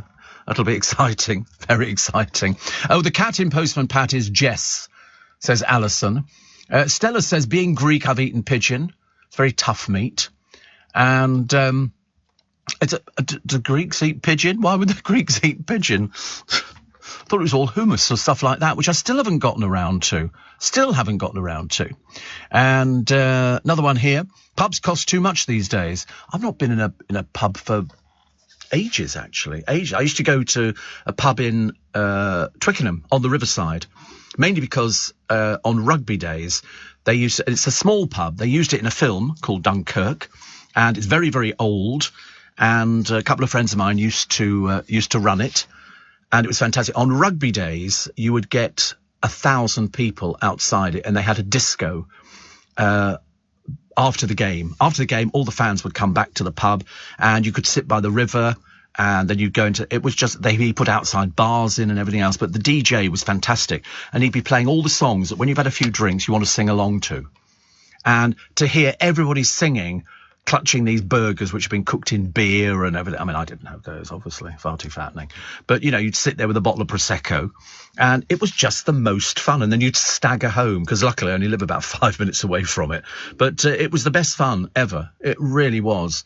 You know, but the only time we ever get any trouble for the rugby is the Army and Navy, where you have to have the military police in the week beforehand who go round determining where they're going to be putting the wagons to put them in to arrest them, because there's so much nudity. You know, you walk down Church Street and there'll be sort of a group of lads, you know, with their trousers and pants around their ankles. Very popular in certain sections of the community. But it was sort of one of those sort of things that they always have. Some of them get so drunk, they never even see the rugby game in Whitton, Nick. In Whitton, you know. But it's just one of those things, isn't it, really? So what else have we got? Oh, the cost of living posing the threat to the high street. They've all done big features on this. They're saying your high street is going to look very different by the time you get to December. Because I think people... Well, Richmond High Street looks terrible, doesn't it? Because you know why? Because when was it Dickens and Jones, the department store, I can remember going in there. I was the only person in the shop. The only person. Was it House of Fraser? I can't remember. Was it? Yes, it's on the corner. Well, it's going to be serviced offices now and things like that. You've got lots of little independent coffee shops. Well, they're going to have to sell an awful lot of coffee just to pay the electric bill, let alone business rates, let alone your rent. And everything else. And I think the prices are going to go through the roof and people are going to start deserting places. But Richmond has been, I mean, it did look a bit, but what they've come up with is in all the shop windows, to save it being an empty shop window, they put these posters in with pictures, and it covers the whole window, a picture of, you know, the interior of Richmond Theatre and stuff like that. But it was looking a bit sad. In fact, Twickenham, we've just got a double Holland and Barrett. There used to be one Holland and Barrett next to the KFC Bar 1, and they've now taken over Johnson's Shoes on the corner, so it'll be twice the size that it used to be, and where the Holland and Barrett was, they've taken over what used to be Patisserie Valerie next door to it, and it's going to be one of these Amazon places, you know, where you go in and buy stuff, but you don't, it's all on your telephone. They call it Amazon something. Fresh. Amazon Fresh. Is that what it is? And you go in there and buy. I mean, I can't wait to see that one operating. Twickenham has 2 M&S. Yes, we've got one little one by the station where they've got a lot of staff who just stand there looking at you because they're never that busy. I go in there every day to sort of buy my little croissant. I buy 2 ham and cheese croissants, which are hot, which are very nice. I don't want to buy cold food. And they'll be standing behind the counter because there's not enough people in there buying things. And then we've got the one on Heath Road, which as well is a good one. It's good. You bought croissants in the south of France. How lovely. They're nice. They're big, aren't they? Very big. Everything's big in the south of France, I discovered. We used to buy peaches over there. We went on holiday once, and they were like the size of small footballs. I've never seen anything like it. So we would have that with some croissant and just buy some cheese. And it was just, I know, I can't eat cheese. I went to the farmer's market in Marylebone the other day, and they've all got cheese on sale, huge cheeses, and you can buy this much. And I'm thinking, it's really fattening. It's really it's the worst thing you could possibly have. Is it your downfall? Oh dear. You see, I'm a bit funny when it comes to cheese. I'll eat Red Leicester, cheddar, and Cathedral. And Edam. And then somebody said to me, Edam's really fattening. I said, it can't be. It's got holes in it. How can it be fattening? And but at the moment, I'm going through a phase of bratwurst. I love bratwurst. German sausages. I can't get enough of them. And I really shouldn't eat them because they're really bad for you. But I just like them. When I was working in Vienna all those years ago, all the Wurst stands on all the corners, there was an English woman who used to run them, which used to run the one that I used to go to. And I used to go there every day. It was very, very addictive. Very, very addictive. High Street feels the heat of the cost of living. Oh, that was the other thing. Some of the theatres were saying, oh, that's nice, isn't it? Wherever it is. Very pretty. Where is it? It's got ZZ, so it must have been a while ago. I don't think they're still operating, are they, ZZ? We used to have one up by Twickenham Green. I think it's gone. So many of these big places go. We lost the MOD Pizza down here. Their pizzas were fantastic. But it's the cost of heating. They're saying for Christmas, you know, in the theatres, they might not be able to afford to put the heating on. You can imagine what it costs to heat a theatre, can't you? And they might sort of say, you know, just put an extra jumper on or a coat. You see everybody sitting there with scarves on and hats and gloves. That could be quite funny, couldn't it? And they're still eating an ice cream. But they're saying the situation looks bleak. Because basically it's food, energy and transport costs which have risen very steeply, sparked by this commodity chaos unleashed by the invasion of Ukraine. The knock-on effect is amazing. And it's not going to get better, even though, who was it was telling us, they had Alice Beer on the television the other day, and she was saying stupid things about, you know, when you go out to buy something, you've really got to have your wits about you. She said people go into, and she highlighted Tesco's. She said you can go and buy Coca-Cola, for example. She highlighted Coca-Cola. She said you can either pay 11p for a serving or whatever it is, or up to 50p, depending on what you're buying. If you're buying tins of it, it's quite expensive. If you buy the big bottles of it, it's a lot cheaper. But you've got to remember it goes flat the moment you've opened the top of it. And she said there were about 6 different price variations. Because what they don't put on the supermarket price list is how much you're paying per unit. They don't put that. They just sort of put it and they say, oh, buy 2, get the second one half price or something like that. You've really got to watch these things. It's quite difficult. Tagging cheese. That doesn't surprise me in the slightest. Doesn't surprise me. But very shortly, you're going to be, I don't know how they're going to work it in the supermarket. You're going to get much more shoplifting because people are going to go, you know, well, I couldn't afford to buy it, but the kids wanted it. It's like cereal. Have you seen the price of a box of cereal? I couldn't believe it. And yet, mostly, it's bad for you because of the amount of sugar in it, which is a bit embarrassing. £3 for Shreddies. Shreddies. I thought it's a lot more than that. I've never seen it for £3. I used to like all the bad Jordans. I used to love. It's a smaller box, but it was just full of sugar. Even though they say it's got nuts in it and everything else, you sort of say, Steve, is the London Apprentice still in Twickenham? Says Janet. The London Apprentice? No, I don't think so. The London Apprentice is down in Isleworth.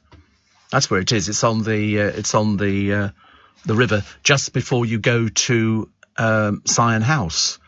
That's where the Isleworth London Apprentice. So it was never there. It is, yeah. It's fine. It's fairly old and it overlooks the river. Well, I say it overlooks the river. It's a Grade 2 listed public house, but when I say overlooks the river, when the tide goes down, it's basically you're sitting there looking at mud. That's all it is. But you can sit outside here and the river is just the others. It's quite nice. It's quite nice. They do sort of do the usual thing, beer, batter, cod, and all the rest of it. They all do that, don't they? But it's a very old pub. But parking's a bit of a nightmare down there. And inside it's quite nice. It is, yeah. Very strange, isn't it? Zzz's are in Marylebone and Victoria. The cheese with holes is Emmental. Yeah, and that as well, I like. Theatres will be selling extra hot Glühwein during the intervals this year. That'd be quite nice. That'd be quite nice. Somebody says, Edam cheese does not have holes in it, says John. Yes, it does. Yes, it does. I've had holes in my Edam. I know it doesn't all have it in, but it does have a few holes in it. That's the way it goes. Still to come, the long-awaited rocket launch is not happening. They've decided anyway, it's not happening. And Helen Flanagan signs up for I'm a Celebrity, the South African version. So basically, seen by nobody. It's 5:30. Let's get the LBC News for you this morning with Lottie Morley. Steve Allen on LBC. Text 84850. We were talking about Christmas. I know, before you all go, oh, not Christmas already, Steve. Will we be celebrating with lights? Too true, we will be. Nothing's going to dampen our spirits at Christmas. Well, it might do. We'll have to wait and see. But the 50 best Christmas movies of all time have just been released. I've only got the top 8 for you. How many of these do you have in your collection? A Christmas Carol, 1951 version, which is very good. The Apartment. I've never seen The Apartment. I don't know what that is. Elf. I hated Elf. I absolutely hated Elf. I don't know why, just something about it. Muppet Christmas Carol is brilliant. Do you not like that? That was fantastic. That was a really good film. Home Alone, he was very good. Macaulay Culkin. I've seen him now, yeah. Well, unfortunately, all these kids who are in movies, they grow up. I sat next to him in Joe Allen's once. He was in there with his girlfriend at the time. Miracle on 34th Street, but the 1947 version, which is very good. Very good. A Christmas Story from 83. I don't know that one at all. I've got no idea what that is. And It's a Wonderful Life, which first time I watched it, I hated. Second time round, I can't get enough of it. And I've got two. Have you got it? Die Hard. It's not on the list. Well, I mean, it might be on the list, but it's probably a bit further down, I'm afraid. So we don't care about Die Hard. But It's a Wonderful Life. I've got the 2 versions, the black and white original version and the colorized version, where they hand coloured it. And both of them work just as well, as far as I'm concerned. Another one here. Do you remember the Catherine Tate sketch show? I don't think I ever saw any Catherine Tate shows. I don't know why. But she did Posh Mum. She accidentally drives into Tottenham. You listening, Nick? Nick? Oh, he's gone to sleep. And tells the children, just lock the doors, close the windows, and don't look at anybody. Like when we were on safari in the Serengeti because of the lions. I always wanted to go on safari. I always quite fancied the idea. And then I'm thinking, it's a bit dangerous, isn't it? I don't want to do that. But it was written by Catherine Tate and Darren Litton. 6 BAFTA Awards, 2 British Comedy Awards, an Emmy, 2 Royal Television Society Awards, 2 British Comedy Awards, and a National Television Award. Nothing like getting all the stuff in, is there? My God. She did very well. Number of series, 3. Number of episodes, 24. Which is amazing. Never the Twain ran for a few years. And the box set I've got has got 11 DVDs in it.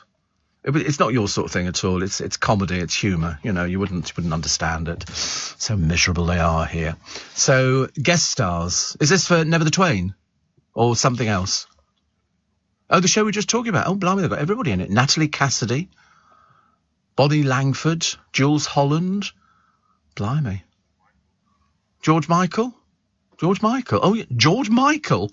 Blimey. Casey Ainsworth, McFly, Daniel Craig, David Tennant, Barbara Windsor, Patsy Palmer, Peter Kay. Good Lord. Simon Ansell.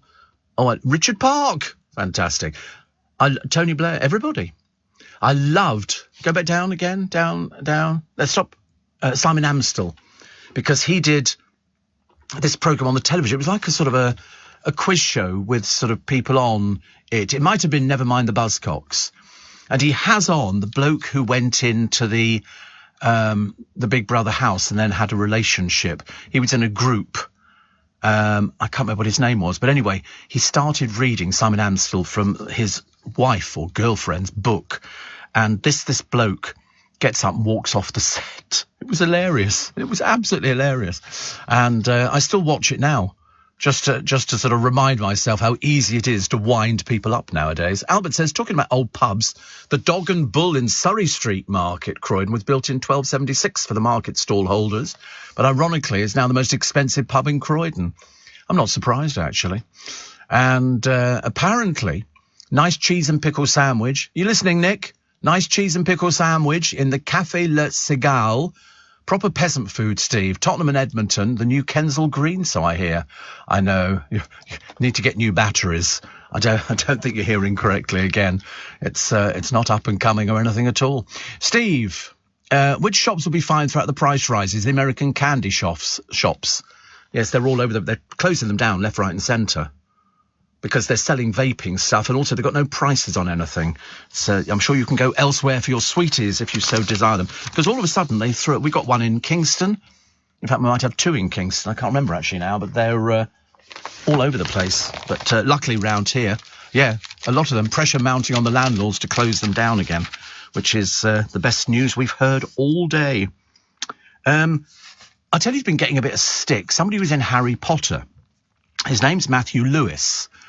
I don't know who he is. He played Neville Longbottom in Harry Potter. Now, I don't know who he is, but anyway, he claims he was booted out of first class on a flight. And it's an interesting story. He says, kicking me out of first class to the back of the plane is what it is, but doing it at the gate, literally tearing my ticket up. This was Air Canada. And so he got booted back to, I don't know why they did it, but anyway, Air Canada have said, hi Matthew, regret hearing it, please send us a DM and we'll see if we can help from here. So he moaned about it, and he said, literally tearing my ticket up, said if I wanted to sort it, I should go to customer services. I said, where's that? They said, Toronto. He said, I'm in Orlando. But then on Twitter and everything else, people, because he actually confirmed, he said it's the worst airline in North America, and that's saying something. And people have been writing saying you need to grow up and get over yourself. So you got booted back to, I don't know why, we've never discovered exactly why he was sort of booted off and had to go and sit back in economy. He was going off to one of these comic festivals where you get a photo and you sign at 70 quid or something like that. They do them all over the place, all over the world, so it seems. And so people were saying, what does it matter? What does it matter? So you got moved. There must have been a reason. Either they were overbooked and his ticket wasn't valid, but he was fuming. But he flew first class, even though nobody knows who he is. I didn't know. I'm even looking at pictures of him. I'm none the wiser. But there again, I'm not the biggest Harry Potter fan you'll ever see. I didn't read the books. I do have the films, and I have seen them. He's only 33, and he wasn't happy about it. So he got bumped. He got bumped to economy, which is a very odd one, isn't it? Because I know that most of the airlines do overbook seats because you get a lot of businessmen who need to travel on a particular day. And so what they do is they book flights on about 6 different aircraft. They won't show for most of them because they just have to make sure that they do get the opportunity to fly. Football ace Pierre-Emerick. I don't know who he is. Pierre-Emerick something else. Aubameyang or something like that. But anyway, he and his wife were beaten by gun-toting robbers. He's the former Arsenal captain, reportedly struck on the chin. There's a picture of his wife wearing the most ghastly outfit I've ever seen. Why is it footballers' wives can't dress themselves? Is it because they've got more money than sense? There was one house that came up for sale a short while ago. The entire house was done up in Versace, which is just so tacky. Not Versace, well, the Rooneys. It wasn't the Rooneys, this was somebody else's. And they had everything, the curtains, the cushions, the set, everything was Versace, which is kind of like over-egging the pudding, like going into Tyson Fury's house. Tacky would be a word to describe it. You know, you have things, and it's when people go out. Was it Daniela Westbrook years ago wore a complete Burberry outfit, Burberry pram, Burberry hat, Burberry this, Burberry that, and just made it look so cheap. Took them ages to recover from that. Ages. Preston, says Nick. It was Preston, who was in a group called the Ordinary Boys, and he was the one who stormed off after Simon Anstell took the mickey. He sat there, he had no, so we did that yesterday, the airlines. Yeah, we did that. It's Wizz Air, which are the worst ones. But I didn't think waiting 14 minutes was a bit of a problem. Goodness sake, I mean, you know. Yeah, people have waited hours before now, so no worries about things like that. I've never been on Wizz Air, but I'm assuming it's budget. Is it budget airline? Yeah. They've been on it? You been on it, Jack? Very budget. Jack's been on it. There you go. It must be budget. So, yeah. Is it worse than Ryanair? I don't know. I've never been on Ryanair either. Ryanair's great. So, Jack, see, he knows these things. I love it when sort of people go up to the EasyJet counter and their flight's, you know, departed or they've missed it, whatever they go, I shall never fly with EasyJet ever again. And you think, yes, you will. Of course you will. They're just being a bit stupid. You know, they go, what was they had one time? They had sort of a young man on there who said, my father is a director of British Airways. And I wanted the woman behind the counter to say to him, well, go fly with British Airways, sweet cheeks. You know, he made such a big deal about it. Made himself look like a complete prune. Complete prune. I remember Airline. Oh, God, do we ever? Oh, yes. This was the programme that gave you Jeremy Spake, I believe. Is this the one on BBC? I'm pretty certain, was it? The opening theme was... Oh, no, this was the Come Fly With Me. It was ITV. Jeremy Spake was on the BBC. He worked for Aeroflot, and he was the campest man you've ever seen on television. And he went on a programme with Julian Clary. And somewhere during the programme, because Jeremy Spake was sort of larger than life, but he spoke fluent Russian, which is quite an achievement in this day and age. But he was just very, very, very camp. And he goes on this programme with Julian Clary, and at some point he mentions his wife. And Julian Clary erupted with, wife? Where did that one come from? He's 53. And they say he's a British television personality. Well, he was slightly bizarre. I think he's working for another company now. But he was very odd. But anyway, he was furious that he'd been sort of, you know, picked on by Julian Clary. Everybody else thought it was hilarious. But he was in Airport, and he then did a few other sort of programmes and things like that. And he wrote 2 books. And he obviously wanted to be sort of famous. You know, you get the people on Love Island, they're so desperate to be famous, but they don't actually have any talent. There's no talent at all. He could speak Russian, and that really, I suppose, was sort of the basis of it, because people thought it was so unusual. It's like, you know, hearing somebody, you know, white middle-class English who speaks Mandarin or Cantonese or something like that. Yeah, producer done a little bit of that. I'm not sure whether it's enough. Well, it's enough to get him egg fried rice. Put it that way. That's how far he went. Egg fried rice. Steve, the wife and I did a safari years ago, says Stu.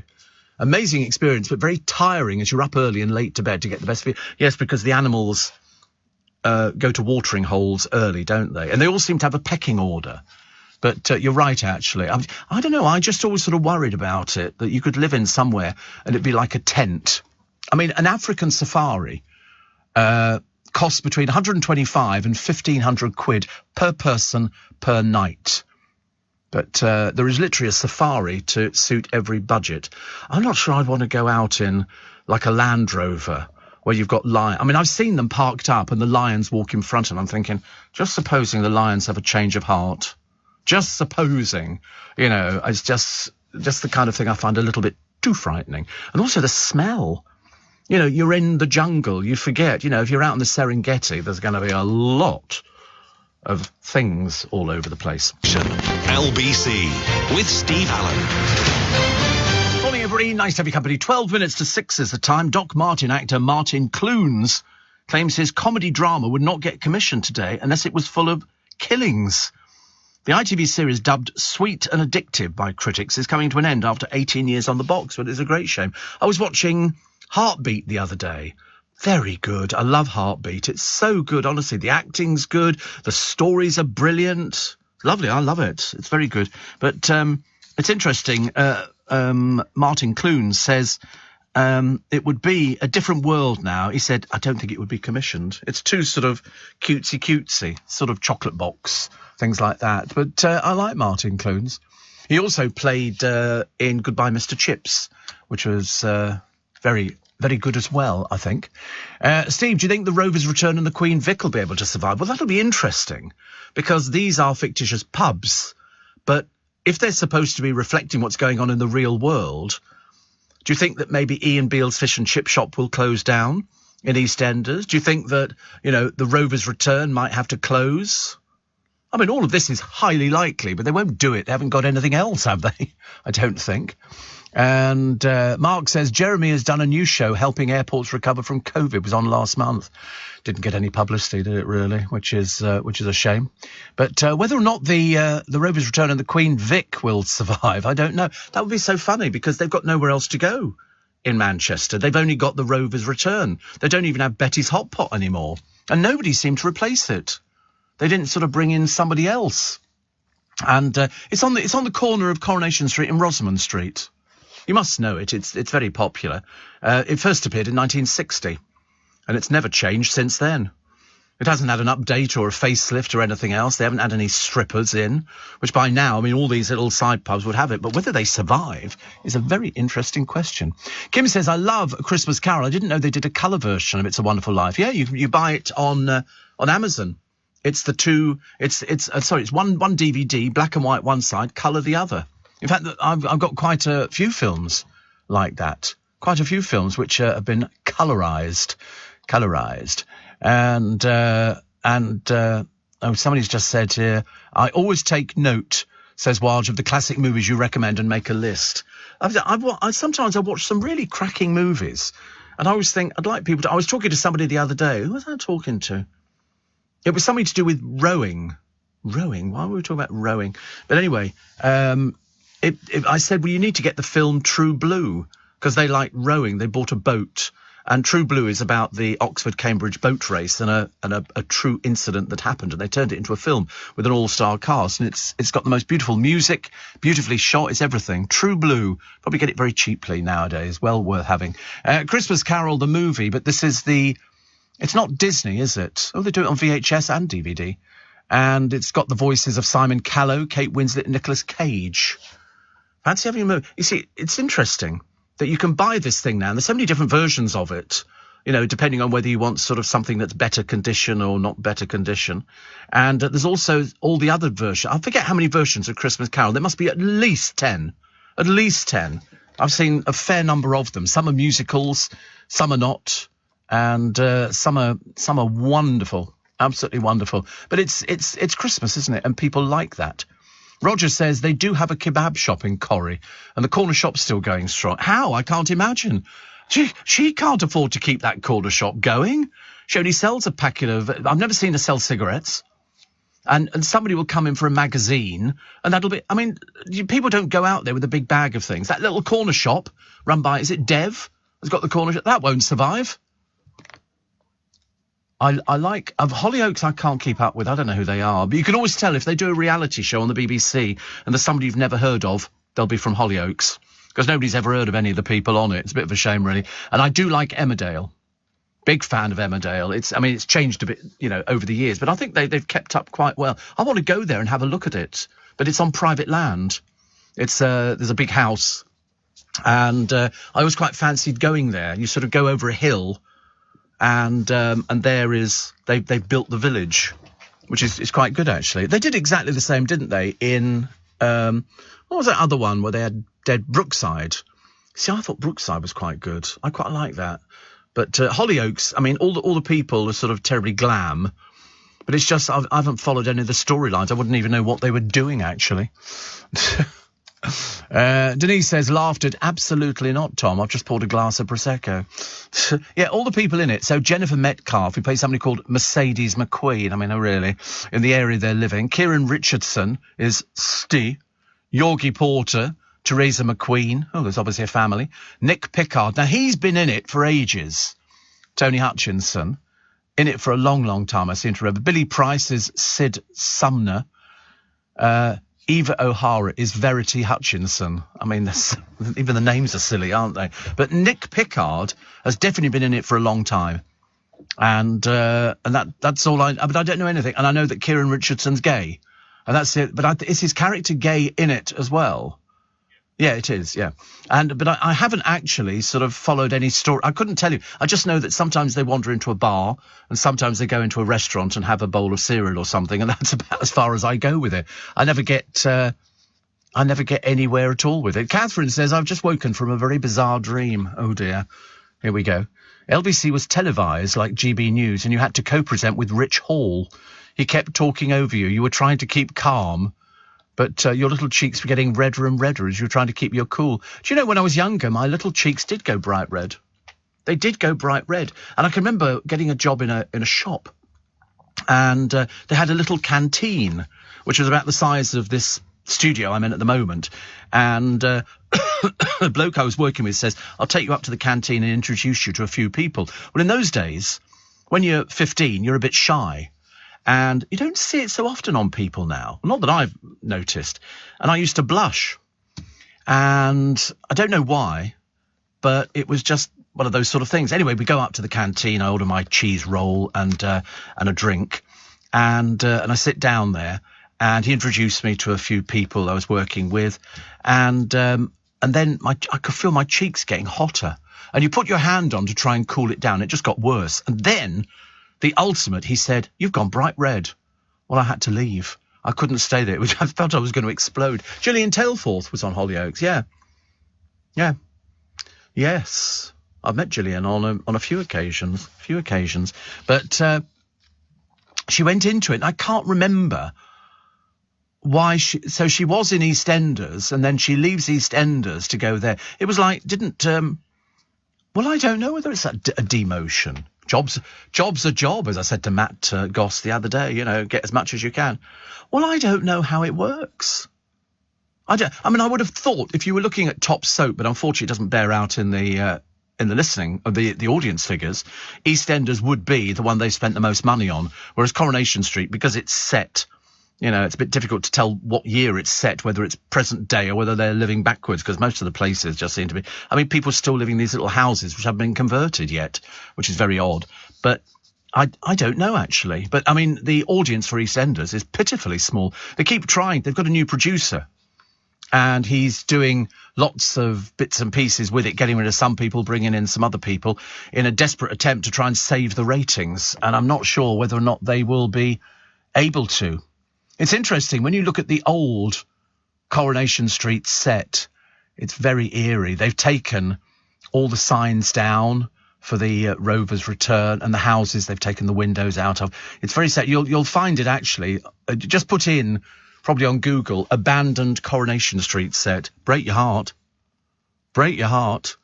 When you just sort of look at it and you think, but wait a minute, I know all these places, but of course it is just a set. When they leant out the top of the window, they were on step ladders. They had to climb up a step ladder to lean out of the top of the window because they weren't real houses, as you can imagine. Steve, Emmerdale and Corrie is on in the afternoons in Sydney, says Shane. But where are you, actually? Where are you? Are you up to date, or are you sort of watching a few years backwards? What was the other one? Veteran comedian Frank Skinner has called for all television shows to have subtitles because, he says, actors don't speak clearly enough. He says, I know loads of people who watch stuff with subtitles now because the diction is so bad. I don't think I'd be offended if I got subtitled for my accent. I've never even noticed his accent. He's a Brummie. But I've never really thought about it, actually. I can understand everything that he says. Russian police swooped on rich and successful supercar drivers parading their Western motors through Moscow. The petrol heads were targeted at an unofficial £4,200 a ticket rally. The organisers said a cryptocurrency millionaire, he's only 28, says the goal is to gather all the elite car owners and create an atmosphere for networking. The event featured 170 Lamborghinis, Rolls-Royce Phantoms, Ferraris, Porsches, Hummer, Chevrolets and Bentley Continental GTIs. In other words, a lot of corruption on the streets of Moscow. Where do you think they get the money from these things from? Where do you think? Aliens are demons.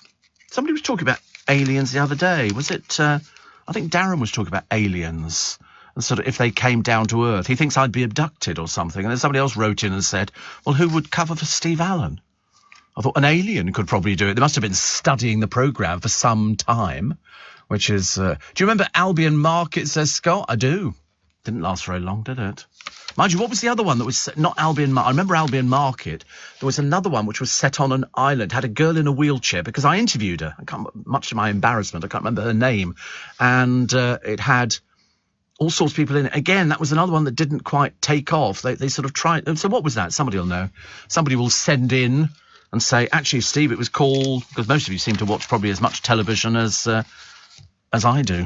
I seem to watch an extraordinary amount of television. Perhaps you have to nowadays to sort of keep up with everything. We'll take more of your texts and emails in a moment. If you have just joined us, you have just woken up, it's nice to have your company. I don't think we've got any strikes this week. Mind you, things change, on a sixpence. So we'll wait and see. We'll take the news, then we'll take more of your texts and emails. 84850. That's right. Preston went out with Chantel. They married. They're not married now. He ditched his French girlfriend and went out with Chantel, who apparently was a Paris Hilton lookalike, and she had to try and pretend she wasn't.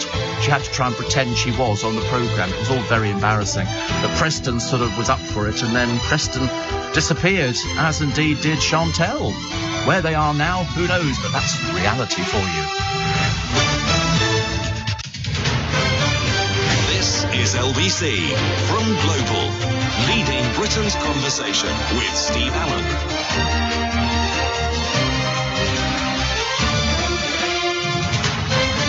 Morning, everybody. Tuesday, August the 30th. One more day, and then we're into September. And what happens after September? Bonfire night.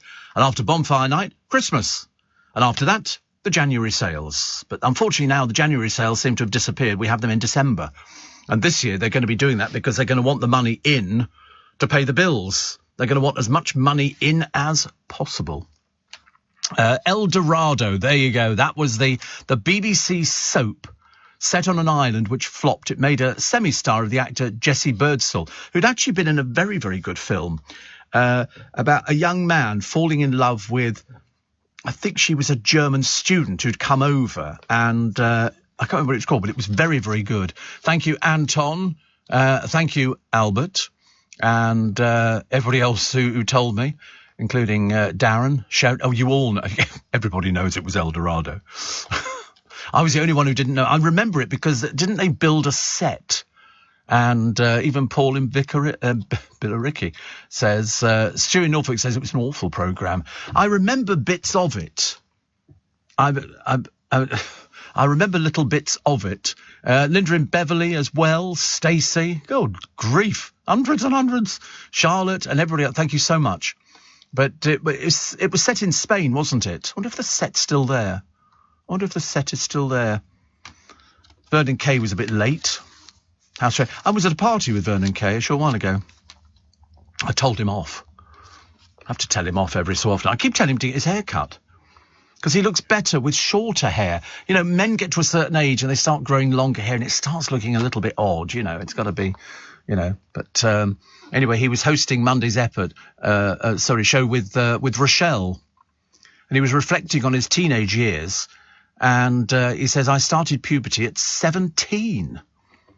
17. He said, in lower sixth, I went away high-pitched voice as a child, and upper sixth came back deep voice as a man, and nobody recognised me. I went away 5'3", came back 6'4", which is interesting, isn't it, really? Because I've got a godson who also didn't seem to grow for ages and age. We were all sort of thinking, do you think he's going to all of a sudden shoot up? And of course, kids do. And I think by the time he got to them 14, all of a sudden, now he's about 6 foot something. Amazing, amazing. But it was set on an island. So now we know. Wow, we know. He says, I often wonder what Marcus Tandy is up to these days. on El Dorado. I don't remember too many.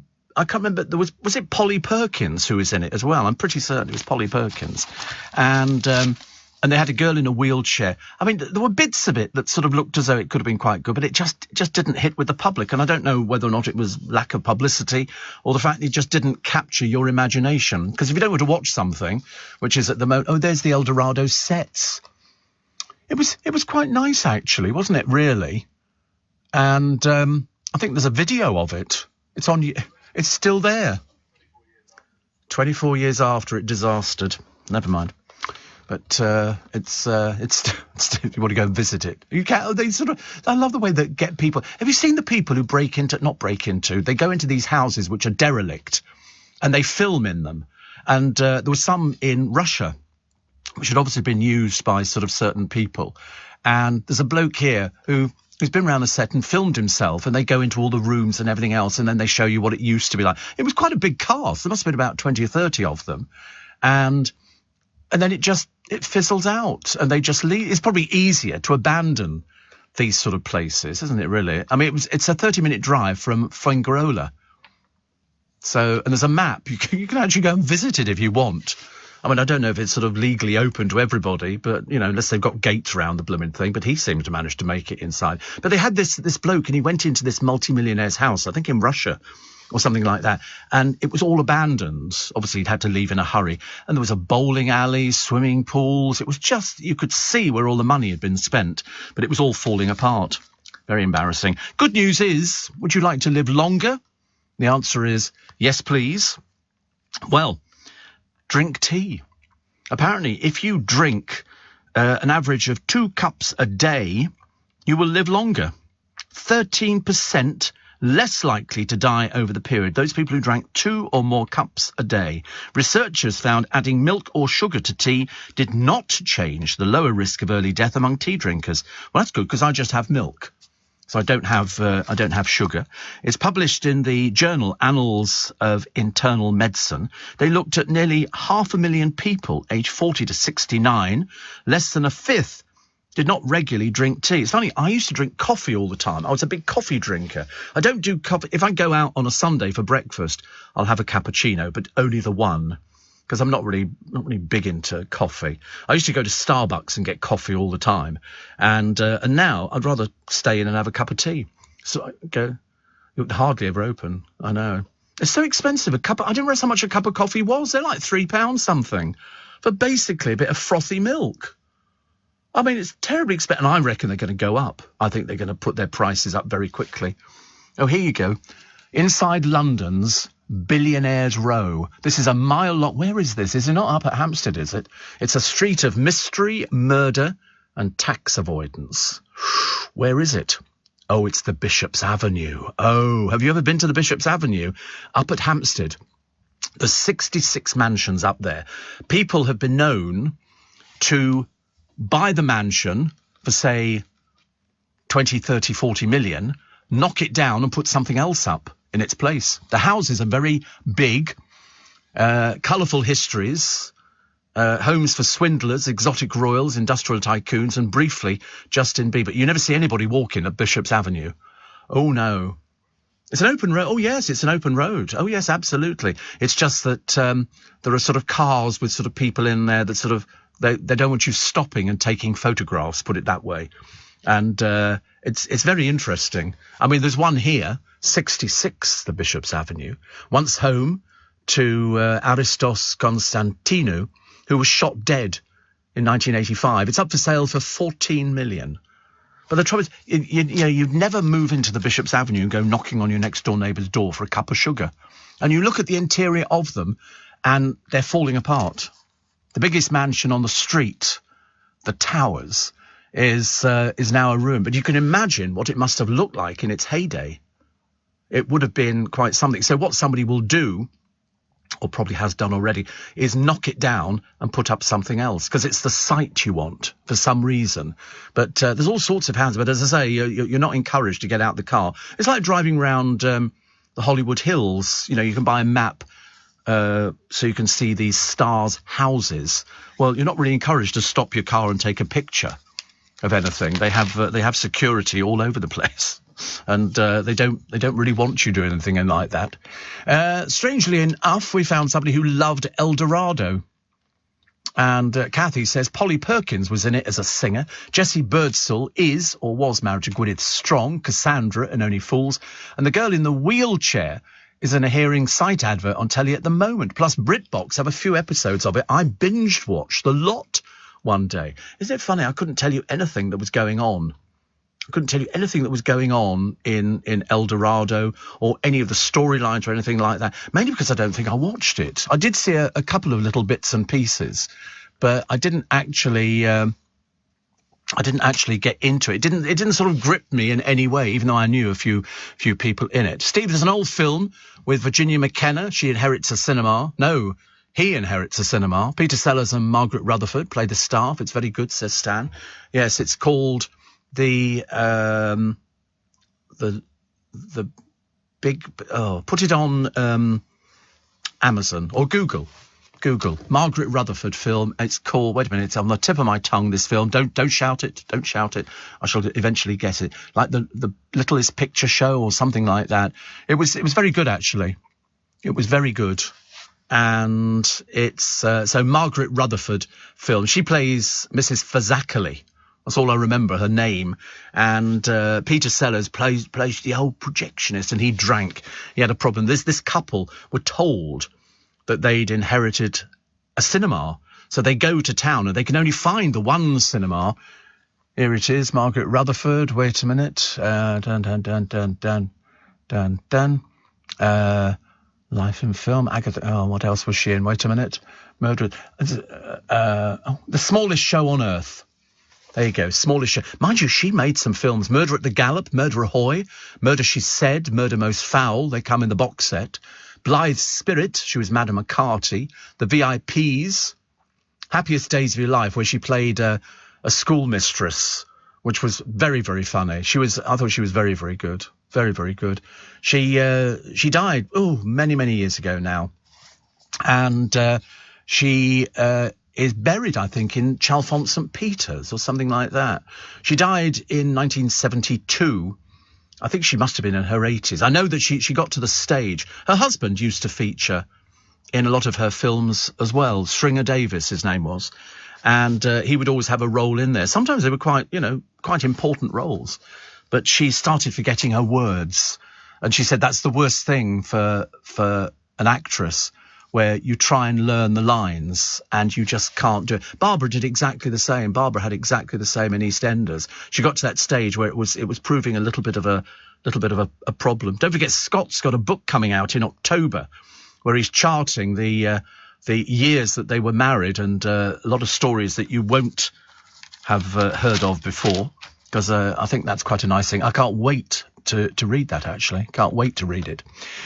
Steve, Jessie Birdsall played Pete, a deck chair attendant on the Isle of Wight, where he met a Swedish girl. She was a foreign language student. It was called Annika. You're quite right. It was, Paul. 1984, was it? Because he appeared naked. He appeared naked in a sauna. And it was really good. It was a very young Jessie Birdsall. Annika. Fancy remembering that. Well done, you. You're all very brilliant at remembering these things. I'm also quite brilliant at trying to remember that it's 5:15, and I think we have the news headlines coming up now for you. 6:15, what am I talking about? Lottie Morley. Steve Allen on LBC. Text 84850. Morning, everybody. 18 minutes past 6. Richard Spur says our producers, he said, are so young they don't even remember Keeping Up appearances. Did you watch Keeping Up? No, you see, they've got no idea. I always find it amazing, actually. I used to love, in fact, I watched the other day Keeping Up appearances, and she was boating. That's all I remember. And I remember sort of thinking to myself, this is really, really interesting, really interesting. And it was just beautifully written, and she was just so wonderful. So wonderful. Everybody's trying to dissect, and I think Nick Ferrari will be doing it a little bit later on today, the fallout from the Duchess of Sussex's latest controversial interview, where basically she just seems to live in cloud cuckoo land. And in fact, the royal editor, Rebecca English from the Daily Mail, says Meghan and Harry might do well to remember, as they fire their latest salvo, that their perpetually maligned relatives across the pond may be prepared to take only so much. Yes, I mean, basically, they're economical with the truth. Certainly Meghan is. You know, she claims it was impossible to take the kids to school. Well, you know, William and Kate have managed it very well. Thank you very much indeed. It's obviously just a little bit beyond you, I should imagine. And I was talking about birds hitting planes, and this hawk was hit by a bird which slammed into the canopy and basically smashed it. I suppose it's the speed you're going, because the red arrows are continuing to attract attention at the moment. That's why it's a good story, basically for all the wrong reasons. They're under investigation at the moment. A lot of costumes at the Notting Hill Carnival, some really fab costumes, some also half-naked people. And then the idiots who climbed onto a bus shelter, which then promptly collapsed on them. All escaped with minor injuries. I mean, what a bunch of dimwits. Why would you want to climb onto the top of a bus shelter? I mean, you know, they're not designed to have people sitting on them. But they've also got lots of hippie crack tubes. You know, I don't even know what that is. I'm assuming it's something to do with hippie crack. 76 arrests. They're also looking into the death of one of their most experienced horses, which collapsed whilst on duty. And that was on Sunday. That's supposed to be the easy day, really. But some of the costumes, I mean, the people were practically naked. They just put little sort of coverings over nipples. And I'm thinking, I'm sorry, might be all right for Rio, but this is Notting Hill, thank you very much indeed. Don't want anything like that, do we? Families hit, they say, as 474 doctor surgeries close in a decade. So there you go. And also the NHS are bringing in a fleet of, and we've talked about these over the weeks and the months and the years now, electric vehicles to relieve pressure on ambulances. 8 ambulance trusts are trialling 21 zero-emission vehicles, with 6 dedicated to responding to mental health call-outs. Because you see these all the time. Every time I watch a police programme on the television, they're having to go out there, as opposed to sort of catching burglars, they're having to deal with domestic abuse and domestic incidents. And I remember thinking, I mean, in fact, there was one police officer the other week who said on the programme, he said, I didn't join the police force for this. He said, I joined, you know, to sort of catch burglars and make the world a better place. Some of these costumes are very elaborate, but I mean, they're hardly wearing anything, these. I mean, that woman you just showed me a picture of, at least she's better dressed. I mean, some of them, there was one of them, I mean, she was practically naked. I like the drummers and everything else. I think that's the sort of thing that goes well, and some nice, respectable people looking. But this other woman who was in one of the... Ooh, it's a bit short, isn't it, that little skirt there? That's the fractions. But the makeup's good, the costume's great, everybody had a nice time. But there's always going to be a few people who are going to spoil it for other people, but you expect that. We kind of have to put up with things like that. Steve, about that old picture house you mentioned, that was inherited. Every time the film was playing, a train would go past the screen and all the seats would shake. Yes, and the film would go out of sync. Apparently, although he looks like a bit of a playboy, Jesse Birdsall has in fact been happily married for about 30 years. Well, he was very good. He was very good. I don't know what he's doing. That's the trouble. You know, you see actors on the television and you see them in something. And then all of a sudden you don't see them for a while and you think, I wonder what they're doing now. And then somebody say, oh, they're doing this. We used to see in Twickenham, the bloke who used to work in the butcher's shop in Coronation Street. And we see him and I often wonder what people like that are doing. I mean, are they doing, you know, things like pantomimes or stuff like that, or touring? Hope so. There's a historic building just down the road from us here. Literally just down the road from us here. It hosted Churchill in World War II and even James Bond on the big screen. But soon, the old War Office on Whitehall will house a £1,000 a night hotel and flats going up to £200 million. I did have a look at it. It's got the best staircase you've ever seen. The grand staircase, and the hotel is going to be Raffles. And it's quite something. It's quite something. I think it's got its private parking, and it's got everything. There were 1,000 rooms, 2.5 miles of corridors. Boy Scouts were employed as messengers. Everybody was there. And so hotel rooms expected to start around £1,000 a night. I don't know where people get this money from. £1,000 a night. But complimentary tours will be on offer 10 days a year in line with terms laid down. And it's on a 250-year lease for £350 million. And that sum could be described as loose change to the brothers who've amassed a fortune of £28 billion. 1,000 contractors working on it. It sounds fantastic. And next door to it is the banqueting house, which is where, you remember, Charles I was executed way back in 1649. But this building is quite something. I've seen it all covered up, and they were sort of saying, flats are available, but I think it might even stretch me and my meagre existence on this planet. Chris says, I see from your Instagram page that Magic Circle tickets are still available for the 30th. Only the second performance, first one's sold out. And there's only a handful left for the 30th of December, which is 7 p.m. at the Magic Circle. So there's only a few available on that one there. So first one sold out, which is the 2:30 show. And the other one is just got a handful of tickets left for the 7 o'clock performance. It's sort of something, it'll see you into the new year. So if you go to my at Steve Allen Show page, you'll get a link there to the ticket. Or you can go to the Magic Circle website and you'll find all the details there. And as always, you can people have come year after year after year after year for this. And we'll have close-up magic. Get to see some really good stuff, very, very close up. So much so you'll believe it's a trick. Well, it is. It's a very good trick, but without limited tickets. Yeah, I know. It's you need to get in quick. Get in quick. 30th, we look forward to seeing you. I host the show, and then you can go and have a look at the museum. You can meet Sooty, if you're very good, the original Sooty, and then you go up to the theatre. Got a little theatre up there. Only holds 160 people, and you get some stage magic, which you will absolutely love. And I saw the cast list the other day. And I can't even tell you, I've secretly sort of put it to the back of my mind, but you're in for a bit of a treat. Somebody says you've got an unhealthy obsession with Meghan. Well, no, darling Francis, sweetie pie. It's in every paper, and we have to reflect all the stories in the papers. Do you read a paper? I mean, otherwise, how would you know? And the answer is it's on the front page of, I think, nearly all of the papers this morning. You must get out more. Make it so much easier for you. So much easier. Happy birthday to Sue McGregor today. Crikey.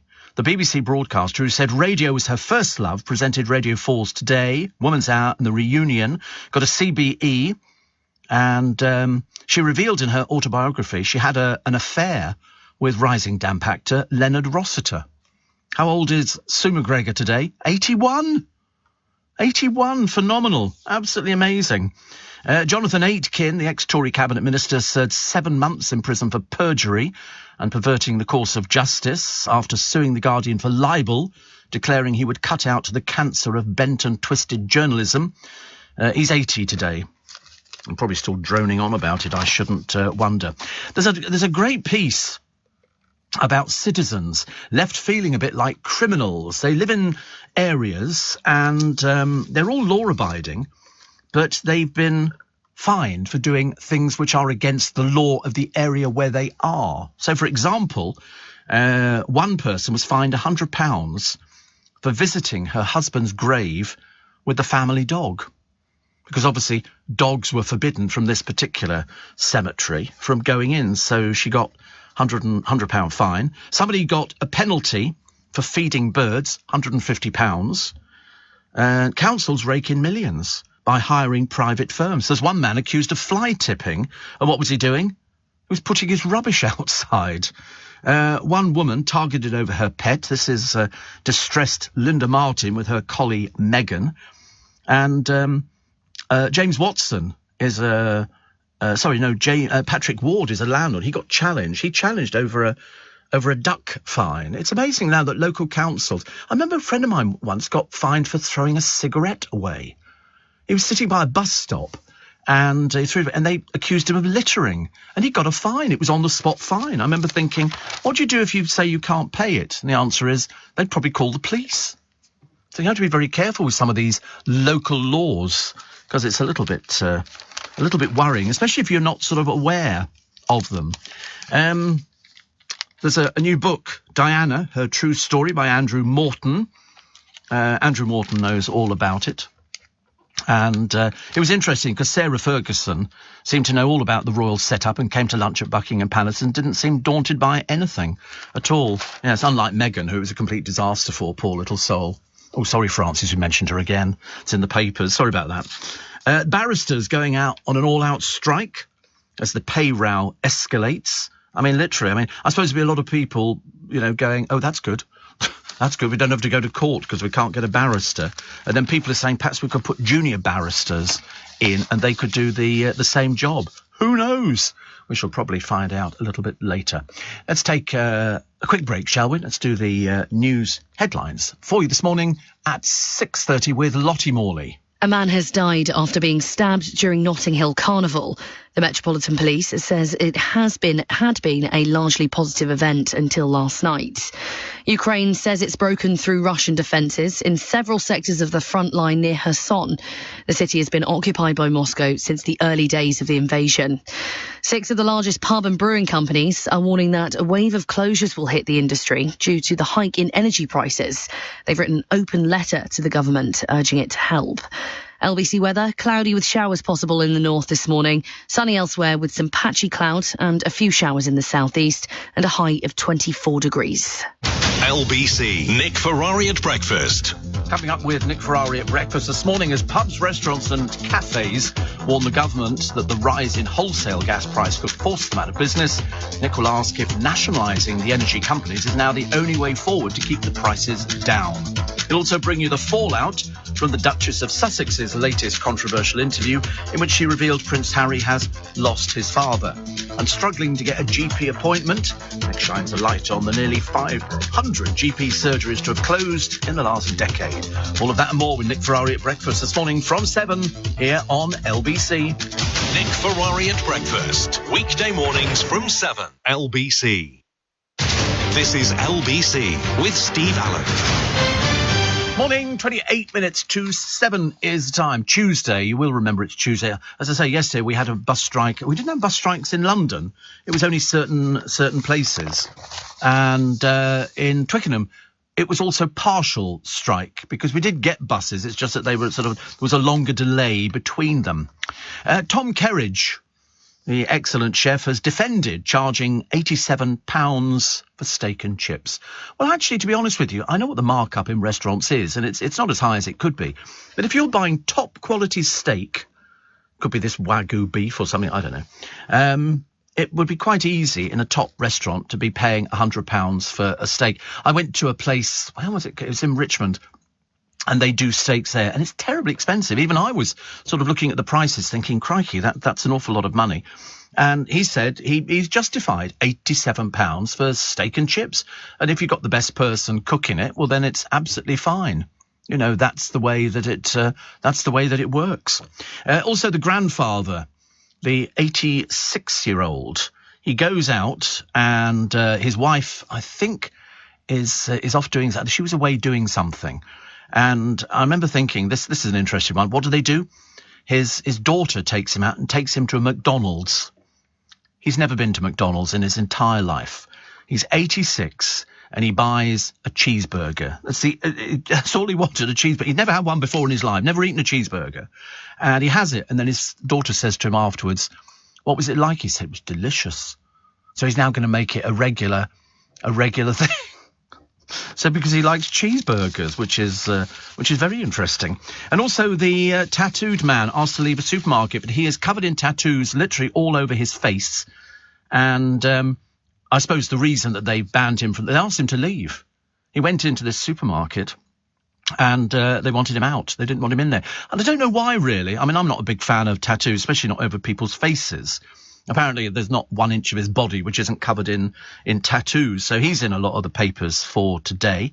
And then over at Reading Festival in Leeds, people were setting their tents on fire. I don't know where this one's come from, but I remember seeing there was a couple of people yesterday heading back from Reading. I was tempted to ask one. He was on the same bus as me. And I was tempted to say, well, people really setting fire to their tents?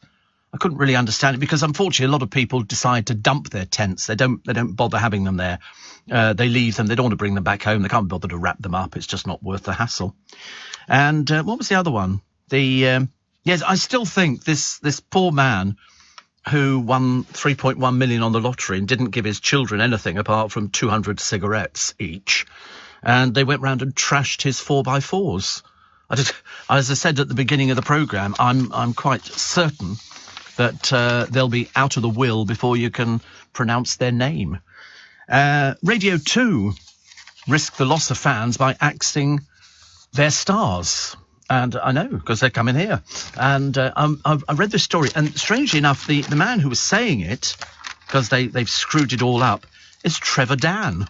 And Trevor Dan knows all about the BBC, because he used to work at the BBC, and he was the one saying they're making a big mistake doing all these things, getting rid of people. And it's a shame, really. Douglas Murray is doing the column in The Sun today for Clemmy Moody, and he says, I feel sorry for Prince Harry. He really turned his life around a few years ago after some wasted years in nightclubs. Oh, he was ghastly. He just got drunk, came out, lashed out at photographers and did all sorts of things. He finally got it together, joined the army, served in Afghanistan and admired by the public. He would have a great life and been a great asset to the royal family in his country. Now he's in exile in California, giving the odd interview, dissing his family and otherwise doing what exactly, says Douglas Murray. In a new interview, his wife Meghan has revealed that Harry spends most of his time doing DIY around the house, helping neighbours with their sprinkler systems and fixing pipes in the mansion. Quite a fallout from Prince to DIY man. Nothing wrong with DIY. Perhaps Harry is one of those husbands who just really loves a spot of DIY. But I can't help thinking there will a day come that he was going to regret his move. Absolutely. Absolutely. I think everybody's predicting the fallout. Definitely. And poor old Warren, he says, I don't know what's the matter with it. I fell asleep tonight with my mobile phone on my leg. He said, and now it's really red and I think it's burnt my skin. I've got a massive rectangular red patch in the middle of my leg. He said, I've used suntan after cream. Awful state of affairs. Well, I mean, phones do get warm. There is no doubt about it. Phones do get warm. You have to be sort of fairly careful. I mean, we have heard in the past of phones bursting into flames and things like that because they've got a fairly substantial battery in there, and the battery holds a charge. And unfortunately, that's the kind of thing that can do you damage. So, lesson to be learnt: don't fall asleep with phone. You know, exploding phones, they do happen. The average smartphone is unlikely to explode. But it does happen. It does happen. You have to be very, very, very careful because they've got a negative electrode in it. There's a separator, and the lithium-ion battery structure. That's why these things explode. You can find it online. Don't take my word for it. Celebrity SAS, as I say, another dreary programme with another bunch of people who, to be honest with you couldn't really care less about. Ex-EastEnders, and the one who's garnering most of the publicity is Maisie Smith, who seems to think this is some sort of, I don't know where she's going with this, I've got no idea. Fern McCann said it was the worst experience of my life. Yeah, when you need the money though, dear, you've got to do it, haven't you? You don't really have any choice. You know, beggars can't be choosers. Jamie Winston says Dame Barbara Windsor sent her a signal from beyond the grave to take on the role of Peggy Mitchell. They have met before, of course, some years ago. They became friends, I think, after about 2017. And Trisha Goddard has married her mystery boyfriend. She tied the knot in Connecticut in America over the weekend. She posted a photograph, and Mr. #Boo and Mrs. #Boo. So congratulations to her. She has been living with him, but she's not named him. Now the papers will be so desperate to find out, won't they? So desperate to find out. Who is he? What does he do? How rich is he? Also, the cost of living, and Nick Ferrari is going to be looking at this morning just after 7. The experts say the soaring cost will pose a real risk to high street chain stores. The accountants, PwC and the local data companies say chain stores shut 6,500 outlets in the first half of this year. 34 a day. Didn't know we had that many. But they're trying to fight back. You know, 3,888 stores opened between January and June, compared with more than 5,000. And I think it's going to go backwards. We're going to end up with sort of people who are going to end with bills that they just cannot afford. I mean, it was bad enough during the pandemic, where you saw businesses, especially around here. You know, when you look at the size of some of these restaurants, it's amazing. You know, they've got to be busy. If they get bad weather, they're not busy because nobody comes out, do they? If it's absolutely tipping down with rain, which it's going to apparently do next week, it's a case of, you know, why would you bother going out and sitting outside? You know. Steve, lucky price Harry doing DIY. Soon I won't be able to buy anything. Steve, I went to Homebase in Richmond on Sunday and it was closing down. The one at Brentford is threatened to be replaced by housing. Where are we supposed to go? Well, Amazon. I'm tempted to say, well, I don't know. There's obviously certain stuff that you can't, you can't buy. But there is the problem. Actually, I was talking to my postman the other day, Darren, and he lives very near the Richmond one. It's good. And another one here says, I was a little dubious, says Ashley. At first, I managed to get a pair of Bluetooth headphones for $2.99. When you have a mini checkout, the gadget's on Holy Await for delivery, but worth it on the savings. I've never been into headphones. I do have a pair of, what are they, noise-restricting headphones. Noise-restricting headphones. And somebody, Mark in Norwich, says, I'm a bit concerned about your theory that an alien would cover for you. What if the alien's a fan of Meghan Markle? I don't think he'd have the faintest idea who she was. I don't think so. It's just one of those things. And another one says, watching a bit of Big Brother Australia, and it's very much the same old thing, just more tattoos than ever. Well, they sold it around the world. They sold it around the world. It's a format that when it started, it was good because they weren't aware of how it was going. But that was it. Richard says one can only wonder if the current Duchess of Sussex is related to the ghastly and vulgar Wallis Simpson. I felt a bit sorry for Wallis Simpson. And it was only recently that I've been feeling sorry for her because, everybody hated her. Nobody liked her. The man gave up his throne. And she died. I remember seeing a picture of her. They lived in France. And somebody, I think one of the maids, had taken a picture of her in bed. And she was dying. And when she died, she got, obviously, a sort of a semi-royal funeral. I think it was at Windsor Castle. And the Queen Mother didn't get on with her at all. But the Queen Mother turned out dutifully. I mean, it's one thing you can always guarantee with the royal family. They will do things by the book. Even if they hate somebody, we know that, the Queen didn't want to come back down when Diana died. And, members of the royal family have sort of behaved badly. Some of them behaved very, very badly. Also, another one here, which says, interestingly enough, to actually sort of close all these home bases down. The trouble is, when you go to these DIY places, they're huge, and they were basically putting all sorts of things in there. I went into the one in Richmond, actually, because it was open the other day, and I nipped in, and they had all these heaters, upright heaters, tower heaters, but they had a problem with them all, so they couldn't sell them, so they had them sort of roped off. And they couldn't sell it. And I remember thinking it's a bit bizarre. There was only 3 people in there. And I'm thinking the cost of running all these places must be extremely difficult. It's, one of those things that sort of, that takes place. And they do want more housing. Why they want more housing, I've got no idea. I never understand it either. I really don't understand. Oh, this man, the dad covered in tattoos, kicked out of a supermarket because, he says due to his inkings. Keith Gordon is his name, 66, was shopping with his family when an employee told him he was not welcome there. The dad of 3 said, I couldn't believe he had the audacity to come up to me and comment on how I looked. It's my body, my choice, and his behaviour was discriminatory. The supermarket later apologised and they gave him a voucher for 20 quid. Keith, who comes from Romford, has spent tens of thousands of pounds on his tattoo. He's even inked his eyelids, which is sort of taking it a bit too far. He said, I don't know how many there are in total. I've lost count, which is quite interesting, isn't it, really, when you think about it? That, it is his body. He can do what he likes with it. I wonder why they asked him to... And also, does a £20 voucher cover it? That's the interesting thing, isn't it? That there are a few people like this. I've seen people before with tattoos. Not literally. He shaved all his hair off and his whole head is covered in tattoos. In fact, every part of his body is covered in tattoos. But is that enough to sort of say to somebody, we don't want you in our shop? Does it make any difference? I don't know. 6:45 is the time. Let's take a short break for the news headlines with Lottie Morley. Leading Britain's conversation. LBC with Steve Allen. 11 and a half minutes to 7 is the time. Nick Ferrari back with you today after the bank holiday. And farewell tour for Johnson. Boris to travel the nation.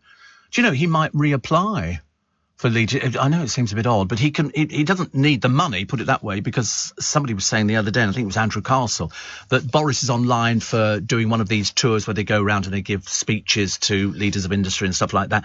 $250,000 a time. I remember Thatcher made a fortune in America. Margaret Thatcher made a fortune. Literally, you go out, you do your speech, and I think in her day it was something like £50,000 to £100,000 per speech. So Boris can make an awful lot of money blundering his way through it, I should imagine. Somebody says LBC should hire Paul O'Grady for light relief from doom and gloom. Yes, I think the trouble is I don't think Paul wants to. He doesn't need the money. He's never needed the money. He lives a very, very nice lifestyle. And Dave says, do you think the cab companies like Uber will fail with this cost of living rise? Shouldn't think so. Why would they? What? Yeah. The producer had to pay 30 quid to get home the other day. Of course they're not going to. Why would they fail? In fact, if anything, their prices are going up and you can't get hold of cars. It's impossible at the moment. So why would they fail with the cost of living crisis? They make a fortune, these people. How much do you think people make, Dave, for goodness sake? Yeah, people need to get around. They get around town. They get around everything. I mean, I forget how many cabs there are out, or how many cars there are out on the street for Addison Lee. I would think it would be thousands. And they're going to fail during the cost of living. Why would that affect them at all? Not going to affect them. Definitely not. Definitely not. Somebody says you should watch A Christmas Story. It's a very sweet story about a man looking back on his childhood Christmases in late 40s and 50s. Oh, right. I've never even thought about it, actually. Tattoo man probably frightening young kids. Well, he's got young kids. They were with him. It's his family. So I don't think that one's going to stand up. I noticed they did a story in the papers the other day. They were trying to sort of get you to rush out and try and get Mars bars. They were going, it's in great shortages, apparently. You can't get Mars bars. What a load of old rubbish. They're all over the blooming place. But chip shop owners whose customers adore deep-fried Mars bars were also counting the cost. Well, how many people are doing deep-fried Mars bars? It was just that one shop, wasn't it? I think everybody else just went, yeah, it's obviously a little bit of a gimmick.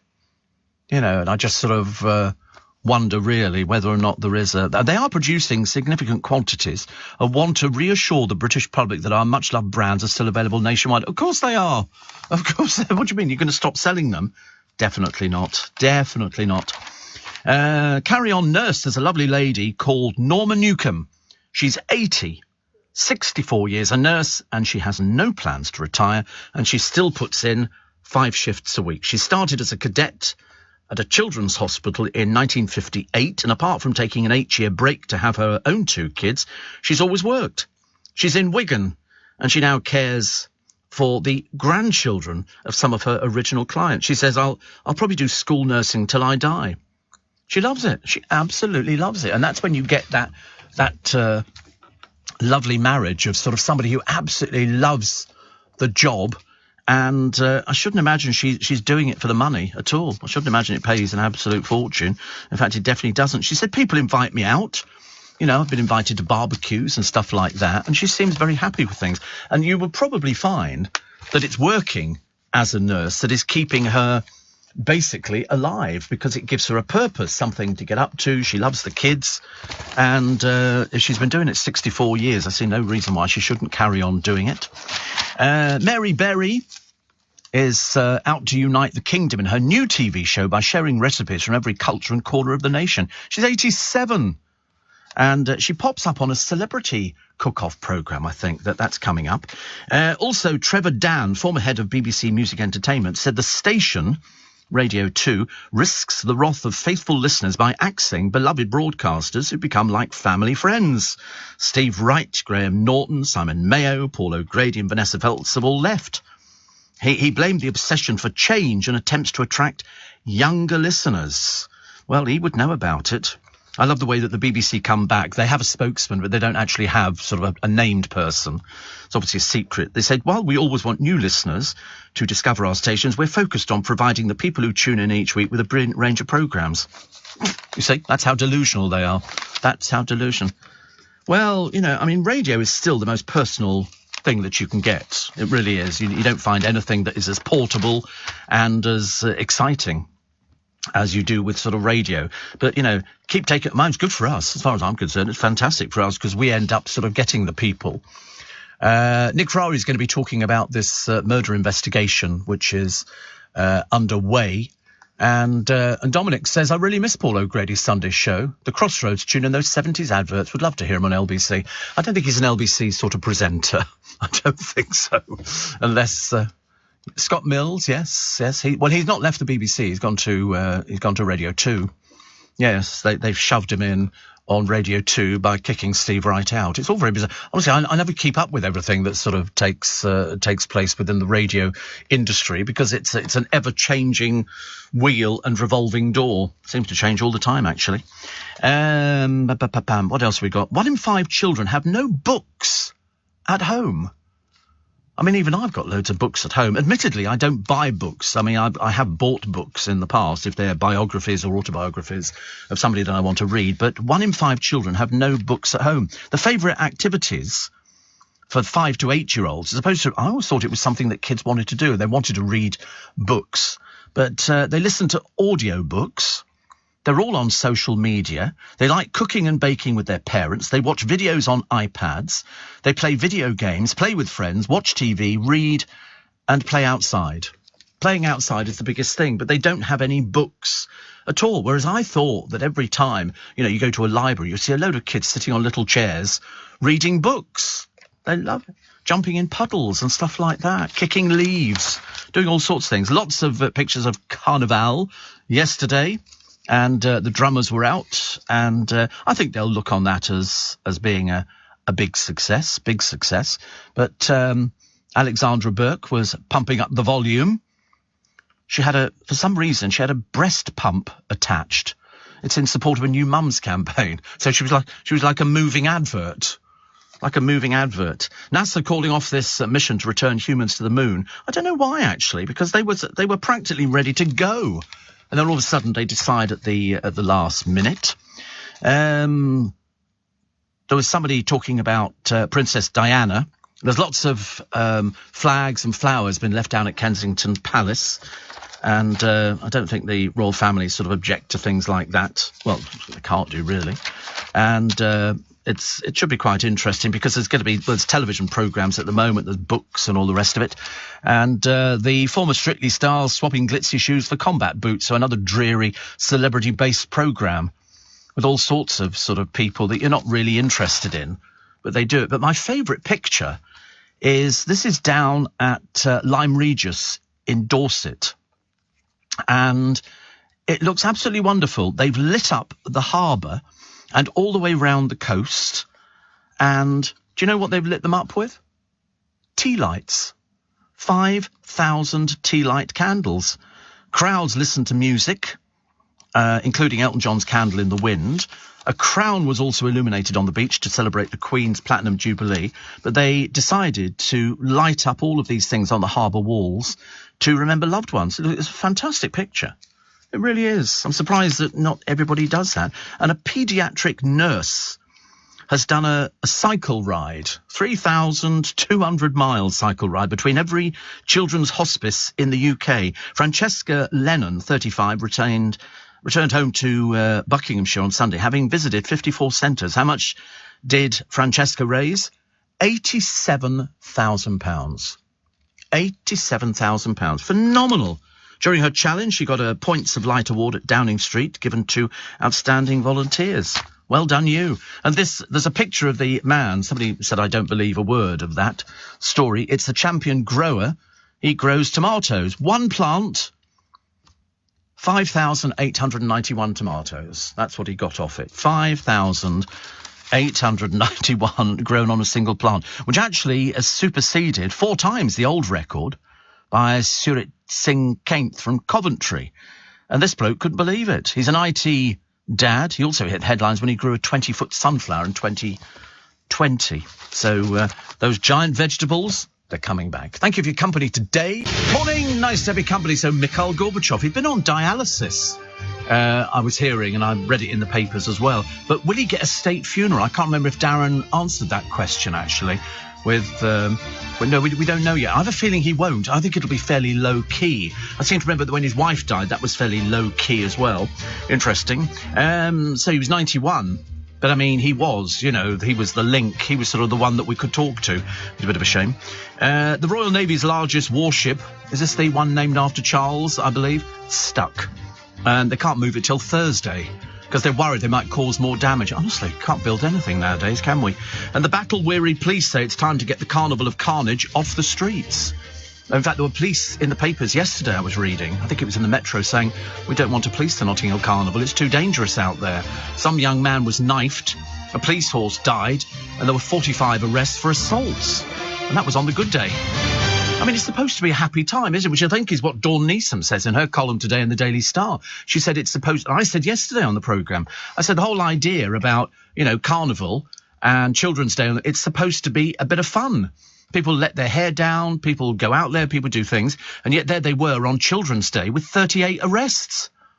Mainly drug offences, and you think, and that's on the Children's Day, for God's sake. Even though we thought that a lot of the children looked fairly old. I was slightly disturbed by it, And Noreen. Every time I hear that name, it's Doreen, taken from Hairspray. And says, can you believe, Steve, it's 25 years to this day that Princess Diana died. I remember that day so well. After watching the TV all day, we went to Northolt to see her brought home. So sad, all you could hear was sobbing. Oh, wow. Yeah, I mean, that we were out on the town. And in fact, now we know that Dale and I had been out. I couldn't remember where we'd been on that night. I mean, it was 25 years ago. I can't remember, last Thursday. 25 years ago, we were out with Scott and Barbara in Joe Allen's having dinner, and then we went home, but we called into Earl's Court to pick up the papers, and the bloke said they're not in. And this was like 2 a.m, and then always in. You could, set your alarm clock by them. And the bloke said, I think there's something happened. So we picked up the couple of papers that were available, and it was only driving on the way home that we were listening to LBC that we realised that something had gone wrong. So when I got in, I remember phoning down and going, have you heard this? And he said no. I said, turn on the radio. And we got in and we put on he put on his television, I put on my television, and then it started unfolding. And that was when they said, that she died. And that was like, pfft. I mean, I don't think you'll ever see anything like that again. Whether you liked her, whether you didn't like her, I couldn't care less. That's your business. If, you do get people go, oh, she was very manipulative. Everybody's manipulative. I mean, the country went Diana crazy. Absolutely Diana crazy. Even when they were taking the body back to Kensington Palace to lie in state overnight, the crowds were 20 deep on the Mall. At night time, it was pitch black, and there were people there, and they signed the book of condolences. And it was just, I mean, there were £30 million worth of flowers in front of Kensington Palace. 30. And the worst thing was that they'd all arrived in plastic. So what did they do? They rotted inside. And so, I mean, literally, you couldn't get anywhere near the gates because the flowers were just piled. 30 million quid's worth of flowers. You never see the like of it. Princess Margaret was nearly put out with the rubbish. They didn't bother with her at all. It was such a shame. She was sort of quite ill.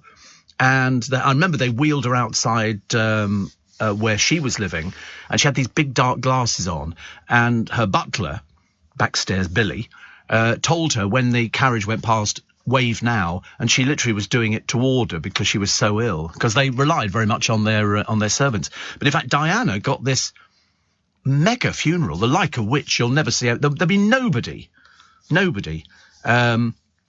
who actually... Oh, it was the Queen Mother's funeral. Yeah, that was the only one that they'd rehearsed because they didn't have enough time to rehearse anything. But the Queen Mother's funeral had been rehearsed because they were expecting her to go.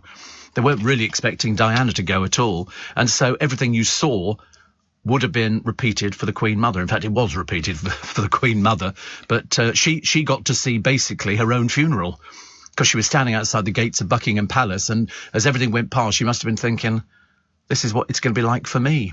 Which was good. I quite liked her, actually. I know she could be a wicked old woman, but all she wanted to do was drink gin and Dubonnet and watch horse racing. That was all they were interested in. They weren't interested in anything else at all. She did her usual things. And the only woman who managed to get the name Queen twice. She was Queen Elizabeth, the Queen Mother. So she actually got it twice. And I remember her teeth. We all remember her. We used to say she must get her teeth done. But I think at that sort of stage, I don't think they'd heard of Tipp-Ex or teeth whitening. So consequently, she didn't. But she went on for a good old age, didn't she? I mean, she was very good. Yeah, I read that book by her. I'm going to call her a maid. It was her lady in waiting, and she was there as the Queen Mother died, and she wrote the book about it, saying, you know, I took my final bow as she died. The Queen had been down to see her mother, and it was very interesting times, because this outpouring of grief for Diana went on for weeks on LBC. I don't think there was a programme that didn't talk about it. And in fact, it wasn't a case of we wanted to talk about it. It was a case of you wanted to talk about it all the time. You could literally fill programme after programme after programme. And in those days, we didn't have every single rolling news programme. We didn't have every single programme as a phone-in. So, you know, you'd wake up listening to people talking about Diana and their memories, because everybody had memories. I was quite surprised, actually, that there were memories that people who'd met her and said she had that common touch. She could talk to people. She was the first member of the royal family to go and talk to people who had AIDS-related illnesses. She was the first person to do it and touch people and hold hands with people and kiss people and do all the rest of it. And it sort of set, because up until then, the royal family hadn't done that. And I think Charles was really weed off when they went to, where did they go? Was it Australia or something like that? The crowds weren't interested in him. In fact, they were really disappointed when they discovered that they got him walking down their side of the road and she was on the other side of the road. They just wanted to see Diana. Everybody wanted to see Diana. Even now, you put her on the front page of a paper, it will sell even more copies than it does normally. You ask any Fleet Street editor and they'll say, Diana on the front page, sells copies of newspapers. People are still interested. I think because she was only, 36 when she died. But I remember sitting down in front of the television with a supply of toast and a packet of cigarettes, you know, watching this funeral cortege. And I remember as the cortege came out of Kensington Palace, right next to the Royal Garden Hotel, and there was wailing, seriously everything, and people shout, "We love you, Diana, we love you." And this was echoed all the way down. It was quite something to see. But as I say, you won't find, there's nobody else in the royal family that would ever command anything like that. And of course, well, apart from the Queen, I think. Apart from the Queen. Although she can have her moments. She can have her moments where she can be a bit, you know, she didn't want to do something, she doesn't do something. It's as simple as that. You might think that she's going to do it, but she doesn't. Because she's there forever. She's there, you know, as she said, she's there until she dies. And so at the moment, you know, she's sort of twixt here and sort of another place. And I think the reason is she's got problems with walking and mobility and stuff like that. So why not? She doesn't want to be seen in a wheelchair. So, you know, I mean, she does her best. Even the Queen Mother at Diana's funeral was sort of fairly ancient, yet she walked all the way from the car, all the way down the church or the cathedral, all the way to the front to the seats and everything. And you think to yourself, she's not done bad for that age. And in fact, in the film The Queen with Helen Mirren, which was on television last night, the Queen Mother's there. And it's so funny to see the Queen, or Helen Mirren playing the Queen, saying, "But Mummy, what do you think we should do?" And the Queen Mother, who was sort of the font of all knowledge. I mean, I thought Helen Mirren was okay. I think she met the Queen once and she said, "I've played you."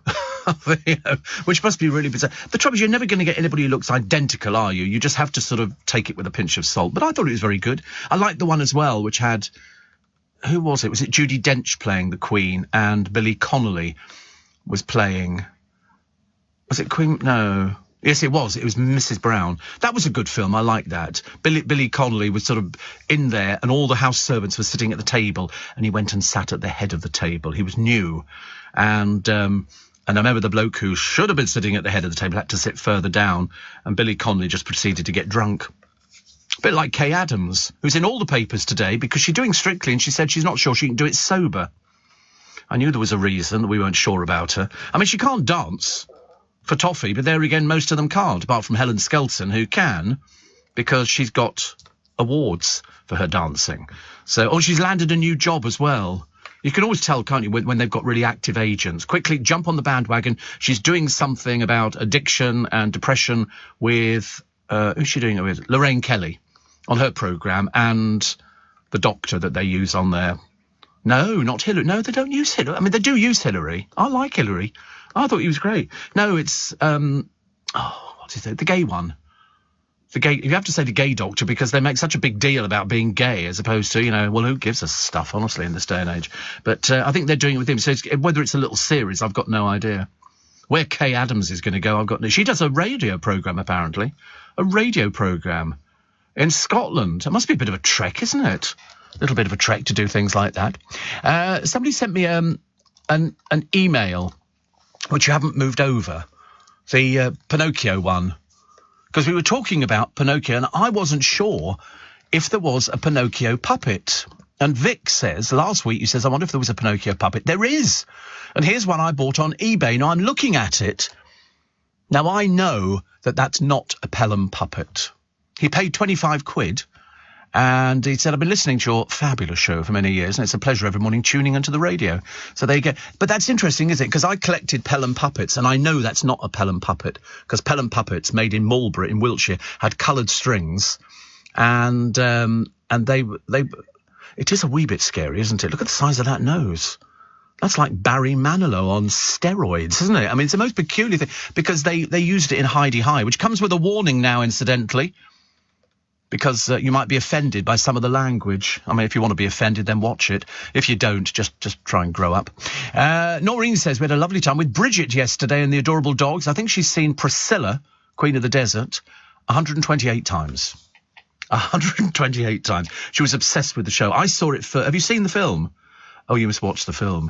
It's about a group of drag queens going through Australia with Guy Pearce is in it. And... It's really, they're taking a drag show out on the road in some of these rough places, really rough places. Because out in the Aboriginal homelands, people haven't seen women for ages. In fact, they don't really see anything.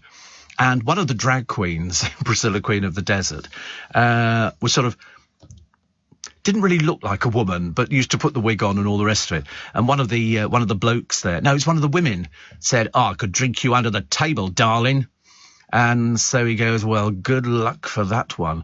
And he proceeds to down this bottle of whiskey and completely annihilates her. And she's like completely all over the place. But it's very good. Guy Pearce is very good. They're on like a bus.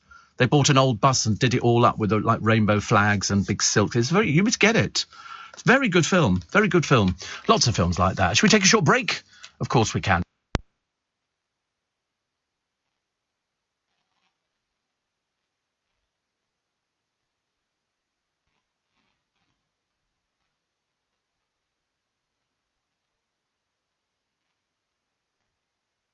On LBC, text 84850. Apparently Royal Mail staff are going on strike for a second day. 115,000 walk out in a row over pay, so that will disrupt packages, letters. Further strikes, 8th and 9th of September. The trouble is, all it does is a case of they don't deliver for 2 days, so it mounts up, so the postman have got to carry around even more stuff. It's just ridiculous, isn't it, really? A little bit embarrassing. There's a rumour that Boris is ready to reboot his number 10 career. I know it's my driver this morning wasn't sure about this one. He hasn't even gone.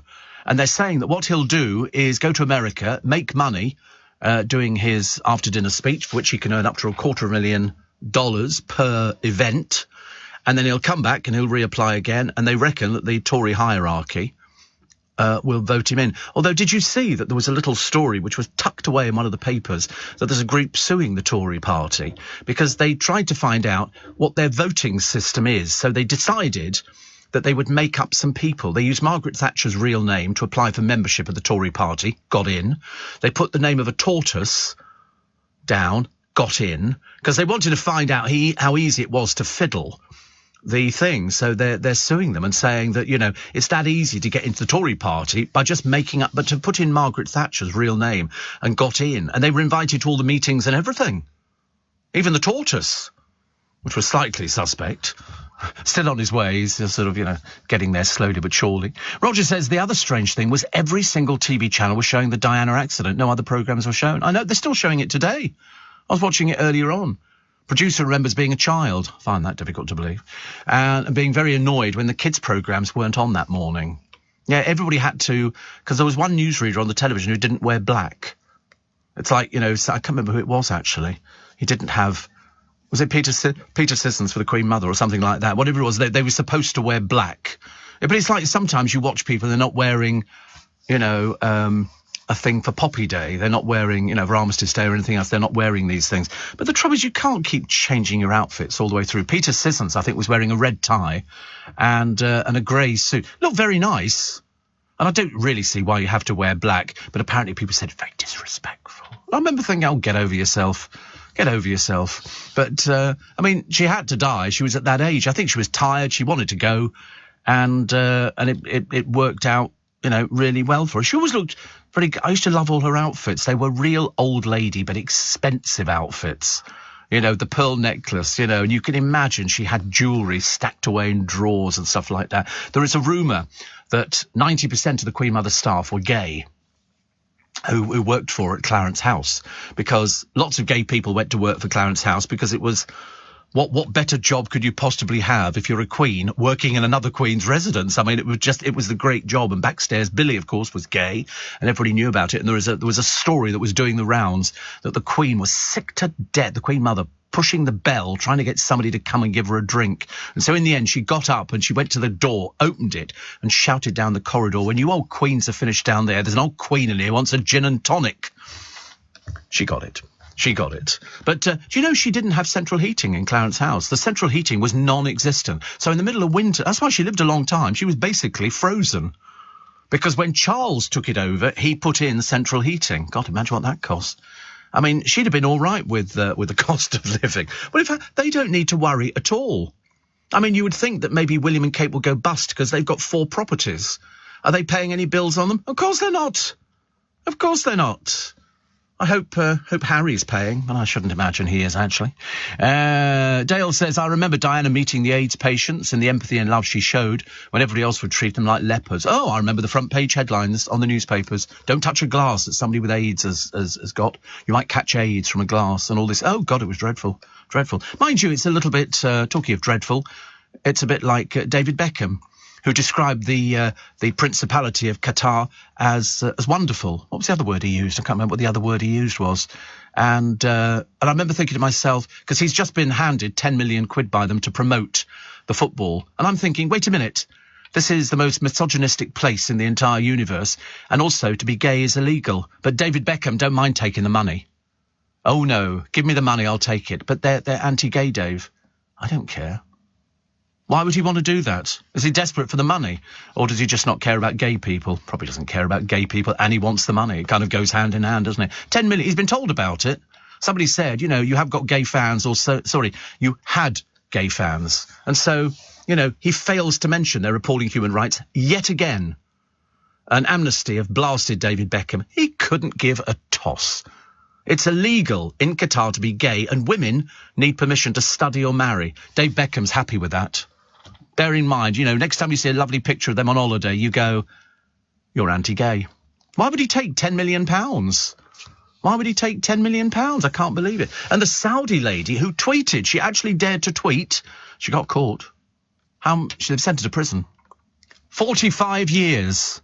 34. Oh, we've knocked a bit off. There you go, because she's been good. She was retweeting dissidents and activists, charged with following and retweeting. 34 years in prison.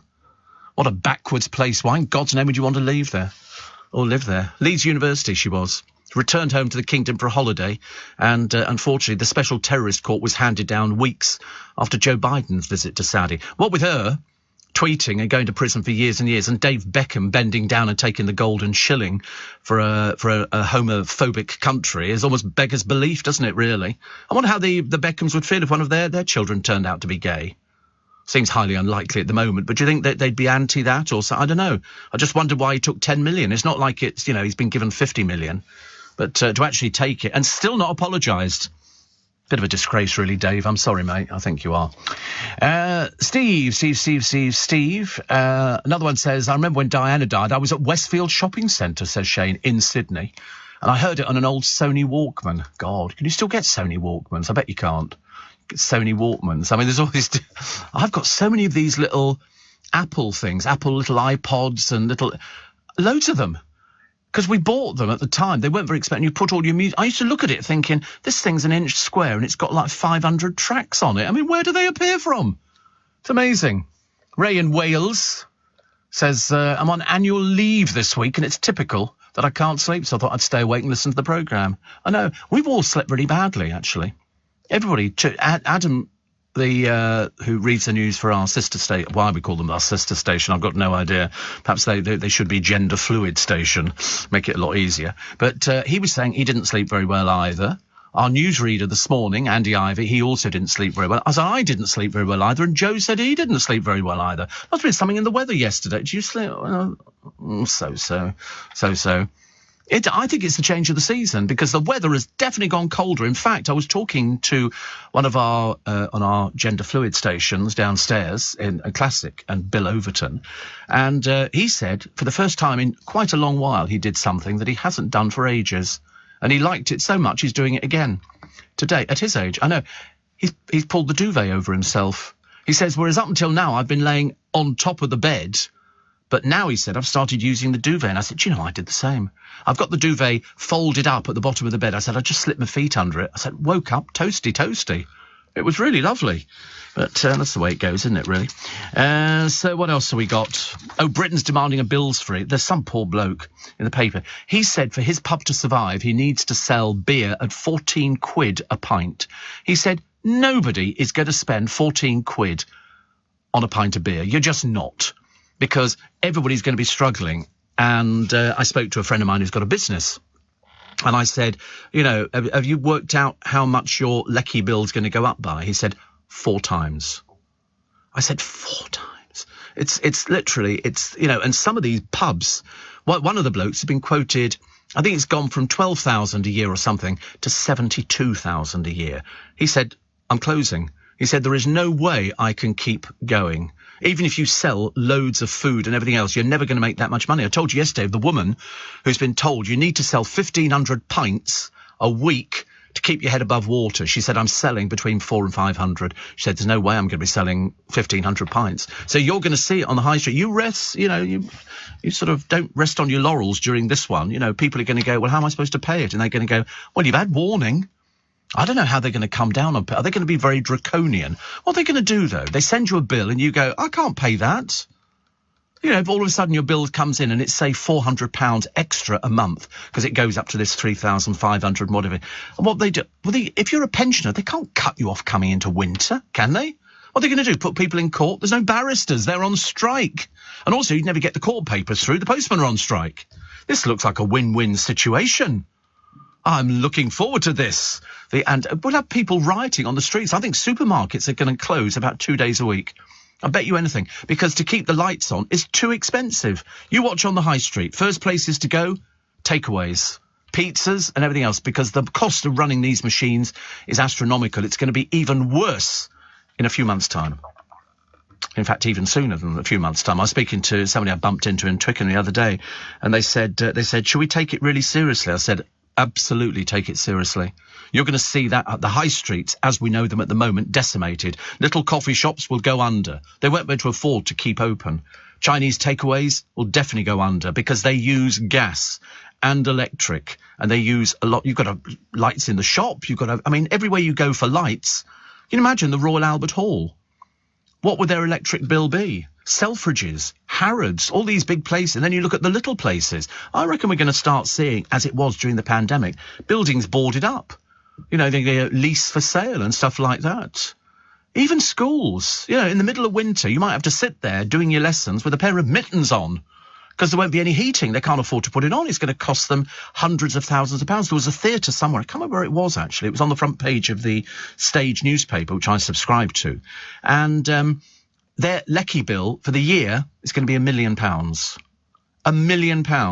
And you look at some of these big buildings that we've got in London, they're all over the place. Hotels, stuff like that.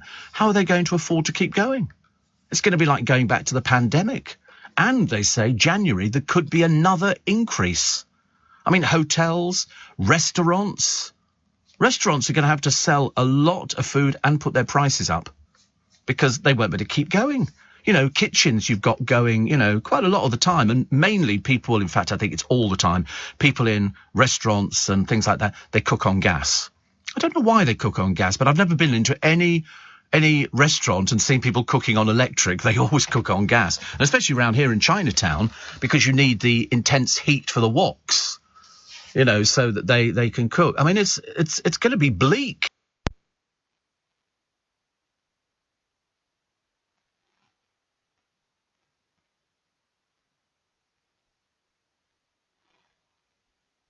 Morning, nice to have your company, being all cheery, you know, the anniversary of Diana's death, the huge electric bills that are coming in.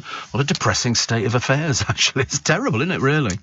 Back in the late 1980s, Steve, when I worked for Express Dairies, I used to serve the Mildmay Mission AIDS Hospice in Hackney Road. When I finished the round about midday each day, I go back to get their order for the following day and a bit of free lunch. We all like a free lunch. And one day the cook told me that Diana was due to visit at 1 p.m. and I could stay to meet her. But the whole area would be in lockdown until she left at 4 p.m. for security reasons. As I had to be back at the dairy by 2 p.m, I couldn't take them up on the offer. So I nearly met Diana. Is that Kevin? Nearly met Diana. Isn't that one of that's, you know, nearly met Diana? I'd love to have met her. I'd love to have met her. Never met her. Never met her. Mind you, I never met Jimmy Savile, thank God. Thank God I never met Jimmy Savile. Although I did go to the hospital where he worked, because a friend of mine was in it. And I remember thinking to myself, the creep used to, Stoke Mandeville, the creep used to operate round here. And it's a lovely hospital, but bizarre, isn't it? Very bizarre. Mind you, I'll tell you what I've started watching, because they keep popping them up on the television. Louis Theroux. And I'm not sure about his interviewing technique. It drives me a bit mad, actually. It's a bit contrived. And then what did I watch the other day? Supermarket Sweep with Dale Winton. And I remember thinking, oh, my God. It's because Dale never knew how to stand on television. So he always used to stand slightly awkwardly. It was like he would run onto the set for the lottery and things like that. Because I went down to see the lottery. If we were going out for dinner on the Saturday, which we did 99.9 times out of 100, I would go down to the lottery and watch them doing. He was the only person who ever smoked on the floor of the lottery. Everybody else had to go outside. But because I remember Whoopi Goldberg came over, went to Channel 5's offices, which were in Stephen Street. She went up to see the boss of Channel 5 and she smoked in the lift, and everybody was going, she's smoking in a building where you shouldn't smoke. And somebody went, who's going to tell Whoopi Goldberg she can't smoke? So she smoked. She smoked.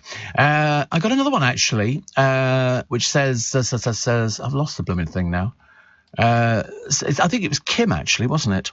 Oh, Daniel says, Kay Adams in our area, visit Millingave near Glasgow. Often see her at M&S. And Kim says Kay Adams lives in Gleska, which is probably the same sort of thing, isn't it? I never get these Milngarvey, thank you. Is that how it's pronounced? Oh, God, you would know, wouldn't you? And they're lovely. I'd love to go there. Oh, they've got a Premier Inn. Nice cheap breakfast, £9.50, all you can eat. Thank you very much indeed. But Priscilla's a wonderful film, says Kim. Terence Stamp looks great in drag. He was a bit of an old character. Oh, that's nice, isn't it? Is that it? That's not her house. Milngarvey, you think it? Milngarvey. They do a lot of hiking around there. Looks very pretty, doesn't it? And deserted. Oh, look, they've got a little village clock. Right, isn't that sweet? How sweet. These little places, they don't seem to have anybody.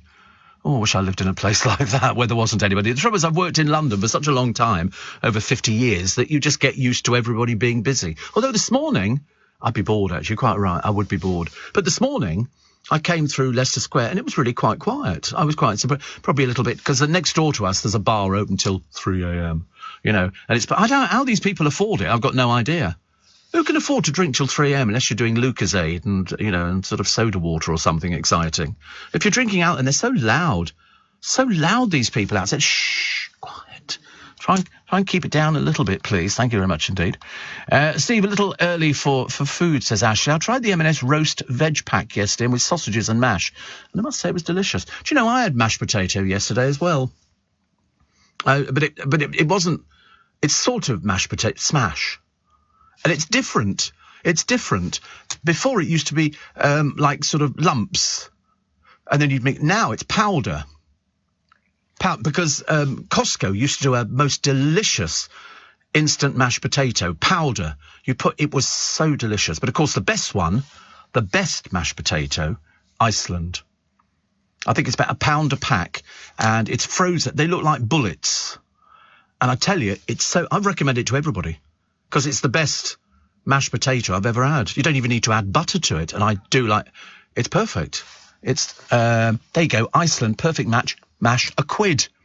£1. Seriously, I promise you, try it. You will not be disappointed. I nearly came to blows with one of my former producers from some years ago, and she said to me, oh, you can always tell, pretend mash as opposed to real mash. So she brought some real mash in, and I brought in some fake mash. She liked my one better. But this perfect mash from Iceland, is really good. You could give it to kids. They wouldn't know the difference. That and baked beans. Mind you, do you know what we get tomorrow? We're going to get the hash brown thing. It looks more like a fish finger with baked beans in from Iceland. Goes on sale tomorrow. I'm so excited. I'm going to be queuing overnight. I'm going to finish and go stand there in the queue, waiting. Steve, Royal Funeral, says Kiri, to some extent, surely the manner of death plays a part in how intense the response is. A sudden and tragic accident is far more shocking than an elderly person passing in their sleep. Not in the royal family. Not in the royal family. The royal family, they have category A prisoners. God, that would be more accurate. And so at the moment it goes the Queen, Charles, William, so it goes like that. But the Queen Mother would be afforded a state funeral, which is what she had. But it doesn't make any difference how they died. They still get the same funeral. Had Diana died of natural causes, and had she still been sort of doing stuff within the royal family, she'd have been accorded the same thing. Because what she got was I don't think the royal family could have sort of done it any different at all. Anna says, I went to my local Sainsbury's after work last week and half the lights were off at the tills. It was like going in on a Sunday morning, browsing before they turned the tills on. Do they do that in Sainsbury's? I've not seen that in a browsing set. I know they do it in Selfridges. They're open for about an hour beforehand, and they go, oh, it's so you can browse. Who wants to blooming browse? Thank you very much. I want to go in there and buy stuff and get the heck out before all the crowds start appearing. And they go, and we can't actually do anything because the tills are not turned on. But we found, this was about a year ago, that we went into Selfridges, and of course we knew that they weren't serving till 11 or 12 or whatever it was. But the woman on the chocolate counter served us. I couldn't believe it. She served us. We bought some of those handmade chocolates, which were particularly delicious, it has to be said. And she said, everywhere else you couldn't buy anything because all the tills are controlled by a central thing. So come, 11 or 12, whatever it is, they go ping, and all the time the tills come to life. But the big shops are only allowed by law to trade for 6 hours on a Sunday. What a ridiculous scenario. What for? Why is that? Is that because they think people are going to church? The hell they are. They're closing churches down on a daily basis. They turn them into sort of flats. Now, in fact, there's quite a lot of churches around our way. One's an arts centre, some are flats and things like that. Nobody goes to church anymore. They really don't. That's why they are closing. People are obviously turning away from, mind you, you'll be doing a lot of praying come the end of this year, I tell you, especially if you've got a business. Yeah. Do you think churches might come back into fashion? We used to go all the time. I was a chorister. I used to sing in our local church, which was very good. Well, I loved it. Although, no, not recently, sadly. I was about 11 when I was singing.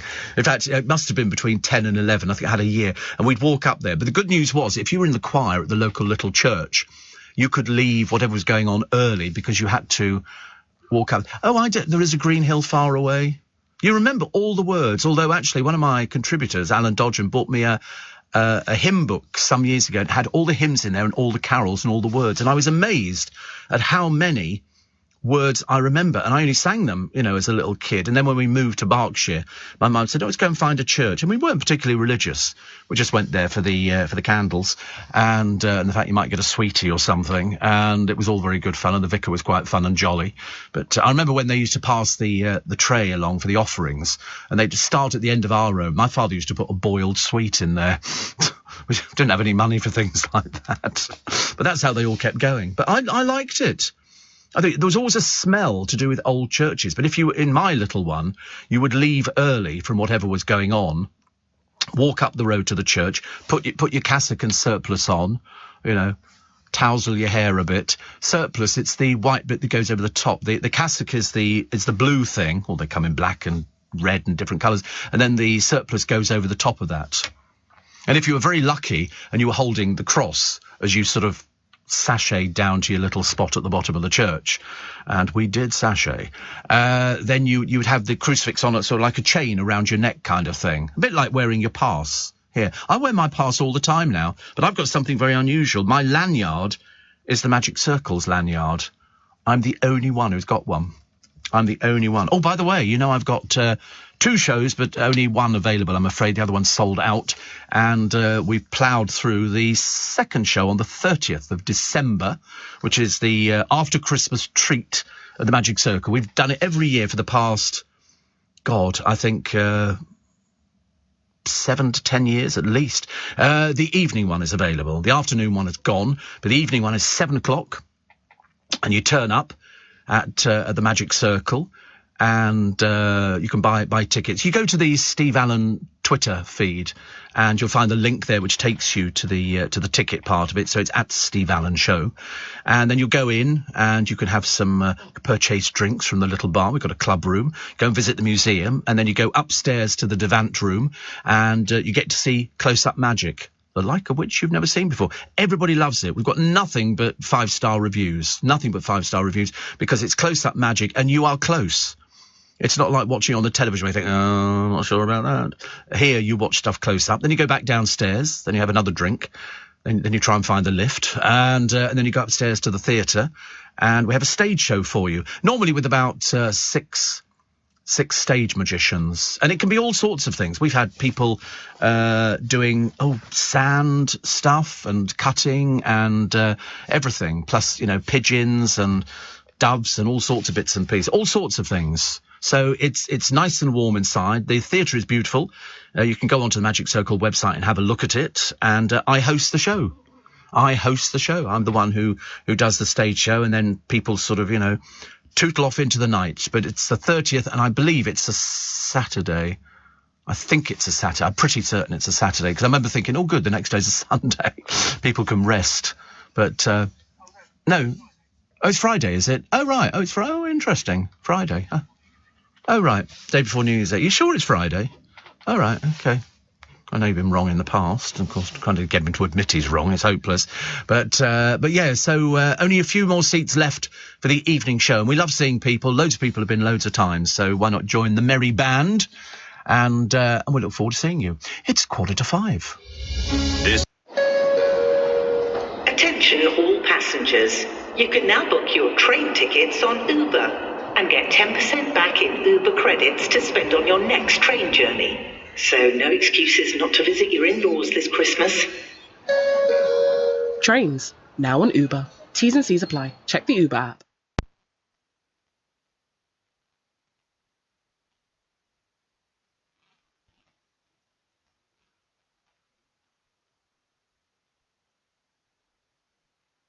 Leading Britain's conversation. LBC with Steve Allen. Morning, nice to have your company.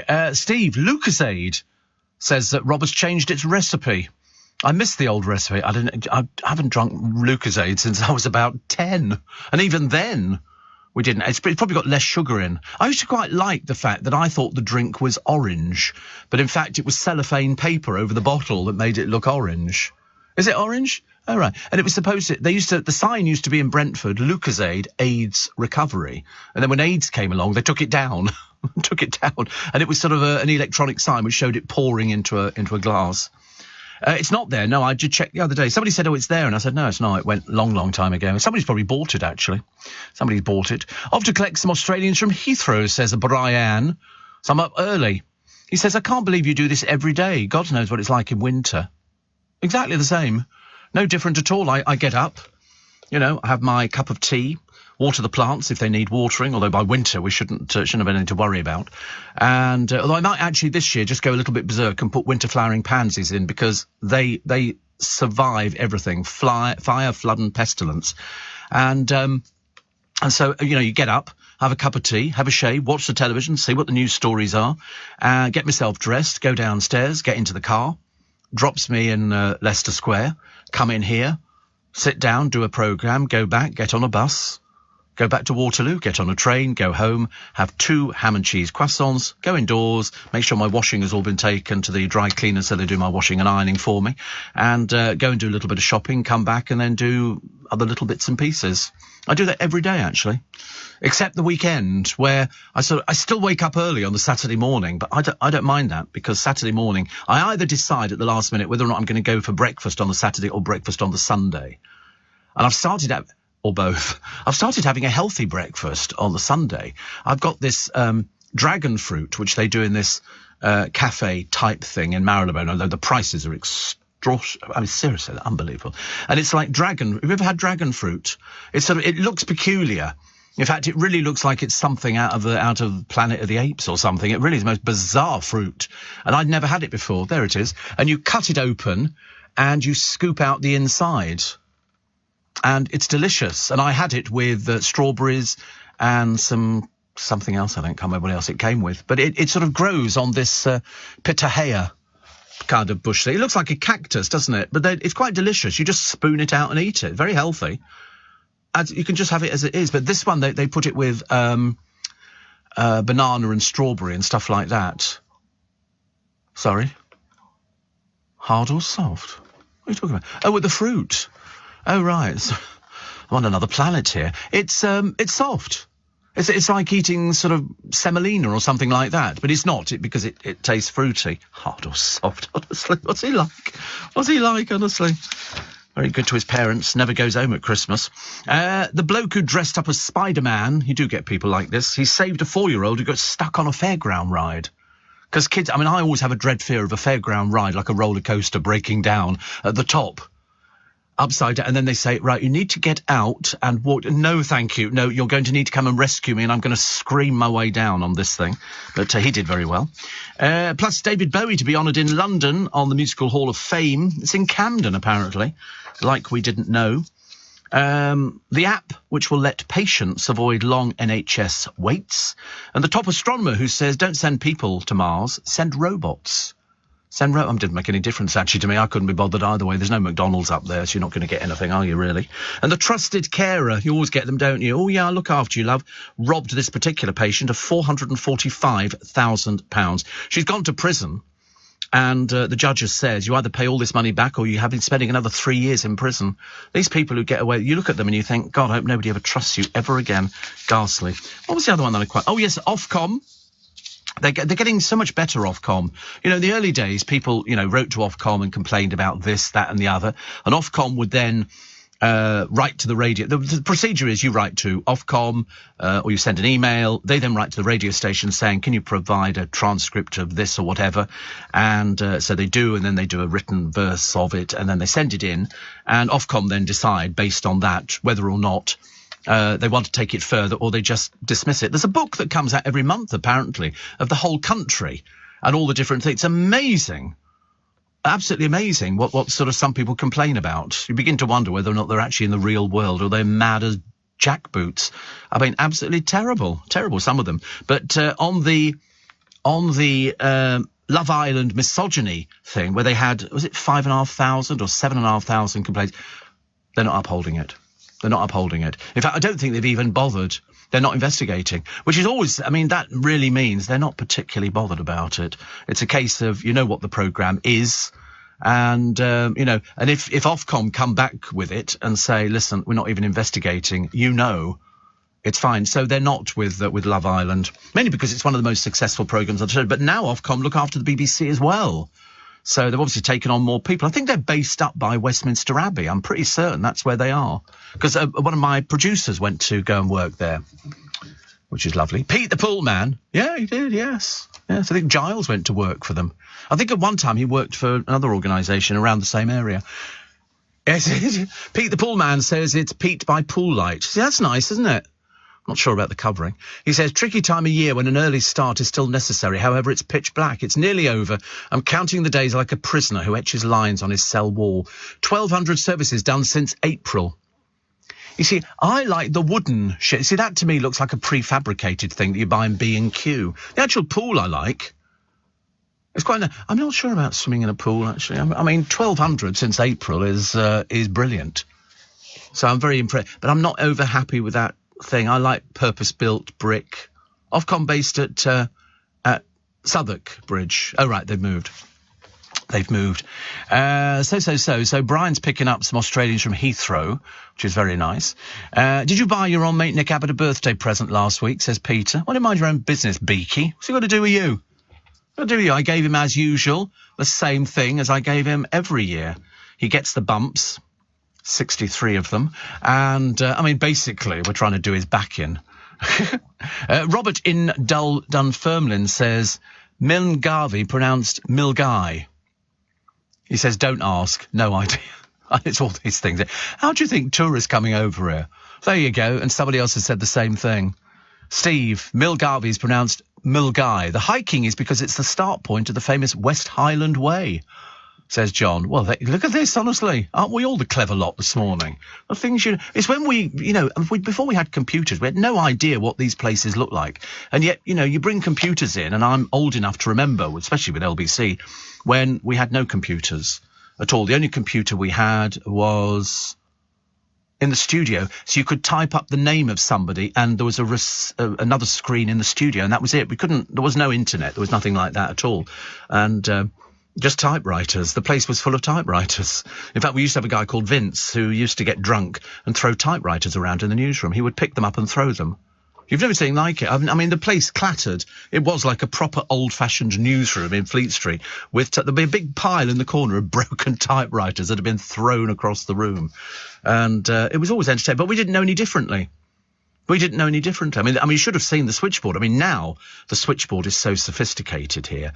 Your name comes up, your telephone number comes up, the last time you phone comes up, whether we don't like you, and in which case we put a big X saying, don't ever put this person on air, they're mad as a fruitcake, and all that sort of. So you could see everything. In the early days, you couldn't see anything. You just saw a flashing light on a little board, and you pulled it down and went, hello, LBC, and they would put you on hold, and that was it.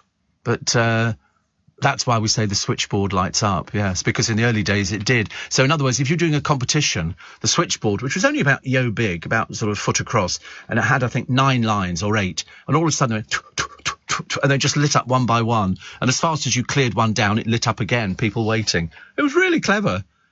No text or email. No, we didn't have mobile phones.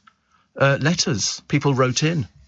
I used to get hundreds and hundreds and hundreds of letters every week. Hundreds of letters. Not very instant, but we didn't have any tech. There was no mobile phone. Nobody knew what a mobile phone was. When you think about the technology that we've had over the years, when we used to have a telephone at home, which was cordless, it had an aerial. You had to pull the aerial out, and my mother used to have one, and I used to say, I'd say, you're walking, sit down, because she would go whoosh, whoosh, whoosh, like that. You couldn't hear anything at all. And then she'd forget to put it back on the charger. And so consequently, you'd be halfway through a conversation, all of a sudden, click, gone. And you'd be shouting into it, put it on the blooming charger. And then all of a sudden, you've got phones. Do you remember the Mars bar phone? Yeah, the Mars bar phone was very famous. It was a little tiny telephone. And everybody wanted one. No, we didn't do faxing. No, that's not the. No, they looked smaller than that. No, find me another one. Wait a minute, I'll tell you what it looked like. Look at these mobile phones over the years. But the Mars bar mobile phone. No. Yes, we called it. There you go. Sorry, that is a Mars bar. We did call it the Mars bar phone because it was smaller than any of these ones, and. It was a mobile phone. I had Rabbit. I had a Rabbit phone. You never have it? You don't have Rabbit? I've still got them. It was the first phone that you could use at home and outside. But you could only use it outside under the sign of the Rabbit. That was the only way. That was the aerial for it. So you could stand outside Waitrose, which wasn't Waitrose at the time, and you could use it. And you could use it at home. Under that Rabbit there on that top right-hand thing there, that was a metal sign that was sticking out of all sorts of buildings. And if you stood underneath it or near it, then you could use your telephone. And then Rabbit became Hutchinson's Whampoa, and that became Orange. So when we were working in Hammersmith, I got one of the first Orange phones because they wrote you saying, listen, we are turning into Orange, which is a mobile phone. If you'd like to stay with us, we will send you an Orange telephone, fully charged, ready to use, and you have it free for a year. So I was in our building and it arrived by courier and it was fully charged and it was the first Orange telephone. And I remember thinking, it was average size for a telephone. But I mean, now you look at the bewildering array of telephones, portable telephones, mobile phones. You know, everybody's got them. They even do one for elderly people. Going to get it for the producer for Christmas, but, you know, thought that'd be a bit rude. But it's just got numbers on it. Nothing complicated. You know, if you want to start doing calculations, forget it. It's just got numbers on, so you dial in the number, and it's got a little sort of phone book inside. But it's as simple as possible so that elderly people can use it. It's as simple as that. You know, because sometimes you look at it. I mean, I have to ask the producer sometimes about something that's going on the computer. I've got no idea. Turning it on's my problem. And I've got this problem with the AOL at the moment. And it's an absolute nightmare because they were going to send me stuff from work. I've had to say, no, don't send it to me at my AOL address because I can't access anything. So we have to send it to the LBC address. So much easier. So now we know it's Mulgai.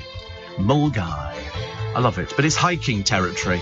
All of this came down to the fact because it's the girl from Loose Women. Mind you, see the other day, Denise Welsh. Ooh, did she lose it? Very fiery. Should we take the news? I think so. On your radio, on Global.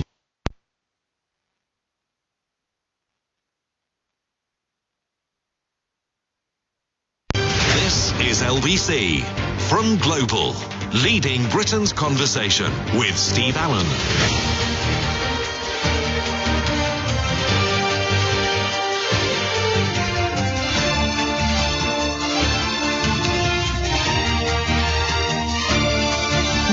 Nice to have your company. It's 3 minutes past 5. I can't believe it. Wednesday already, but it's the 31st. So it's my brother's birthday and I forgot to send a card. It's always the way though, isn't it? I always say to people at Christmas time, you know, or people write to me and they go, oh, it's so-and-so's birthday today. Can you wish them a happy birthday? And they go, did you not send a card? They go, no, I didn't send a card. I wonder how many people send cards now. It's quite an expensive thing to do, isn't it? By the time you bought the thing, they're about £2. We used to have a place in Twickenham called Card Factory. I don't know if you remember, actually. And you could go in there and buy cheap cards, because if you're buying somebody a birthday card, as long as it says happy birthday at the front, that's all that matters. And then you just slip some money inside, or not, as the case may be. And I remember buying, because they did 10 cards for a pound. 10 cards. So I bought loads. I bought about 20 or 30 of them, and I've still got them at home. So if somebody says, oh, it's somebody's birthday, then you just sort of dash off a card. But I mean, young people don't send cards out because they use the telephone. Although I can't find on my phone, whether I'm sure it's on there, because a friend of mine sent me something a short while ago, and all these balloons start floating up. Is that in the phone? Yeah. Oh right. Well, I have texted. Well, I haven't. Are you going to send it to me now? Blimey. Because I'm going to send one to my brother, just saying happy birthday. And, wait a minute, have I sent that one? No. And, so it says, oh right, you've sent me a happy birthday thing. So if I click on it, do I get balloons?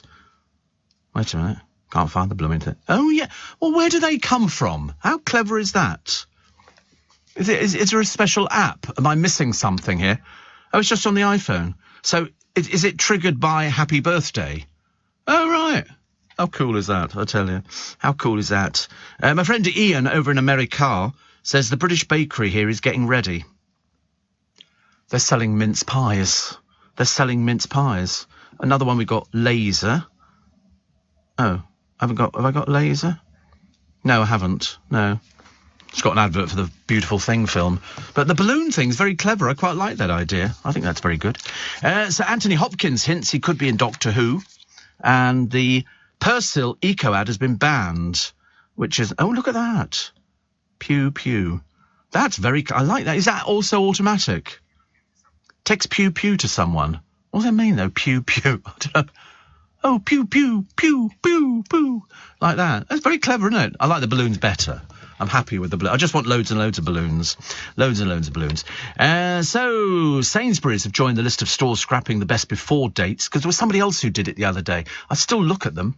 I still look at the best before, best, buy, and I am a bit prone to throwing things out. I have been known to throw them out, even though somebody said you're at least covered for about 2 weeks after the date they give you. They're just erring on the side of caution, but most of the stuff, you know, you're fine on that. I mean, the difference between best before and use by, it's the same, isn't it? I always assumed it was the same. Perhaps they sort of changed the wording for different people. Steve, in 1959, here we go. Trip down memory lane. I was going out with an actor. His flatmates were Terence Stamp and Michael Caine. Happy days. At 81 years old, I don't have a lot, but I have got memories, says Jill in Ireland. You know, that is the best thing to have, your memories. I sometimes amaze myself when, you know, I'll see something in the paper about somebody and I think, wait a minute, I went out for dinner with them, or I did this, or I did that with them. And, you know, we used to go to the theatre all the time because I spent 2 years, much to my exhaustion, on the Laurence Olivier Committee, because Bill Kenwright, the theatrical impresario, had said, would you like to do it? And it's very prestigious to be on the Laurence Olivier Committee, so I did it. In the end, I hated theatre so much because they would send you through bits of paper from the Laurence Olivier Committee. You used to meet in Covent Garden and you got 2 tickets for all the shows that were nominated. So you'd go along, you would phone the office and go, I can go tomorrow. And they would then book it in. You turned up at the Barbican or the Palladium or wherever it was, and they had 2 seats for you. And it was good fun. You went to see everything, every single new piece that opened or established pieces. You went to see it. By the end of it, you're like theatred out. Completely, because I'd never seen so much theatre in my entire life, and I love theatre, don't get me wrong, but I was just sort of thinking at the time, this is absolutely exhausting. And I did a second year. I got persuaded. They twisted my arm and said, could you do a second year? And I said, yeah, of course, thinking what a mad thing to do. But so Jill, you know, listen, at 81, at least you've got your health, at least you can type. And you're in a beautiful place, beautiful part of the world. She says, re-church. Here on a Sunday, it's difficult to drive past a church as there are so many cars parked. Yeah, everybody goes to church.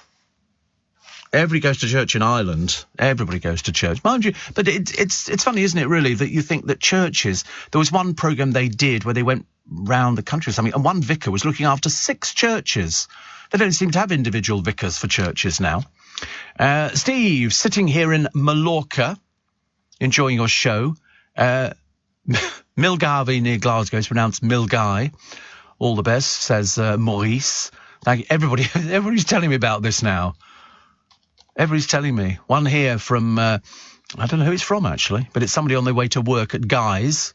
It says it's pronounced Milgai. Spent 4 years in Glasgow at university and 6 months pronouncing the same as you, with all the Scottish students laughing at my pronunciation. Oh, I hear people calling it pronunciation. And I can remember Brian Hayes saying to me once, legendary phone-in host on LBC, it's pronunciation. Pronunciation. I'm thinking, oh dear. Brendan in Glasgow. Thank you, Brendan. Milgai. Thank you. I'm beginning to feel I'm being sat on with this one. Matthew says, I've started swimming training again at the age of 41. Loved it, having moved from London to Malta just this month. How nice. Swimming training. 41, isn't that a bit old for swimming training? Is it? I don't even know what swimming training is. What is that, where you just swim? Oh, right. Pete the Pool Man does that. Not intentionally, I should imagine. But so the difference between the best before and use by dates. The best before date is about the quality of the food, whilst the use by date is about safety. You shouldn't eat food past its use by date, but you can eat food past its best before date if it looks, smells and tastes fine. Bit of a risk to take, isn't it, really? It smells fine. It looks okay. Eat it, dead. Yeah. I always look at them, though, anyway, because they're getting shorter and shorter. Some of the use-bys or best befores, they really do get short. Some of them in Marks and Spencer's, a couple of days, which always a little bit worrying. Steve, do you remember Del Trotter's phone from Only Fools and Horses when he was hiding from the Driscoll brothers and the instant Ariel went straight up his nose? Thank you, Steve. And James says, talking of switchboards, my mum's first job was working on the Continental Telephone Exchange in the Faraday building. There used to be a show on television called Rowan and Martin's Laugh-In, and Lily Tomlin used to be a switchboard operator, and she'd go, 1 ringy-dingy. 2 ringy-dingies. So camp. It was one of the old switchboard systems where they'd pull out a sort of a wire and connect you in, putting you through now. Yes, manually. Yes, the telephone exchanges, before they went automatic, there were people sitting there. You look at old telephone exchanges, they'd be sitting there with a telephone, and they were connecting the wires up, yes, into the... How old are you? Don't you remember any of these things? God, I hate being old. It's ghastly. Ghastly. The Nokia 8210 Mars bar. Nokia 8210. He won't find it. No, he never finds it. No, that's not the Mars bar phone. No, they look at... No. I've got the little tiny version of that one. Mine's about 1.5 inches big. Yeah, and the phone's not much bigger. Da, da, da, da, da, da.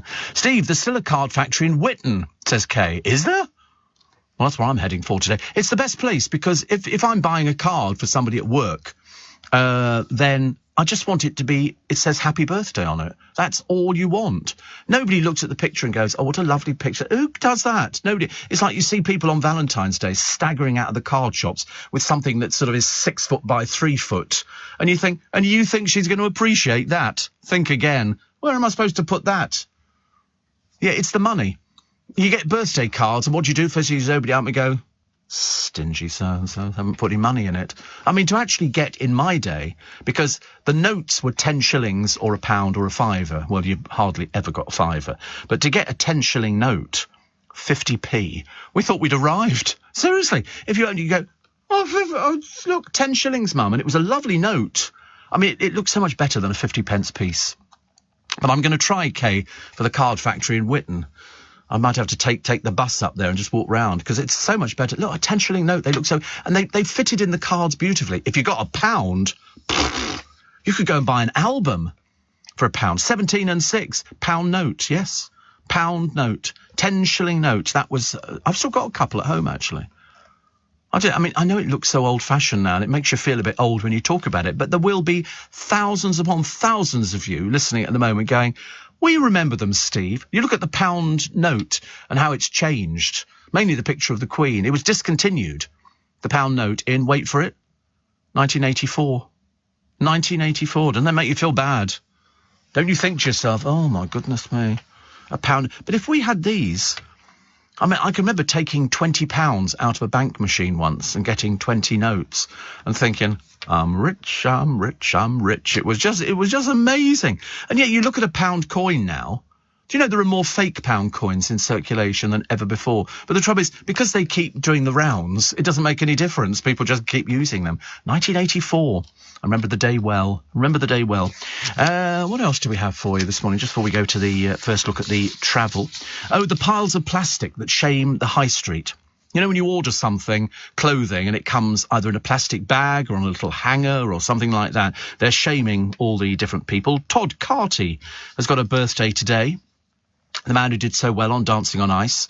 We all remember it. And, of course, he was Tucker in Grange Hill and in Tucker's Luck as well. And, of course, he was in EastEnders. Mark Fowler in EastEnders. Didn't he? I can't remember now because I've get forgetful. Did he die in EastEnders? Or did he? He did die, didn't he? He had HIV, that's right. God, those were the days when that programme had an audience. So much better. Steve, was it the Nokia 8890 mobile, says Ashley? I don't know. The producer keeps coming up with these pictures. It doesn't look like any of these. No, it didn't look like any of these things. None of these look like the Mars bar telephone. I'm not imagining it. It was quite small. And that's why it looked the same size as a Mars bar. It didn't look like... Sorry? I don't know the make. I don't know. You're asking stupid questions for, honestly. Daft questions. So, I told you the other... Oh, we've got to go to the travel, actually. Probably just as well. Might as well go there now as any other time. And it's Anne-Marie Walsh. Thanks, Steve. Good morning.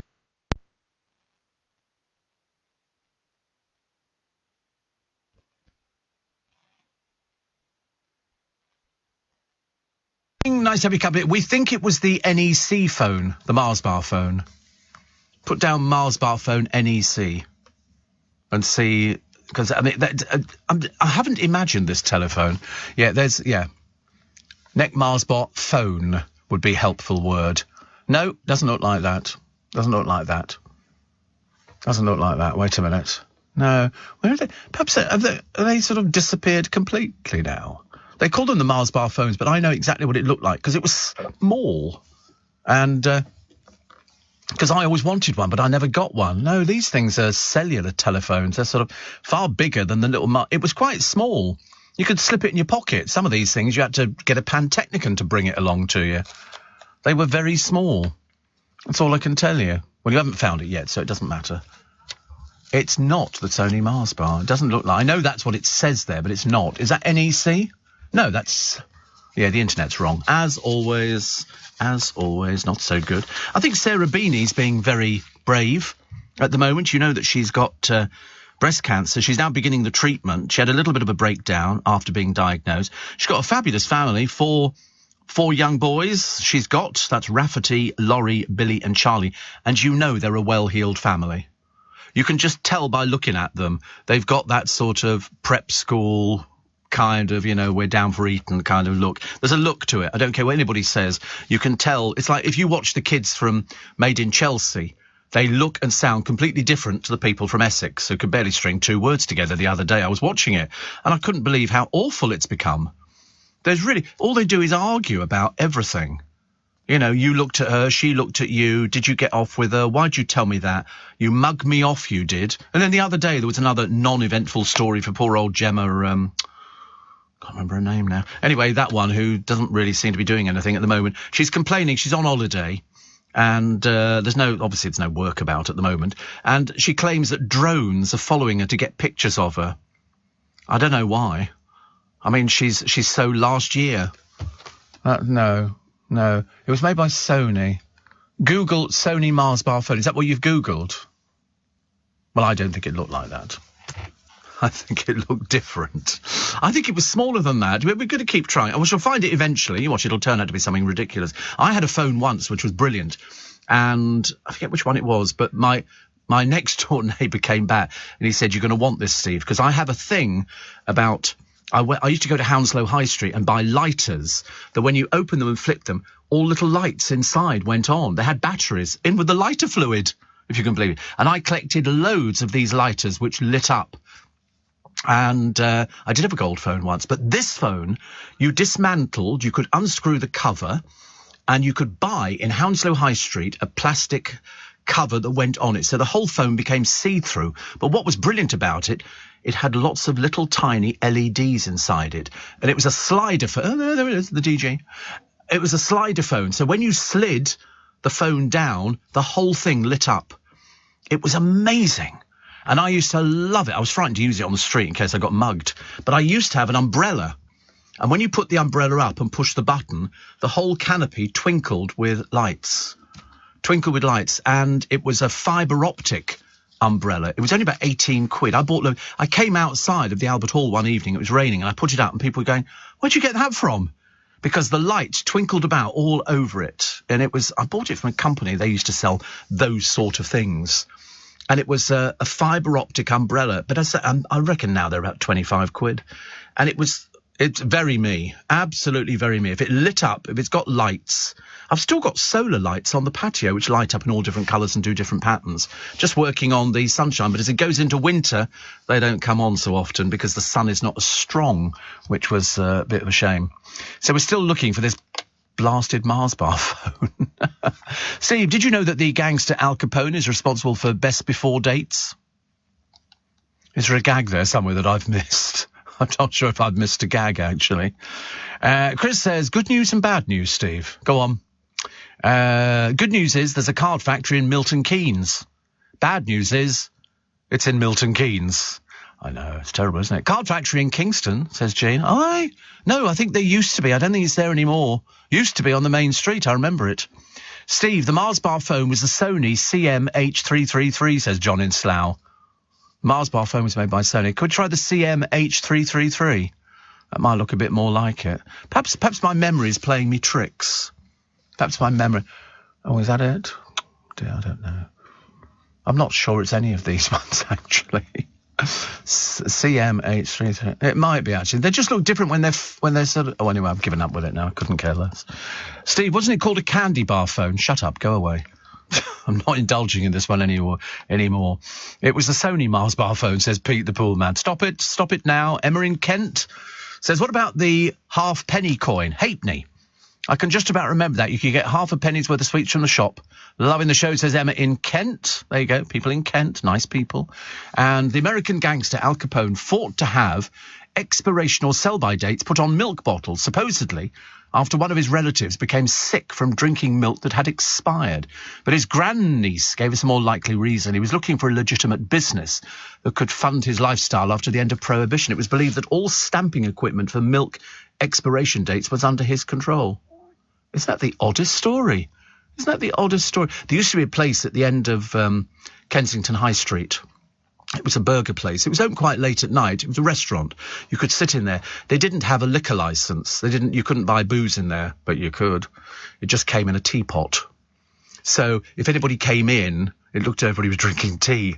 So you'd say, vodka and Coke, please. So what they would do is they'd bring you the bottle of Coke, but the vodka was in the teapot. And so you'd pour it out, you go, and you could literally get a whole half bottle in a teapot quite easy, and you'd pour it out. So everybody was smashed out of their minds.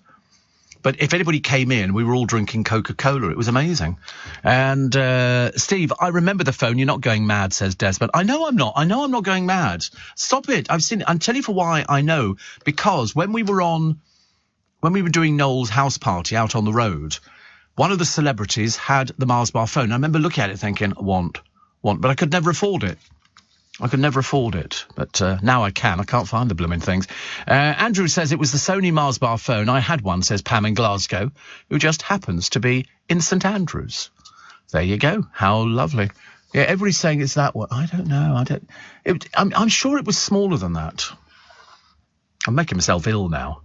Seriously. Maybe Mars bars would be here. Mars bars took 2 people to hold when you bought them a shop. They had a story running in the paper the other day. It was obviously publicity. Oh, we're running out of Mars bars. There might be a shortage. Like people are addicted to a Mars bar, for goodness sake. May I ask you? Oh, I've got a competition for you a little bit later on, which I'll tell you about. Jack in Hull says, on the way on the bus to Leeds to read the news. He says, thank you for your company on these early mornings, although I thought Hutchinson's became the 3 network. No, it was Hutchinson's Telecom. I've still got a few of the old orange bills, surprisingly. And the phone. And I always had another phone as well, which after I gave it back to them, I forget what it was called. It was another one of these interesting telephones. I started getting bills for it. It turned out they'd given it to one of their salesmen who was calling everybody on it because it was free for them. But frightened the life out of me. Oh, look, another pool. Pete the pool man. He says, pool number 2. He says a little bit more to your liking. Looks blooming freezing to me. But I quite like the idea they've got a clock on their outside wall. This one is set to 34 degrees all year round. Some energy crisis, huh?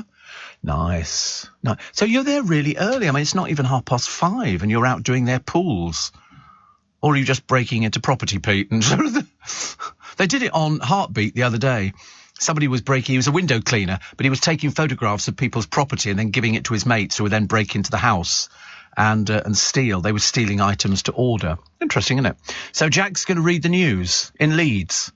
On what? What are we reading the news, Jack, on?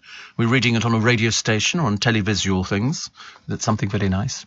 I was in Card Factory at Bluewater, says Jill, on Saturday, and they had 5 people on the tills. It's so popular. At Christmas, the queues are out the door. Yes, I've been in there at Christmas. Yeah, somebody says I used to sell them, the Mars bar. It was the Sony CM-H333. Perhaps they changed the style of it. Apparently, also in the Mobile Phone Museum online. The Phone Museum? The Phone Museum? What's that? Obviously a museum for phones. That bit I did get, but I've never even heard of it. Perhaps it'll be in there. Perhaps there were 2 versions of the perhaps there were 2 versions. Who knows? We shall find out. It's very educational, this programme. Like, we were telling you the other day about the History is Calling. There's all sorts of different things. They welcome donations. Oh, blimey, what a load of phones. What a load of phones. You'll notice it. Go back. No, the other way. Stop. Go down. No. I didn't realise there were so many phones. There really are an awful lot of them, aren't there? But my one looked like about the size of a Mars bar. It's because it was miniaturised down, and we quite like the idea that it was miniaturised. We're now scanning hundreds of pictures of telephones, which is beginning to make me ill. And There are loads, aren't there? There are absolutely thousands and thousands. We're going to have to give it up. It's a bad job. We just have to take my word for it. There was the Mars bar phone because it looked like a Mars bar. Ha ha ha. Lovely. Jake says not flying until Friday, but awake to listen to the show, obviously. We'll definitely need a nana nap later. 36 going on 86. You must try Waitrose. Perfectly ripe Italian yellow flesh nectarines. Oh, I had some the other day. Delicious. Refrigerate first, then try. The most icy cold sweet juice oozes from the soft flesh. Have a napkin ready. Oh, I don't mind it. My friend Danny Milo, you know Danny, he says, my sister works in HR for head office at Card Factory and she loves the place. I thought they'd all gone. Now I'm discovering they're everywhere. Dan, thank you very much indeed. Do you remember the Mars bar phone, Danny? I begin to think I'm going round the bend, I'm afraid. But Card Factory, no, that's quite a nice phone. I like that little phone, though. But Card Factory I'm definitely heading for because it's so handy to have cards just with happy birthday on. It's the only ones I buy. I don't buy anything with a fancy picture on of some man gazing, wistfully into the eyes of some woman on a bridge, or playing golf, or, all sorts of things like that, or somebody with the potter's wheel. I don't do any of that kind of stuff. I just want somebody who says happy birthday, and it's pink for girls and blue for boys. Why it should be like that, I have no idea. Perhaps we should all be gender fluid, make it a lot easier. What else we got? Oh, chores list is made before the wedding. You listening, Danny? A law firm has created a prenuptial agreement which allows couples to decide who will do household chores after they're married. Oh, my godfathers. It's thought to be the first of its kind. So it's a case of, do you leave the toilet seat up or put it down, trying to remember? That's a chore, isn't it? Well, because I've got a toilet light, which when I walk into the bathroom and the lights are off, this little light comes on and it illuminates the toilet bowl. And if it's in red, it means that the seat is down, and if it's green, the seat is up. It was invented, I think, for little children when they went into the bathroom when they're half asleep and they wee all over the floor before they've even got as far as the toilet, and it was useful for them. So I bought them. Yeah. See no reason why not. I like these sort of things. 5:30 is the time. Let's get the latest news headlines this morning with Lottie Morley. The Prime Minister has paid... What do you get when you mix wine, a dating app, and scented candles? No. Wait. Come on, it's Workspace. Workspace, thank you. With 4,000 of London's most original businesses already calling Workspace home, whatever it is you do, there's a space for you here. It all happens at Workspace. Search workspace.co.uk.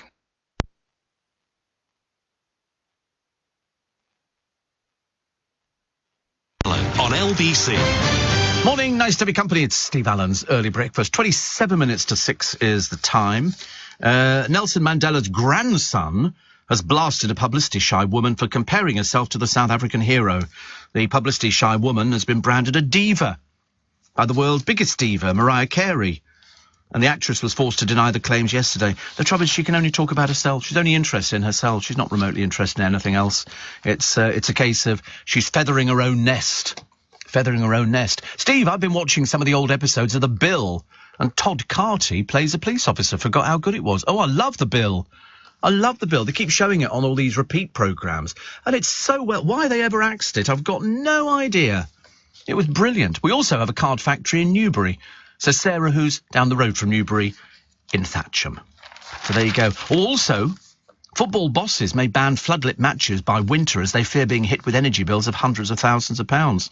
You will be hit with energy bills of hundreds of thousands of pounds. There's no we might about it. You will. Love Island winner, Ekin Sue. I mean, really, nothing going on at all. She does a little bit of modelling. I mean, somebody does your hair and makeup. They take a picture of you. They go, oh, look, she's a star. And we all go, no, she's not. The Turkish actress said she was buzzing after seeing flashing mad colours in the sky because she thinks they're a UFO. See? Barking mad already. She's only been in the business a couple of seconds. Bit of a shame. EasyJet blamed delays to a flight from Jersey to Gatwick on snow as the temperature hit 23 degrees. Passengers thought it was a joke when the announcement was made. The airline apologised and blamed human error. Try looking out the window, love, next time. Make it a lot easier. Oh, look, is there snow? No. Is there heat? Yes. Is there a drought? Yes. Oh, look, there's a pink pig flying overhead. Amazing. Megan Thee Stallion is still out there. The rapper will make her debut in the forthcoming episode of She-Hulk, Attorney at Law. Can't wait to go and see it. Top of my Christmas list. She-Hulk, Attorney at Law. Yes. And she's going to make her debut in it. It's the Marvel Cinematic Universe. Fabulous. Can't get enough of it, ladies and gentlemen. Can't get enough of it. What else we got? Demi Lovato won't be on our screens anytime soon after filming 3 documentaries about her life. Blimey. That's almost as good as people talking about the fact that Rebecca Vardy's ex-agent is too ill to appear in court and could have given evidence, but she wasn't up to it. And yet she can make documentaries about what really went on. I don't get that. Now, mind you, Dawn Neeson says we're all losers in this carnage. Festivals and carnivals, she says, are supposed to be fun. You're meant to wake up the next day with a hangover, a vague memory of dancing like nobody was watching and possibly hooking up with someone very unsuitable, but you're meant to wake up. And as the last bank holiday fades into another working week, there are kids who will never wake up again, victims of the insane levels of violence and criminality that now stalk our streets. There was the footballer turned rapper, that's Takeo Nembard, who was stabbed to death. He was just 21, leaves behind not just a devastated mother and dad, brother and 2 sisters, but a girlfriend and unborn child. 200 other arrests, including 46 for assault. Nobody wants to see these glorious dancers in their sparkle and feathers spattered in the blood of yet another victim of knife crime. She's absolutely right. Absolutely right. You know, and they say, meanwhile, an estimated 800,000 people attended football matches over the weekend, mostly without any incident, because football matches are still policed, as if those attending are all mindless thugs, and even looking at an officer the wrong way can have you thrown out of the ground. But, you know, they've got to do something about the carnival. I know that it was down on previous years, but, you know, for somebody to lose their life at carnival, what is that? And if you see that thing on YouTube with that woman who has an argument with this guy, and she slaps him, and he then punches her out, and she goes down like a sack of potatoes. Obviously, I should imagine, at carnival. And people were cheering. People were cheering. I mean, seriously, you can't believe the mentality of these people. Sick. Really sick. Dawn's quite right. We're all losers in this. You know, I mean, to hit a woman in the first place, she should be instantly thrown into prison. Have you seen it? It's amazing, isn't it? You know, so she goes down, hits the floor. Harlow, Steve, we have not one but 2 card factories, says Kevin the Milkman. I don't know if that's something to boast about, though. They're very cheap. I might have to go and buy a selection of cards that say just happy birthday on there. Because at 10 for a quid, or whatever it was, Costco do a box of Christmas cards, and they're handmade or hand-assembled. And I always buy them every year. I've still got some from last year. They're very nice. But you do get sometimes what they call the rogue Christmas cards, you know, the really naff design where you think, I can't send that to somebody. It looks garbage. But I do buy them. I do buy them every year because it's as simple. They're all sealed in plastic, so you've got to take them out of the plastic. So, but I mean, for me, I've got to send cards to my godchildren. So they all get an individual card and then their parents get one. So to one family, I send 4 cards. Well, luckily, they're not all the same, which is quite good. Interestingly, Dawn Neeson, also in her excellent column, says, I don't care what a former American telly actress has to say about anything. Somebody likened her wedding to Mandela's release from prison. Anybody who thinks there's a link because they married a ginger bloke has more issues than Vogue. She said it to coincide with the 25th anniversary of Diana's death today, and that says so much about this couple. Exactly. And in fact, the front of Meghan's sort of little it's the same sort of picture that Diana's got there. Meghan believing that she's a duchess, which of course she ain't. Never will be. Never care about her. It's as simple as that. There's also a bloke here who's found the biggest spider in Britain. It's the size of your palm when it's stretched out. That's quite a big spider. He says, I can't eat in my sitting room anymore, he said, because it comes out and looks at me. He says, so I eat my tea. Well, to be honest with you, he said, until it's taken away, I won't eat there. He said 8 million views. Must be a lot of very sad people out there. I mean, to be honest with you, I hope the spider comes out, grabs him off the settee and drags him back to its lair and then wraps him in sort of, you know, a cocoon thing to eat later. That'd be more entertaining. But he wants it to be released safely outdoors. Why don't you just get the vacuum cleaner out, love, and go I mean, everybody's looking at it. It's just a spider. I mean, I don't like spiders either, but I'm not being a big girl's blouse about it. I mean, for goodness sake, it's a spider. But you can't eat downstairs. Look, I mean, I have to be honest, it does look fairly... Is it just a spider? It must be a certain sort of spider. Look at it. That is quite... Even the producer's a bit frightened. He's just looking at the film. Can imagine, can't you? I don't like spiders, actually. Apparently, Jean says Kingston Card Factory, out the back of Marks and Spencer's, turn left, nearly opposite the small Sainsbury's. Oh, right. Is that near the Anne Summers shop? Where the only reason I know it is because when I walked through there, and I thought, an Anne Summers shop, who in their right mind is going to go into sort of a sex shop, you know, in the daytime where people can see you? You know, and it's always the most, you know, inappropriate people who go in there, and you think, what are you buying? Buy all sorts of things, mainly involving batteries, I think, but we don't want to go into that kind of thing, do we? Steve, loving the programme. I'm an old codger, says Mike. In my 70s, I still refer to the flushing the loo as pulling the chain. How many of your listeners still use the term? I don't actually say anything. I live by myself. It's a lot safer, otherwise I go round the bend. You do say spending a penny. We do say spending a penny. But, of course, people used to have chains because the actual system was up on the wall. Now they're sort of built... It's a completely different system. But, listen, 70s is nothing nowadays. Absolutely nothing. Don't worry about it. Little picture of Gemma Collins. Has she still lost that 3 stone or something? Or are we still... I don't know where we are with that one. But anyway, she says, guys, she wrote on Instagram, like anybody cares. Guys, I love you all, but please don't put drones on me. They're not putting them on you, dear. They're taking a picture of you. Mind you, I think we've got more than enough pictures of you on holiday. Thank you very much indeed. And she zipped through the Mediterranean Sea on a boat. No, she didn't. It kind of bobbed along. And she says, yes, it's a banana boat. Are those things you sit astride? I don't think she could do that. I don't think so. She said, yes, it's summer. Yes, I'm enjoying myself and it's all good. I get that's how people make money, but I'm getting all too many drones on me. Oh, God, honestly. Do you never stop moaning, love? Do you never stop moaning? Or is your life one big moan? You need to sort of get over yourself and get a job. Sainsbury's are looking for people at the moment, or perhaps you could do waitressing, but maybe not waitressing. Steve, Card Factory in Scarborough, says Eileen, but it's very small and always packed with people. Bit of a trek for you. Yeah, I've got one slightly closer, but very good value. Oh, look, here we go. Pictures of Diana at Thorpe Park with the boys in the days when Harry was fairly interesting. Now, of course, he's not interesting at all. 2 phone boxes, I say, turned into off licences, which is very clever because we've got a phone box up by Twickenham Green, and there's a girl who's got it, Polish girl, and she's fitted it out with a coffee machine. She has a queue there nearly every day. Very enterprising. There used to be another one down by Water Lane, but that didn't do so well, mainly because it was next to a coffee shop. And how much booze can you store in a phone box? He's got 2. He's got quite a bit. But this girl does coffees, and she's opposite the chemist, and there is not a day goes by where I drive up there and she's serving coffee to people out of a phone. Very enterprising.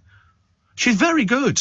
Really, really good. I mean, to be honest with you, I don't know how much rent she has to pay on a phone box, but she's got all the different cups, all the different mixes and everything else, and people stand there and have a chat with her and everything. It's brilliant. Mind you, we've got Zippo Circus coming very shortly. Woo-wee! Love Zippo. What I do on the day that Zippo Circus arrives, I like to go and sit up on the green and watch the boys putting the tent up, because all the people who are in the show put the tent up. You know, there's no such thing as I'm a celebrity. They don't do things like that in circus. You're part of it. You help put the tent up. You get the seating in. You sometimes serve the ice creams and the hot dogs and everything else. It's from Wednesday the 14th to the 19th of September. So it's a Wednesday to a Monday. But to watch the boys, you know, and then they pull on the ropes and all the lights go up on the outside of the tent. I love Zippo Circus. I think it's fab. I bought a ticket myself last time. I sat right down the front. They've got horses, and I think they had pussycats last time round. And then they have some doing an act. Trained pussycats. I mean, generally speaking, pussycats just go to sleep. Come on, wake up. Come on. Oh, I'll wake up in a bit. I'll just have a little sleep. Because they're like lions, aren't they, and tigers and stuff like that. They sleep 23 hours a day. They only wake up to go feeding. That's all they do, and they sort of catch an impala or sort of a wildebeest who are ultimately stupid and just stand there staring, you know, whilst one of their friends is being mauled to death. And they had Mary Chipperfield, I think, doing her horses last time round. But this time the show's called Bon Voyage. I don't know why Bon Voyage. But anyway, so I shall definitely go. Definitely go. I love it. It's 6:45. Can you believe it? Also, time is whizzing through, especially for a Wednesday and being the last day of the month. Let's get the latest LBC travel with Anne-Marie Walsh. Thanks, Steve. Definitely not it. It's the Nokia Lipstick Mobile. Never even heard of it. But that got sent in by Lisa. She says, I thought they looked rubbish. No, my Mars bar phone looked quite... I'll find the blooming thing if it kills me, I promise you. But it'll probably the boot of the car. Somewhere in the boot of my car, you know, as people sort of climb in and out of it to sort of try and find what the heck's in there. So Kay Adams, she's about the dreariest on Loose Women. I mean, Denise Welch, when she gets a cob on, blimey, she's... the other day, what was she getting angry about? Oh, I think she was defending Meghan Markle. And whereas everybody's discredited Meghan Markle because she's basically on a mission to destroy the royal family and set fire to everything. That's what one of the papers said this morning. They said, because why would she do this on the day that people celebrate the life of Diana? Why would she come up with this garbage? You know, who's interested? Harry apparently is so bored he's had to do DIY at home. Well, I shouldn't imagine he's ever lifted a screwdriver. Does he ever look like this sort of person, or can even iron a shirt or something like that? But luckily they have maids, which is very good, isn't it? The Notting Hill Carnival, says Lloyd in Brighton, should be scrapped. If 7,000 policemen and women can't prevent trouble at this awful event, it's got to go. Well, I thought that we could move it somewhere else. I don't know where. I couldn't think of anywhere. Well, I thought Hyde Park originally, and then I thought, I don't know, is Hyde Park big enough? And also, do the people want to go? I mean, I know people like Carnival, but the streets are very, very narrow in Notting Hill. And also, people live there, people who probably aren't remotely interested in the Carnival, but have to put up with it. In fact, I know a lot of people in Notting Hill who move out for the Carnival weekend. They go away on holiday for sort of short mini breaks, mainly because the rubbish and the people urinating in your front garden and stuff like that. A lot of the houses board up the windows because there is a lot of drugs. There's a lot of everything. It's supposed to be fun and happy and, you know, and all the rest of it. But if people can't have fun without assaulting people, there's something the matter with the world. 200 arrests, 43 for assaults. That would be thieving, mugging and stuff like that. And just basically this woman being felled to the ground by this bloke. I mean, it really is. I hope they and then the other people climbing onto the bus shelter. And obviously, judging by the size of them, you can't put 4 people on top of a bus shelter. It's not designed for that. It's just got a small little roof on it. And of course, they fell off because it collapsed. Hope they're going to be charged. Criminal damage. Ridiculous. Absolutely ridiculous. Anyway, Kay Adams said she would love to loosen up with a few tipples before she takes to the floor. Listen, you're boring already. If that's the best story you can come up with, I'll need a few drinks to get me onto the floor. Give up now. She said she's 59.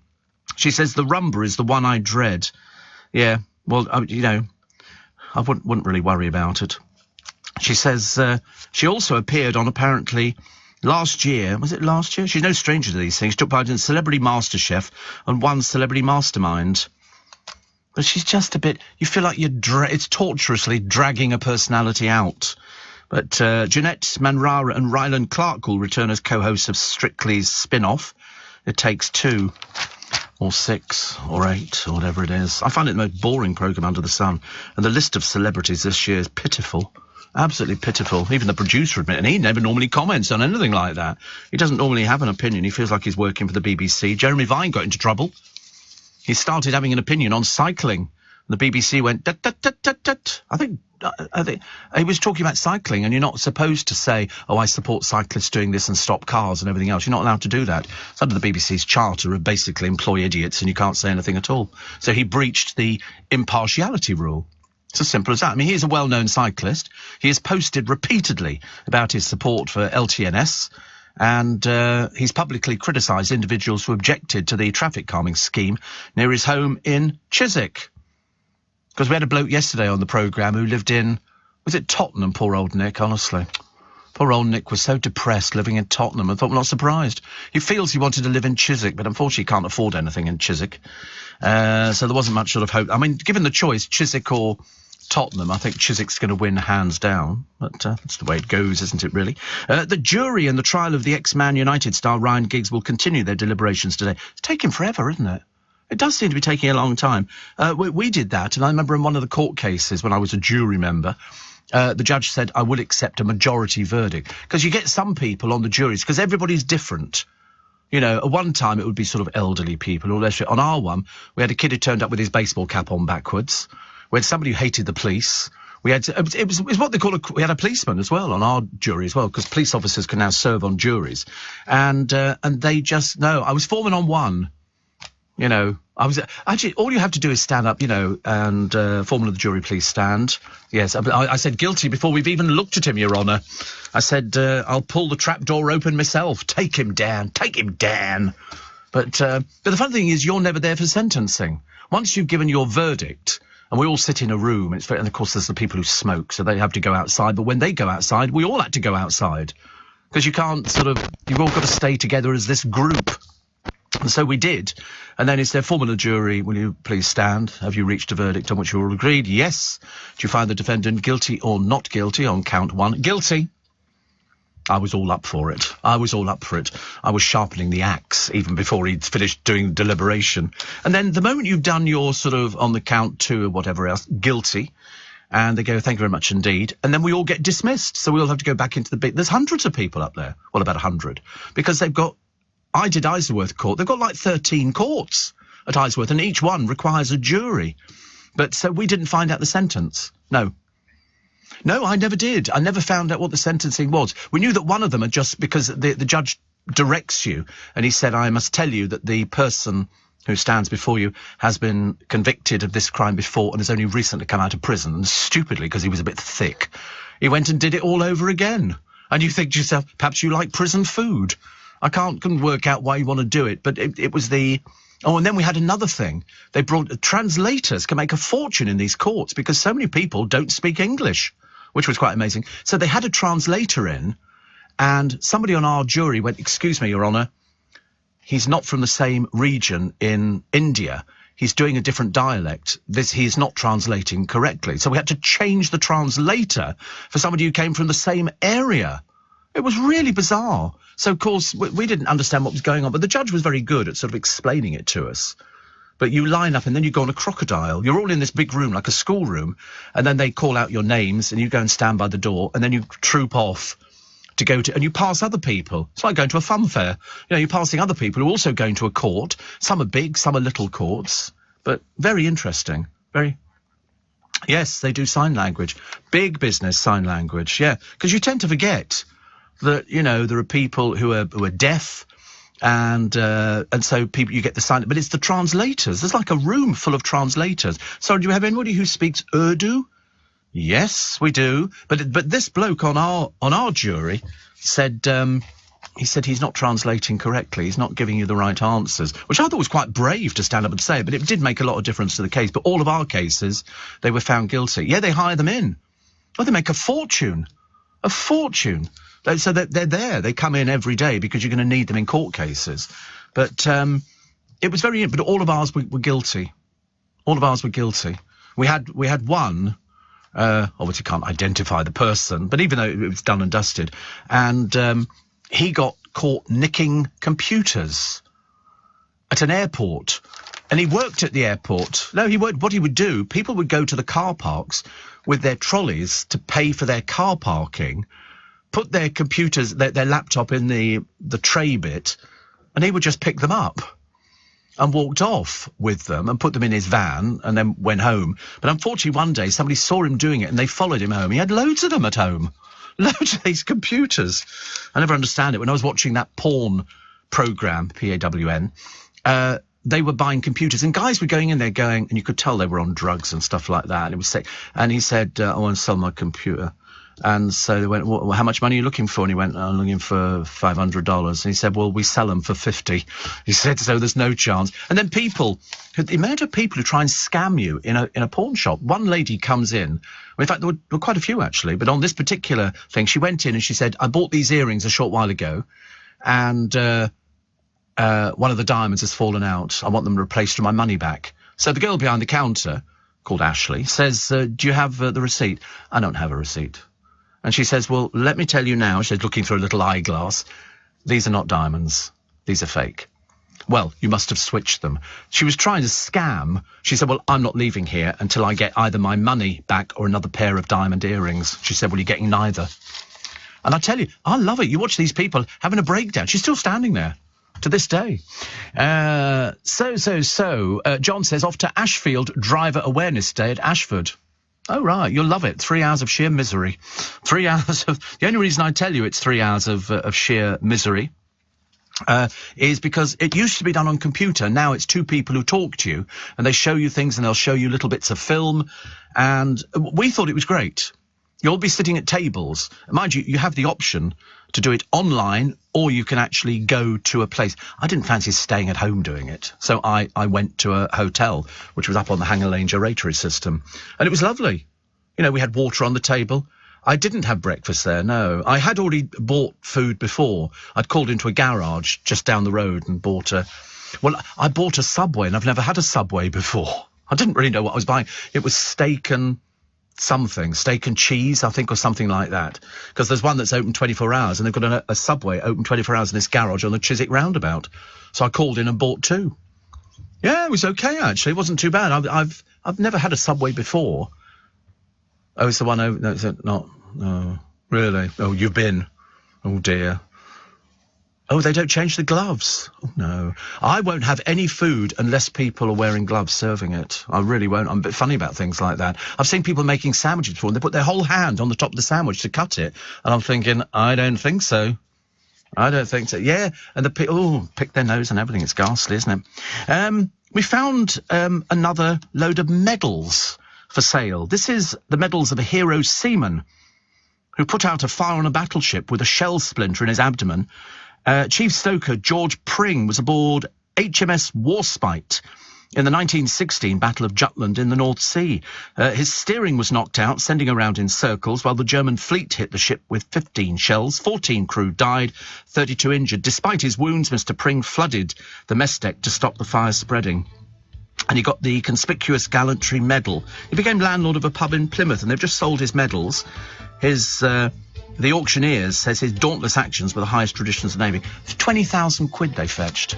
20,000. I've said to you before, they really need to give a second set of medals so people can keep a set and then sell the other set if they ever get to the stage. Because most people nowadays, if somebody says, listen, you've got these medals in a drawer from 1916, what are you going to do with them? They go, well, I don't know. And they go, they're worth 20,000 quid. Sell them. Sell them. That's what people do nowadays. So, listen, John, you have a nice time. You have a nice time at the thing. But it is 3 hours. It'll work out about 2 3/4. But you learn a lot, I promise you. On your radio.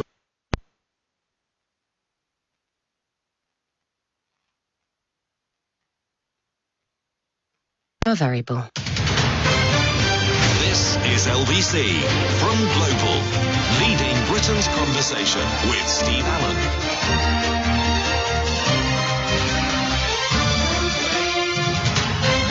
Morning, nice to have your company. Welcome to Wednesday. Welcome to... The weather's definitely on the change. I think next week you're going to get a fair bit of rain. Still not enough to solve the fact that we've got a drought problem in the southeast of the country. But I was checking. We checked it the other day. Today you're okay. Sunny intervals and a moderate breeze. Have we had gentle breeze before? I can't remember. Gentle breeze. Tomorrow it's 24 degrees, sunny intervals. Friday, rain. Saturday, cloudy. Sunday, rain. Monday, thunder and lightning. Thundery showers and a gentle breeze, as if that's going to make any difference. And then the time you get to Tuesday, you've got more rain, and so it runs all the way through, except for Wednesday and Thursday. But Friday it's back again, and then Saturday, rain again. So it's all over the place, isn't it? Which is what we like in this country. All the seasons in one day. But just remember to take an umbrella. And also, you're going to start taking your coat, aren't you? I've left my coat outside. I should have nipped out during the news and got it, but I was too busy making a cup of tea. But I'd put one on this morning because yesterday I stood at the bus stop. I was shivering. I thought it was really... Because I only had a sort of a short-sleeve shirt on. I'm prone to a little string vest and a pair of shorts. Mind you, there's people in the newsroom this morning with shorts on. Bill Overton from our sister station, Classic, was wearing shorts. Although he did admit to me this morning, he said, when I got back to the car yesterday, he said, I put the heated seats on. Lucky to have heated seats. It's a bit of a luxury in this day and age. What else we got? How do you fancy staying at Balmoral? Come on, yes you do. You'd love to stay at Balmoral. Well, the Queen is offering budget breaks at Balmoral for 16 quid a night. She's taking bookings for 8 quaint cottages. The cheapest, the Colt Cottage, start at £555 for a week-long stay between January the 7th to March 31st. That works out at £79 per night for a family of 5, or £15.80 per person. Stays are not available when the Queen's there. Seems a bit pointless. You'd only want to go and see the Queen, wouldn't you? But some cottages cost up to £1,600 a week. The Balmoral website says, book now to avoid disappointment and join us for a relaxing break in one of our spacious and well-appointed Balmoral holiday cottages. She's a right little entrepreneur, isn't she? Do you think she brings you down sort of mulled wine in the morning for Christmas? Oh, they do wine, they do everything. Oh, they're into diversity. But obviously somebody said, listen, we've got all this land here, bang up a few of those old sort of knock-off cottages, and you can get, well, at Christmas week, £1,620 a week. But I suppose it's then, this is where Fergie used to stay. Because Philip never used to want her anywhere near them at Balmoral, he couldn't stand her, she was banished to the estate, so I'm assuming she stayed in one of these places. I wonder if she had to cough up 16 quid a day for expenses. You have to laugh, don't you? You have to laugh. Apparently, a food bank has begged starving people to just ask for help. Desperate raiders stole grub but left the cash inside untouched. I mean, it's coming to something, isn't it, where people are breaking into food banks to steal the food. It's all very odd, isn't it? Very odd. Kim Woodburn is adept at cleaning, and she's gamely taking part in celeb cooking school. Unfortunately, she's got to put up with Kerry Katona and Sean Ryder. I thought Kerry was making so much money exposing every inch of her body. And what do they call it, 4 fans or something like that? OnlyFans. I'm not sure whether it's still working. As long as you've got your tax money, dear, that's all that matters. It's all that matters. They all seem to be doing it now, don't they? They always call it, it's empowering us to do it. I seriously, there was one girl the other day, she... Put me on there, says the producer. I think not. I don't think anybody would be paying. There was one woman on there. She's obviously sort of desperately sad and lonely.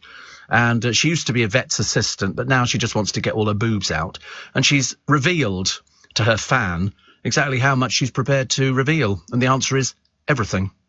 And you think to yourself, how empty must your life be? It's got nothing to do with empowering anybody at all.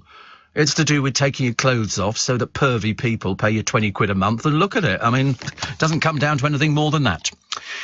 Kevin says, I still say dial the number, referring to making a call. Do you, darling, as opposed to, I don't know, what else? I'm trying to think what else we say. What do we say? Anything else? Yeah, I'm dialing this number.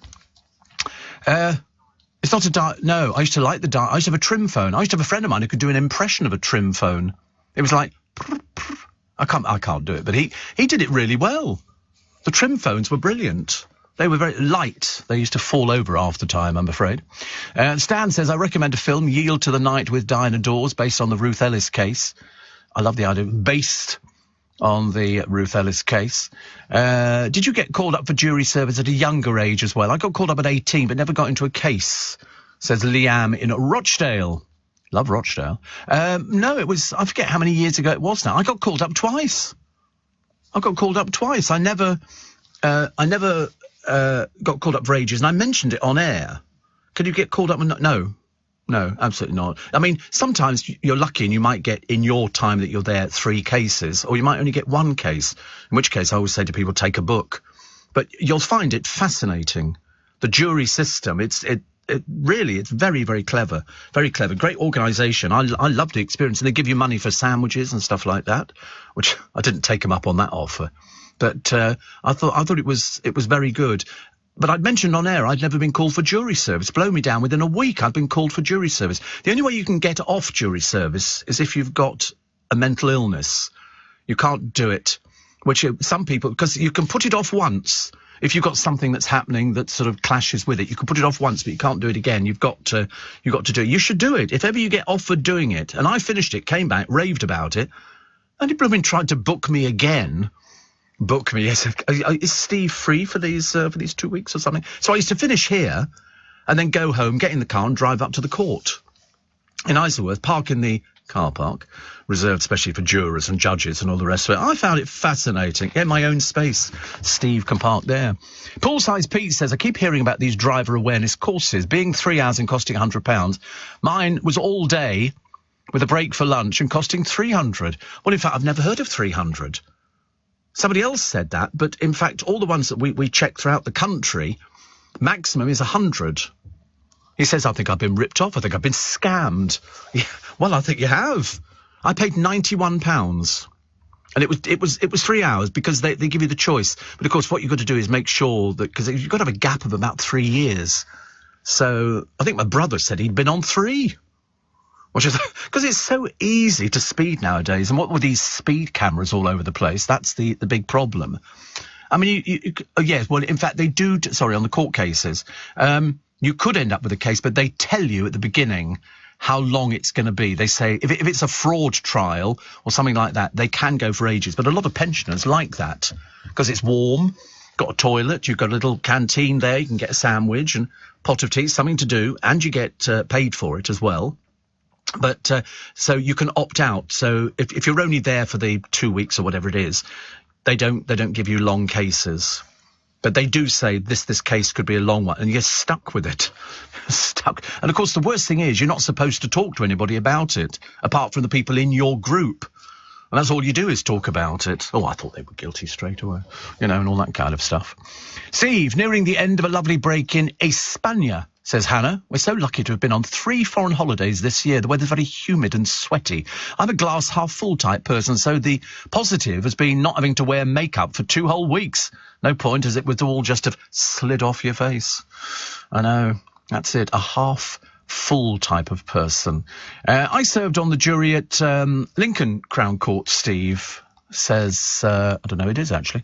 15 years ago, we went for breaks. We sat in the same Victorian canteen as those who were deliberating against. We were told to keep away from the wall next to the court because you could see the prison vans being unloaded and could influence your decision. Lincoln has an old Victorian prison within the grounds that you can pay to look around too.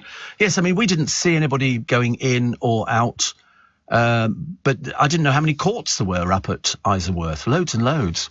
Loads and loads. While shopping yesterday, Steve, on Tesco, I picked up a pre-packed bunch of bananas at 78p. Put them on the scale, chose the loose banana option, and the price came up as 40p. 35p for a bit of plastic. I did the same for other items, and the loose ones were cheaper than the equivalent pre-packed products. They do say you have to check in supermarkets on things like that because you might be paying for something unnecessarily. We did the thing the other day about the Coca-Cola from Tesco, which they did on This Morning, saying it's not all the same price. Might all be the same drink, but depending on what form you buy it, there was about 6 different price variations. It varied from 11p a glass to 55p a glass, depending on what you bought. If you were buying cans, I think that was the most expensive way. If you bought the big bottles, you have to remember that it's going to go flat. Sometimes cheaper than small bottles, yeah. So, Alice, was it Alice? I can't remember. She said that, there's about 6 different variations of just in Coca-Cola. You can imagine what it must be like for loads of other products as well. You think you're getting the bargain, but not necessarily. And, wait a minute. Oh, so my brother's replied. He said he's not at work today, so he's just woken up. And I'm now confused. Oh, good, it is. Oh, it's... So I had to work out what number my invoices are. Yes, and it's his birthday as well today, so he's woken up on his birthday. And, yes, and it's on top of the last. On top of the last, so there we go. He's got a busy day today. Hopefully he's going to be making a very important phone call. Yes, my gift to him is to be very busy today. I've been called up, says Dave in Tottenham, 3 times for jury service, though the second time I didn't get a single case. Well, that's ridiculous. What's the point of going? I mean, there was enough people in R1, and I did 3 cases. Can only remember 2 of them. It was sort of, one was a bit, you have to listen quite, it is like watching a television programme if you go on jury service. It is like sitting there and they give you all the facts and then you've got to sort of try and work it out in your mind. I mean, some people sit there making notes.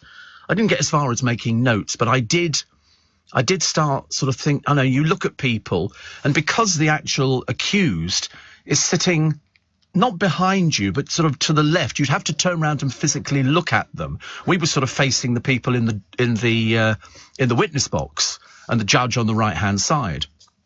But I wanted to look at the accused, because I always think you can learn a lot by looking at people. It's the eyes, it's something about them. And because I do, people watching all the time, I spend ages people watching, especially people in restaurants. Ages. You can always tell if a couple are getting on with each other. They're talking. Most people sit in red, they don't talk. Even on Valentine's night, the most depressing night of the entire year, you get people going out because they feel they have to go out for Valentine's night for the romantic meals and all the rest of it. And they say they're saying nothing. They're saying nothing. It's 6:15. Let's get those news headlines, shall we? With Lottie Morley. Are you receiving tax credits? If so, this message is for you. Tax credits are coming to an end, and most people will be asked to apply for universal credit instead. The Department for Work and Pensions is writing to tax credit claimants. You won't be moved automatically, so look out for your letter explaining what you'll need to do and by when. And there's also lots of support to help you make the move. Get ready for your universal credit switchover. Search Understanding Universal Credit today. Eligibility criteria apply.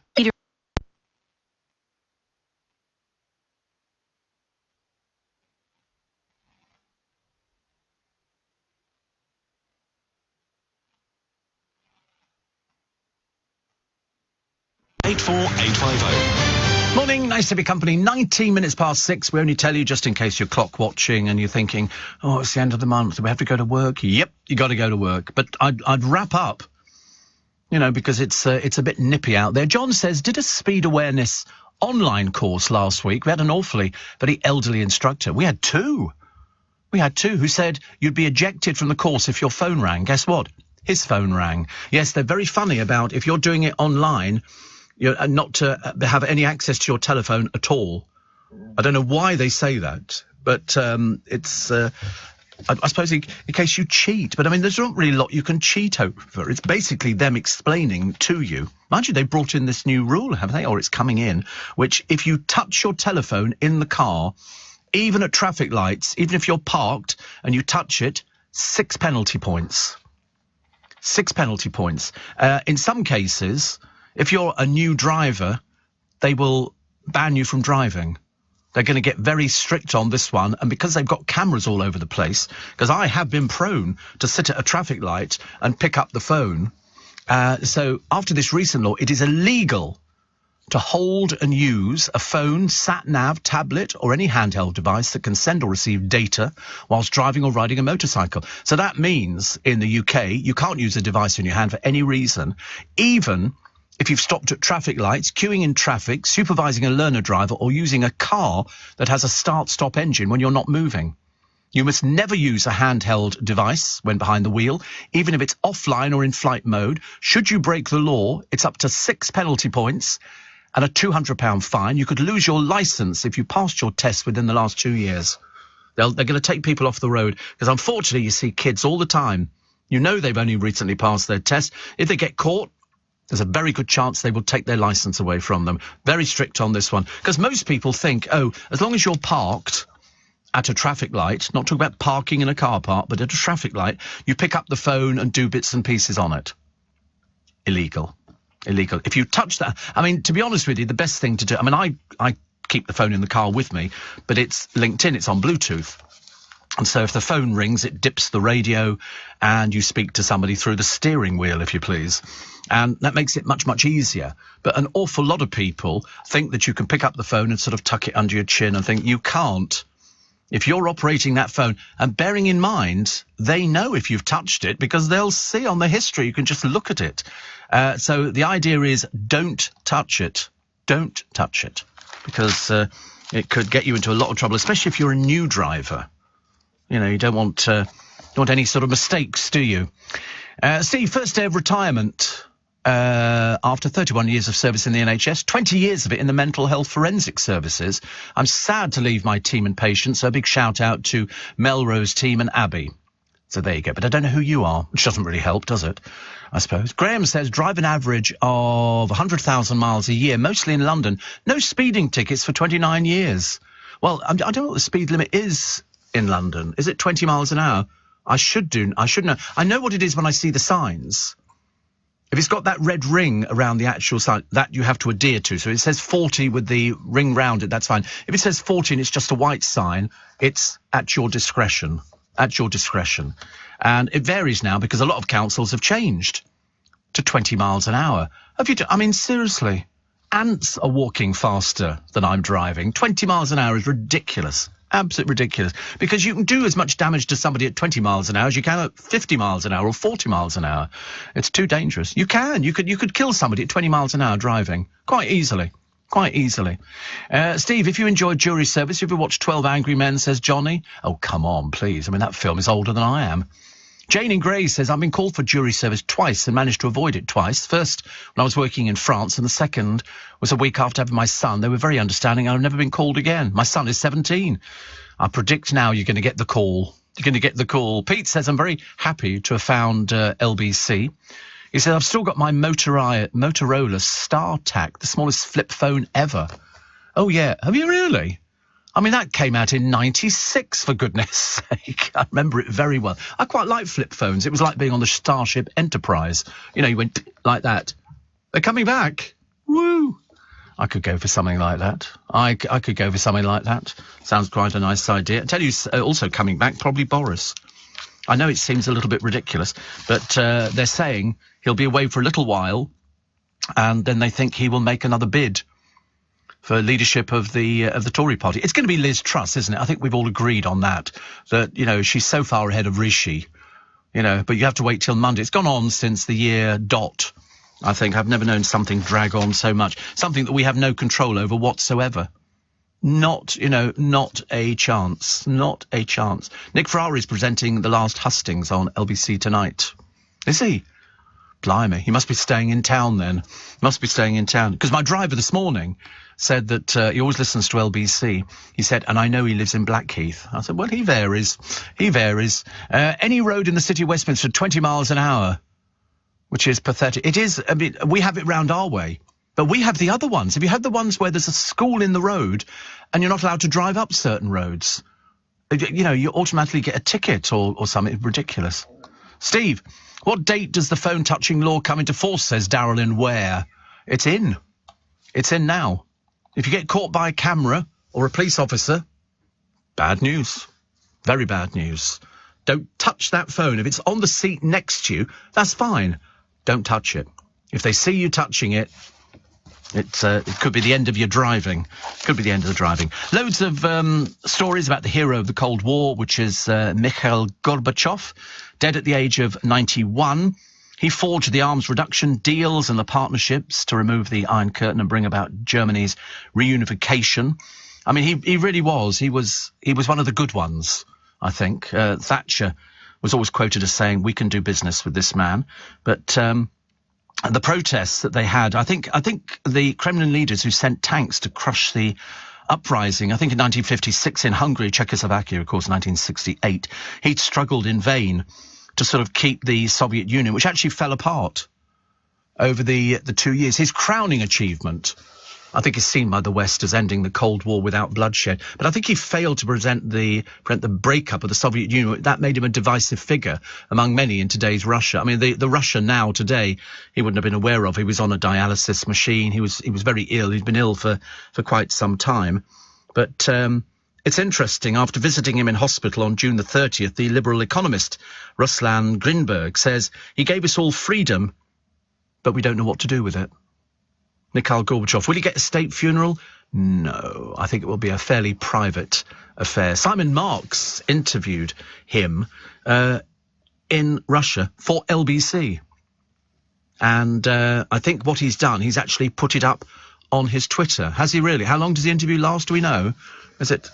Anyway, it's worth getting. So our own Simon Marks interviewed Mikhail Gorbachev for LBC, and it's up on the Twitter. Did you play a bit of it overnight or not? No. Spoke to Simon, but you must listen to it. Definitely listen to it. It's well worth it. Alexander Armstrong chose to present the quiz show Pointless over Countdown because he preferred the idea of a bit of comedy at work. He's fronted the game show with Richard Osman since 2009. But to take the job, he made the tough call not to replace Des O'Connor as host of the Channel 4 puzzle show. He says, I got the sense there wasn't much of a leeway to muck around with Countdown. No, there isn't. You've got to stick to the script because it's, you know, people take it seriously. It's not one of those games where you just sort of play along with it and become a little bit daft. It's quite serious, and people want to win. Definitely. Forget the film 12 Angry Men. Watch the version of the Tony Hancock episode of the same name, also has Sid James, says Kathy. Yes, Tony Hancock and Sid James. And also, at one point, had Kenneth Williams, and then he fell out with Tony Hancock, who was a bit of a beverage lover, and in fact most people felt. Mind you, most comedians go down that route. I can't imagine why. I don't know what it is about comedians that makes them turn to alcohol.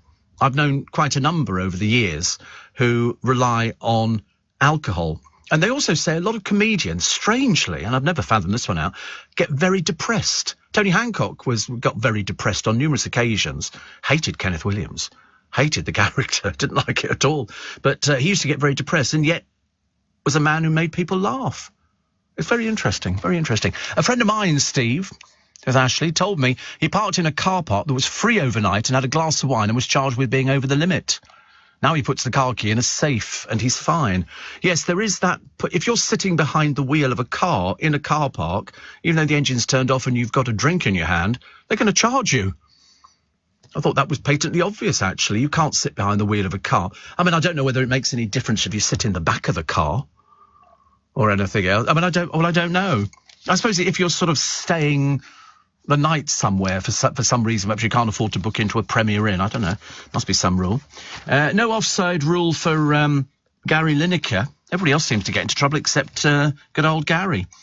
Because the BBC and Foreign News editor Neil Henderson, who challenged Gary Lineker's latest foray into political issues, after the Match of the Day presenter joined the recent criticism of sewage discharges that have led to some beaches being closed off, Henderson pointed out he'd be sacked for taking the same stance.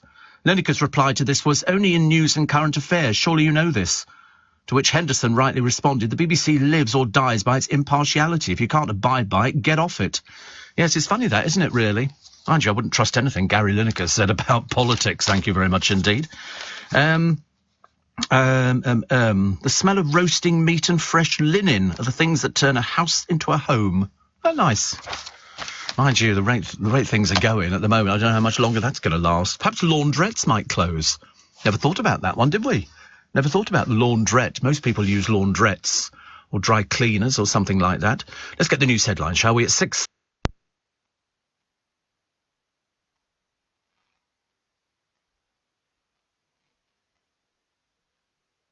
UK. Steve Allen on LBC. Morning, everybody. Nice to have your company. So. Refugees heading home. Pictured queuing at a railway station to get back into their country again. And working mums from home can lead to mums doing even more of the childcare and dads even less. So that's the way it works. We were talking about that earlier on, actually. And sorry, I'm puffed out. I had to rush out to go and get my jacket and then tripped over, which was a little bit embarrassing. But showbiz vicar Richard Coles, who was recently relocated to East Sussex. I think he did a programme on dying, didn't he? I seem to remember. But proudly confirms my motor car is back from the body shop, sleek and gleaming, and he's a terrible driver. And they say local motorists are advised to keep their distance from him. He's one of those sort of people which is not good on the roads, whereas I love being on the road. Absolutely love it. It's one of those sort of things, isn't it? You sort of get out there on the road. I could drive for days, but as a passenger, rubbish. Absolute rubbish. I can't do passenger driving. I used to get sick in cars. Really, really sick in cars. But, that's sort of long in the past. Although actually the price of petrol, somebody said to me that the cheapest place for petrol is Costco. But you've got to be a member to get the petrol. Yes, and you've got to find one as well, which is not the easiest thing to do. So, I mean, what did they say? I forget. They say whatever it was. It looked phenomenally cheap at Costco. I think they were down to about 160 something. Whereas it varies, but I'm paying more. I'm paying a lot more for petrol. I paid about $1.72. Does anybody know what it is in Costco? The funny thing is, in London, we don't have any Costco because out of the 48 Costcos, I think there's only a small number which sell petrol. I think the nearest one is Watford, isn't it? I think so. Because, well, it's a long way to go for petrol because by the time you've got there, presumably you've sort of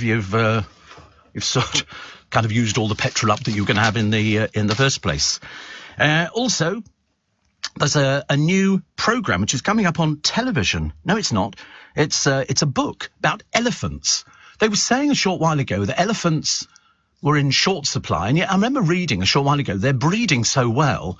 They took like 240 elephants from one reservation to another reservation. And I remember thinking at the time, but we keep seeing these adverts on the television for, are we seeing the end of elephants? And I know that there's still poaching, which sort of goes on, and it's a bit bad. So they've got people now that go out there, and I think what they do is they cut the tusks off the elephants to basically stop them being culled, because people are culling the elephants. They do the same for rhinos, don't they, as well, I think. And it appears to be something that they're trying to sort out, but it's a huge problem. On the day that the Prime Minister helps lay internet cables, the question is he ready to reboot his Number 10 career? They're saying yes. They're saying Boris is definitely going to reboot his career. They think he will go away and he will probably have a few sort of little bits and pieces, and he'll be making money, I think, doing after-dinner speeches for about £250,000, which is an awful lot of money. And then he'll come back and he'll try and boost his Number 10 career again. I mean, whether or not it happens, I've got no idea. We shall find out probably nearer the time. I suspect he will. I suspect that something's going to go a bit pear-shaped with this one, but how it's going to work out, I've got no idea. The comforts that really count, the definition of home. People, there's something going on that I'm missing about here. Oh, right. There's all sorts of people wandering about all over the place. And it's the smells and fresh linen. They must have run out of stories to put in the papers. And this is the comforts that really count. The smell of meat roasting in the oven. But I mean, what happens if you're vegetarian? There's going to be no chance of meat roasting in the oven. They also say things that make your house a bit more acceptable. Clean sheets on the bed. Very popular. Bacon sizzling in a pan. Flowers, fresh flowers. But as I say, that could be another industry that we might see disappearing because of the cost of everything. Scented candles account for 30% of the definition of home. Seeing laundry on the line. If I saw laundry in the line, I'm definitely in the wrong place, actually, I think. And having the radio on in the kitchen, which is, I mean, everybody's got radios on, haven't they? They've got radios on all over the place. Is everybody all right? Is there something happening? Oh, right, okay. The sound of a lawnmower in the distance. Having a cat is something that makes houses seem quite nice. And also lighting a fire during the colder months. Plus having a stack of magazines on the coffee table. Everybody has a stack of magazines on the coffee table. You know why? Because it's something that you can read and something you can having a quick look at. But the other thing that makes your house look more comfortable is shelves overflowing with books. Well, that would be the kind of thing that I've got at home, but they are sort of neatly stacked, very neatly stacked.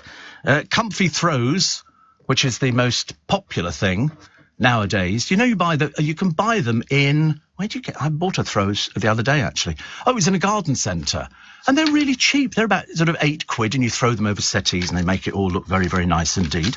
House plants are very good. And the other thing you should have is music playing at the weekend. With music playing I don't know why. Speech would be so much better. So that's the kind of thing that makes your house the home. Because if you don't have things like that, it's not as homely as it could be. Steve, do you remember Dave Allen, says Joe in Bexley, always had a cigarette and a whiskey in his hand? Yes, and he was missing a finger. I went to a dinner party at a friend of mine's place who was on one of these cooking programmes, and he'd cooked, and I think there was 6 of us. No, there wasn't. There might have been 5 of us. And Dave Allen was one of the people there. And so he actually cooked for everybody, and it was really fantastic. I mean, it really was. It was absolutely excellent. But I don't remember anything that I talked to him about. I don't remember anything at all. What else we got? Oh, the Meghan thing. Her supernova presence was a threat to the monarchy, says Sarah Vine. Actually, you can read that in every paper. Everybody is doing exactly the same stories on Meghan. And sort of basically it's a case of she's picked the wrong day to do this interview. She's picked the wrong day. And it's mainly because it's the anniversary of Diana's death. And as Nick Ferrari will tell you later on this morning, Diana's death changed this country forever, I think. Really is. I've got a competition for you. I was going to do this earlier on in the programme, and I completely forgot about it. And we're going to give you the chance to win a brand new Ford Kuga ST Line Edition plug-in hybrid car, thanks to Auto Trader. Now, this is a brand new 5-door family-size car in agate black, and it's worth over £34,000. The ST Line Edition features a 2.5-litre engine and accelerates from 0 to 60 in just 8.6 seconds. It also includes sports suspension, built-in touchscreen navigation, and a 10-speaker sound system. Now, for your chance to win, text the word CAR to 84850. CAR, C-A-R, I only spell it just in case, to 84850. A voluntary donation of just £5 from every text supports Global's Make Some Noise. You've got until 6 p.m. on the 7th of October to enter. Keep the phone handy because we may be calling you. Standard network rate supply. You need to be 18 or over to see the list of participating Global radio stations and full terms and conditions. Go to makesomenoise.com. So you're texting CAR and sending it to 84850, and you could be that person who picks up the brand new 5-door family-sized car in agate black. I've seen a picture of it. It looks fantastic. Worth over £34,000. 2.5-litre engine, sports suspension, built-in touchscreen navigation, and a 10-speaker sound system. All very nice indeed. And all you have to do is just text. You can text as many times as you like, but you must be over 18. CAR, C-A-R, and send it to 84850. And good luck. It'd be nice to think that somebody who's listening to the radio at this time of the morning would be the lucky recipient of a brand new car. And doing very well, I should imagine. Changing the subject, actually, there's a bloke here who's got a giant pumpkin, and he's done a record 38-mile river journey in a pumpkin. He's hollowed it out, and he's done this journey. I mean, it's an odd thing to do, isn't it? He's an American. His name's Dwayne Hansen. He paddled 38 miles down the Missouri River, breaking the previous world record of 25.5 miles. So he's done it to celebrate turning 60. I mean, it's a blooming big... I suppose it's the same as a coracle. You know, you get a coracle and you sort of paddle along. But this one, he paddled for 11 hours. He says, I've never paid so much attention for so long in my entire life. He said it was tough. And he used this hollowed-out giant gourd to paddle, breaking the previous world record of 25.5 miles. That's what you call really good. But the other story that dominates is this Saudi woman jailed for 45 years, although we thought 34 years earlier on. But the papers are running with 45 years. I'm assuming it's the same woman, over her tweets. But seems a little bit harsh, doesn't it? Still to come, the piles of plastic that shame the high street. John Lewis, inner bags 5, hangers 4. Next, inner bags 5, hangers 0. H&M, inner bags 5, hangers 0. George at Asda, inner bags 2 and hangers 5. 6:45, let's get the news headlines with Lottie Morley. World leaders are...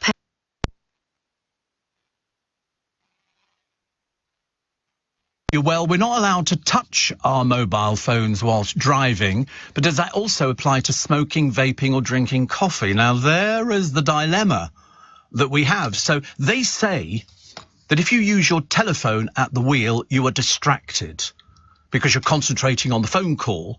And I said, but wait a minute, a cigarette, a drink, cup of coffee, things like that, you know, would that make a difference? And the answer is obviously not, because I've never seen anybody stop for having a cup of coffee at the wheel. That's always the sort of thing that you sort of think, well, I see that all the time. I see everybody with cups of coffee at the wheel. Happy birthday to Todd Carty today, the British actor who found famous Tucker Jenkins in the children's drama Grange Hill and was Mark Fowler in EastEnders for 13 years, appeared in the ITV Dancing on Ice in 2009 and careered off stage accidentally during a routine. He said, nobody will let me forget that as long as I live. And he's quite right. They keep showing it. They sort of show it all the time and they go, that's what Mark Fowler did. Sean Connery, 1982, the first to play James Bond in a rival to Roger Moore and his 007 drama, both films due for release next summer. And Roger Moore's was Octopussy, and I think Sean Connery's comeback film was Never Say Never Again. Also, happy birthday to Sir Clive Lloyd. Sir Clive Lloyd is the Ghanaian-born batsman, the first West Indian captain to earn 100 international caps.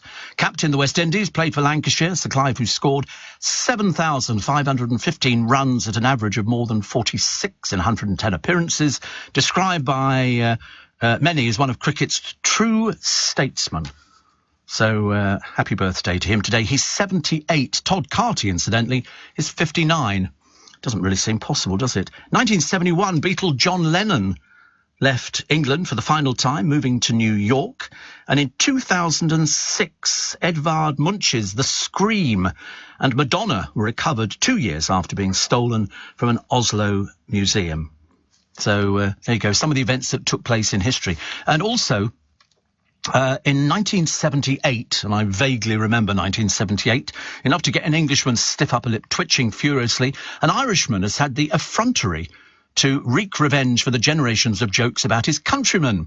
Englishman Jokes for Irishmen is a 48-page booklet, a fusillade that hits home at the Englishman's legendary snobbery, slothful sexual appetite, obsessions with the weather, dislike of foreigners, and love of pomposity. If only we had a copy of that now. If only we had a copy of that now, we could sort of we could do very well with it, I suspect. And what was the other one? Oh yes, the Scream, as I say. I remember the Scream. I don't think I've ever seen it, but it is one of those pictures that sort of goes down in memory. Also, what do they take? Holidays at the moment. Although, to be honest with you, I think people are going to worry more about all the other bits and pieces that are going on in the world. Bills, I think, is going to be your big thing this year. All the papers talking about Diana. Nick Ferrara is going to talk about that this morning. 25 years. It changed the country. It literally changed the country. Sarah Beanie, her family have cut her hair before chemo gets it, because it is always... I don't think it always works like that, that if you have chemo, you lose your hair. But so her boys have helped cut it, and as I say, she's going, but she'll be sharing that with us. So I think that's actually quite a good idea. Alan from Derby says, when Johnson finally surrenders the keys to number 10 Downing Street, he'll become the 6th ex-Prime Minister that we're currently paying the salary of the day to. Shocking. Yeah, somebody was telling me, because the flat upstairs at number 10 Downing Street is not very big. We used to have a producer here, because he used to produce Carol Thatcher, and Carol took him back there for, I think it was afternoon tea or something like that, and Mrs. Thatcher made tea. And I remember thinking, you've got number 10 Downing Street, which is vast inside. It's like a TARDIS. You go inside and it just sort of opens up, and you think to yourself, my goodness me, this is absolutely huge. But the flat upstairs is not as big as that.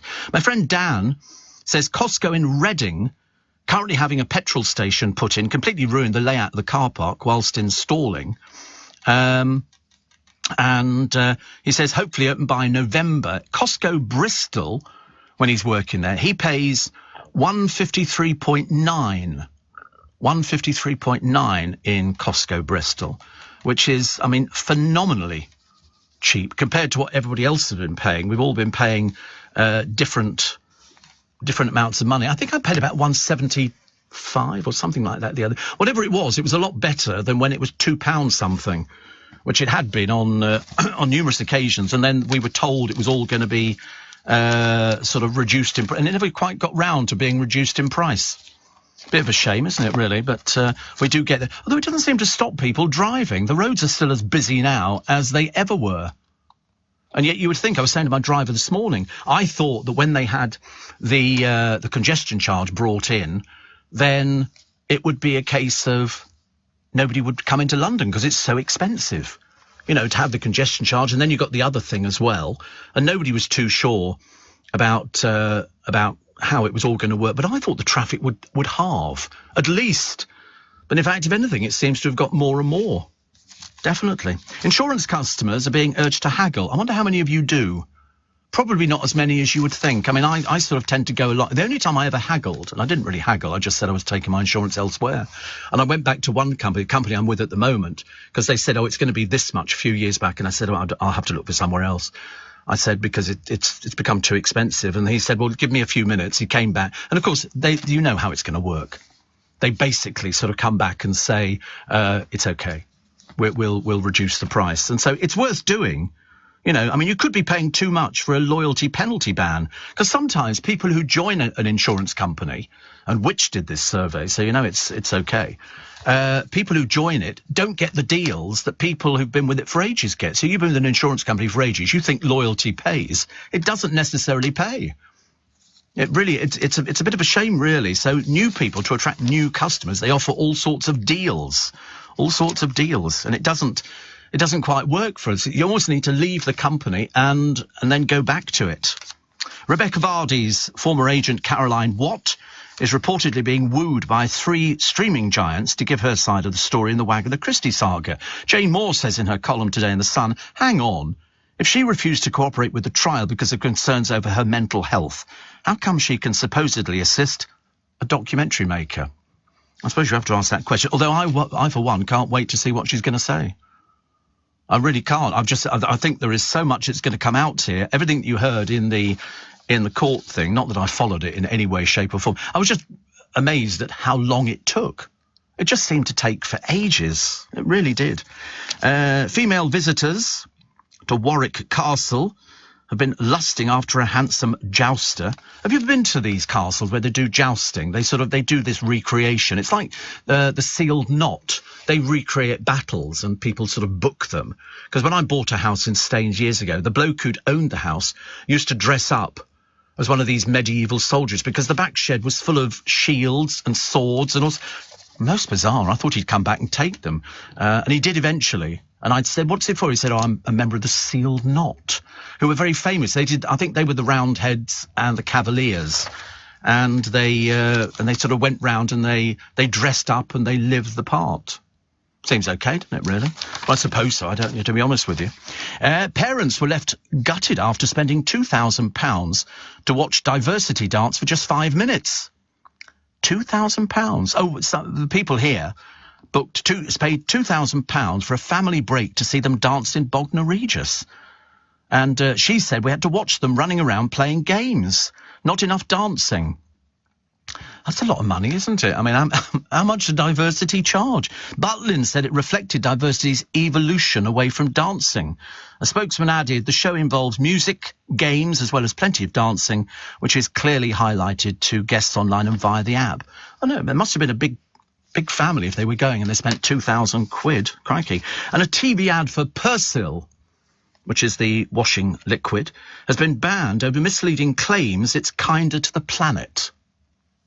Never even seen it. It showed beaches strewn with litter and then a Persil bottle followed by the text made with 50% recycled plastic. The text also says remove stains at 30 degrees and 60-minute quick wash. The voiceover says tough on stains, kinder to the planet. Well, apparently a viewer complained, but Unilever, which owns Persil, said the ad demonstrated how the product saved energy. However, the ASA said there was no evidence it was greener than other products.